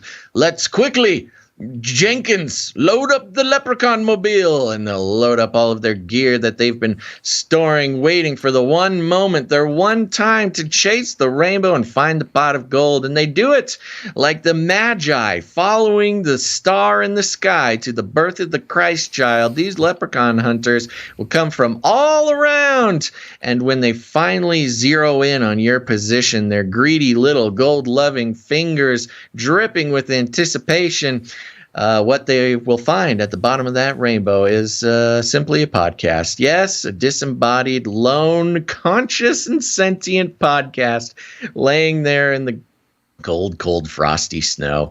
And they will pick it up. It looks so fragile. It looks so gentle. It looks hurt. Can we nurse it back to health? In this case, it's sort of like a little bird. That's what a podcast looks like, like a little canary. And they bring it home. They feed it milk. What do you feed birds? Baby birds, they drink milk, probably. Seeds. And they put it in a little container and put it under a heating lamp, and it becomes strong and vibrant. And that bird grows up and begins to sing into their ear every single night that Canary Cry News Talk is here to stay and will help, help them realize that they've been lied to their whole lives. And then, this happening is like magical in itself, but that's only going to get a couple of leprechaun hunters to listen to the show. What really comes after that is the big time, because one of those leprechaun hunters is going to go on the Joe Rogan show, baby, and talk about how they finally did it. They followed the thing, and they didn't find the thing, but they found this bird. And yeah, so Joe Rogan listeners, there's millions of those suckers. They will definitely be interested in checking out this show. Not my best one, but pretty good after all. Anyways, if you want to know anything else, we call it rattling cages. And if you need more instructions, here's what you do. Walk right up to him, grab him by the cage, and then you shake it. The end of the world occurred pretty much as we had predicted. I want to shake things up, stir up some controversy, rattle a few cages. Hey, stop that! You'll never silence me. I'm the last angry man, a crusader for the little guy. Leave the bird alone. Never. Rattle a few cages. Rattle a few cages. The human race will have every opportunity to improve. And if they don't? Ask Noah. That's right. Just ask Noah. I'm being told now, I'm receiving a signal that little baby birds do not drink milk. They have their mommies throw up in their mouth. So there you go. That's how the leprechaun hunters nurse the little bird back to health. They throw up in their mouth. Okay. Do you have anything to say about that, Gonz? Is that the analogy of what we do here? That is a great question. Honestly, I think the allegory lost any sort of connection to reality long ago. Okay. All right. Well, thank you for another week of shows. We'll see you on Monday. Oh, and look forward to our 10-year anniversary show on Wednesday. Wednesday is our official 10-year anniversary. Wow. Yeah, that's crazy. Of podcasting, not of everything. Well, yeah, anything else going on here. It's the podcasting thing. Yeah. All right, everybody. Thanks for listening to this episode of Canary Cry News Talk. Make sure to tune in next time. But until then, think outside the cage.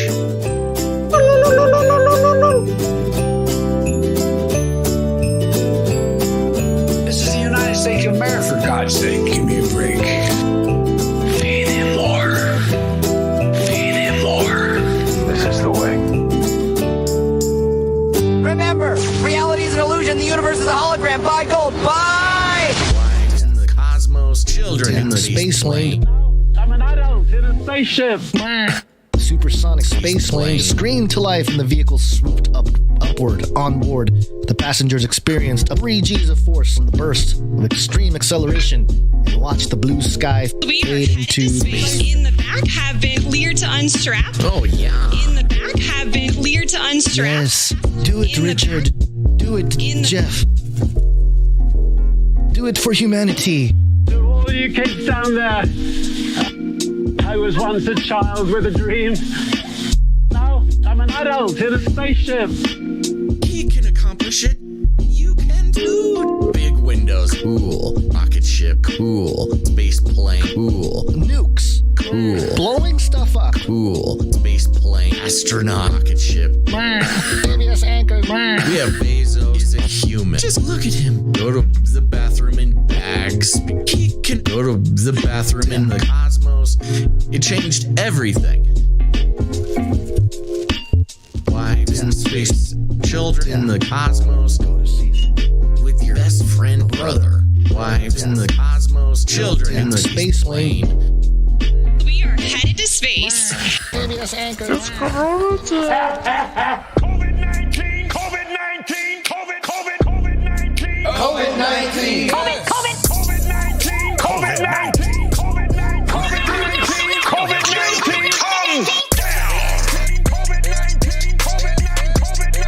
COVID-19. COVID-19.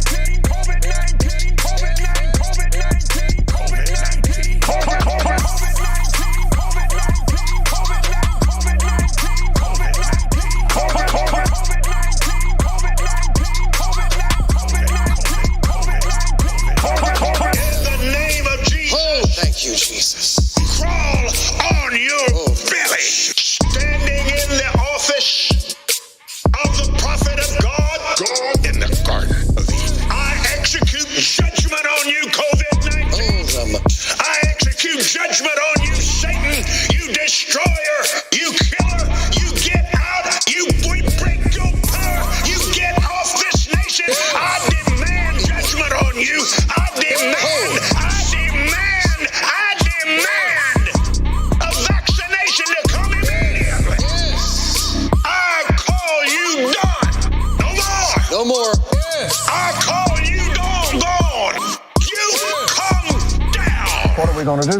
Burn!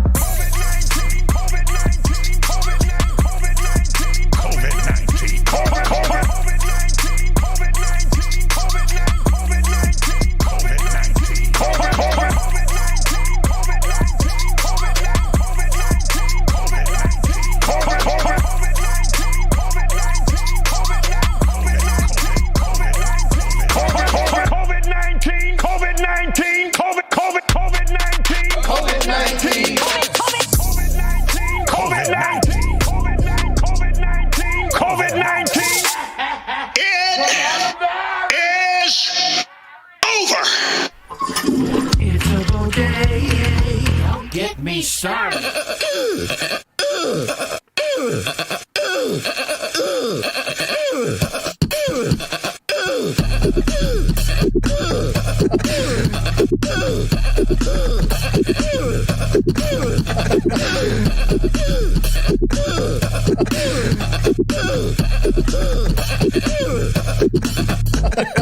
Fun fact, I believe it was another fun fact. Fun fact. Another fun fact. Brings me back to my Screamo days.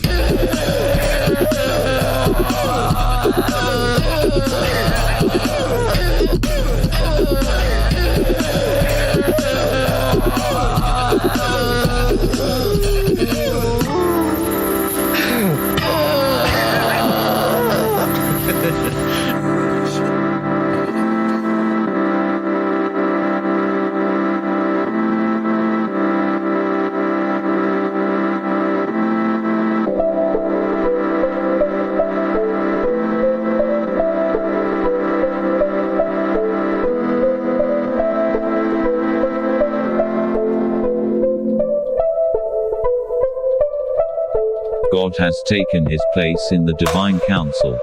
In the midst of the gods he holds judgment. How long will you so-called gods judge unjustly and show partiality to the wicked? You are to give justice to the weak and the fatherless, maintain the right of the afflicted and the destitute, rescue the weak and the needy, deliver them from the hand of the wicked. They have neither knowledge nor understanding, they walk about in darkness, all the foundations of the earth are shaken. I said, you are gods, sons of the Most High, all of you, nevertheless, like men you shall die, and fall like any prince.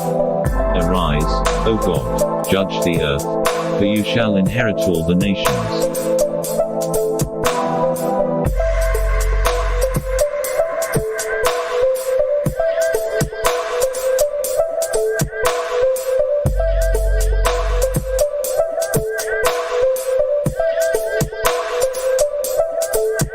Let the heavens praise your wonders, O Lord, your faithfulness in the assembly of the holy ones. For who in the skies can be compared to the Lord? Who among the heavenly beings is like the Lord? A God greatly to be feared in the council of the holy ones, and awesome above all who are around him. O Lord God of hosts, who is mighty as you are, O Lord, with your faithfulness all around you. You rule the raging of the sea. When its waves rise, you still them. You crushed Rahab like a carcass. You scattered your enemies with your mighty arm. The heavens are yours. The earth also is yours. The world and all that is in it, you have founded them.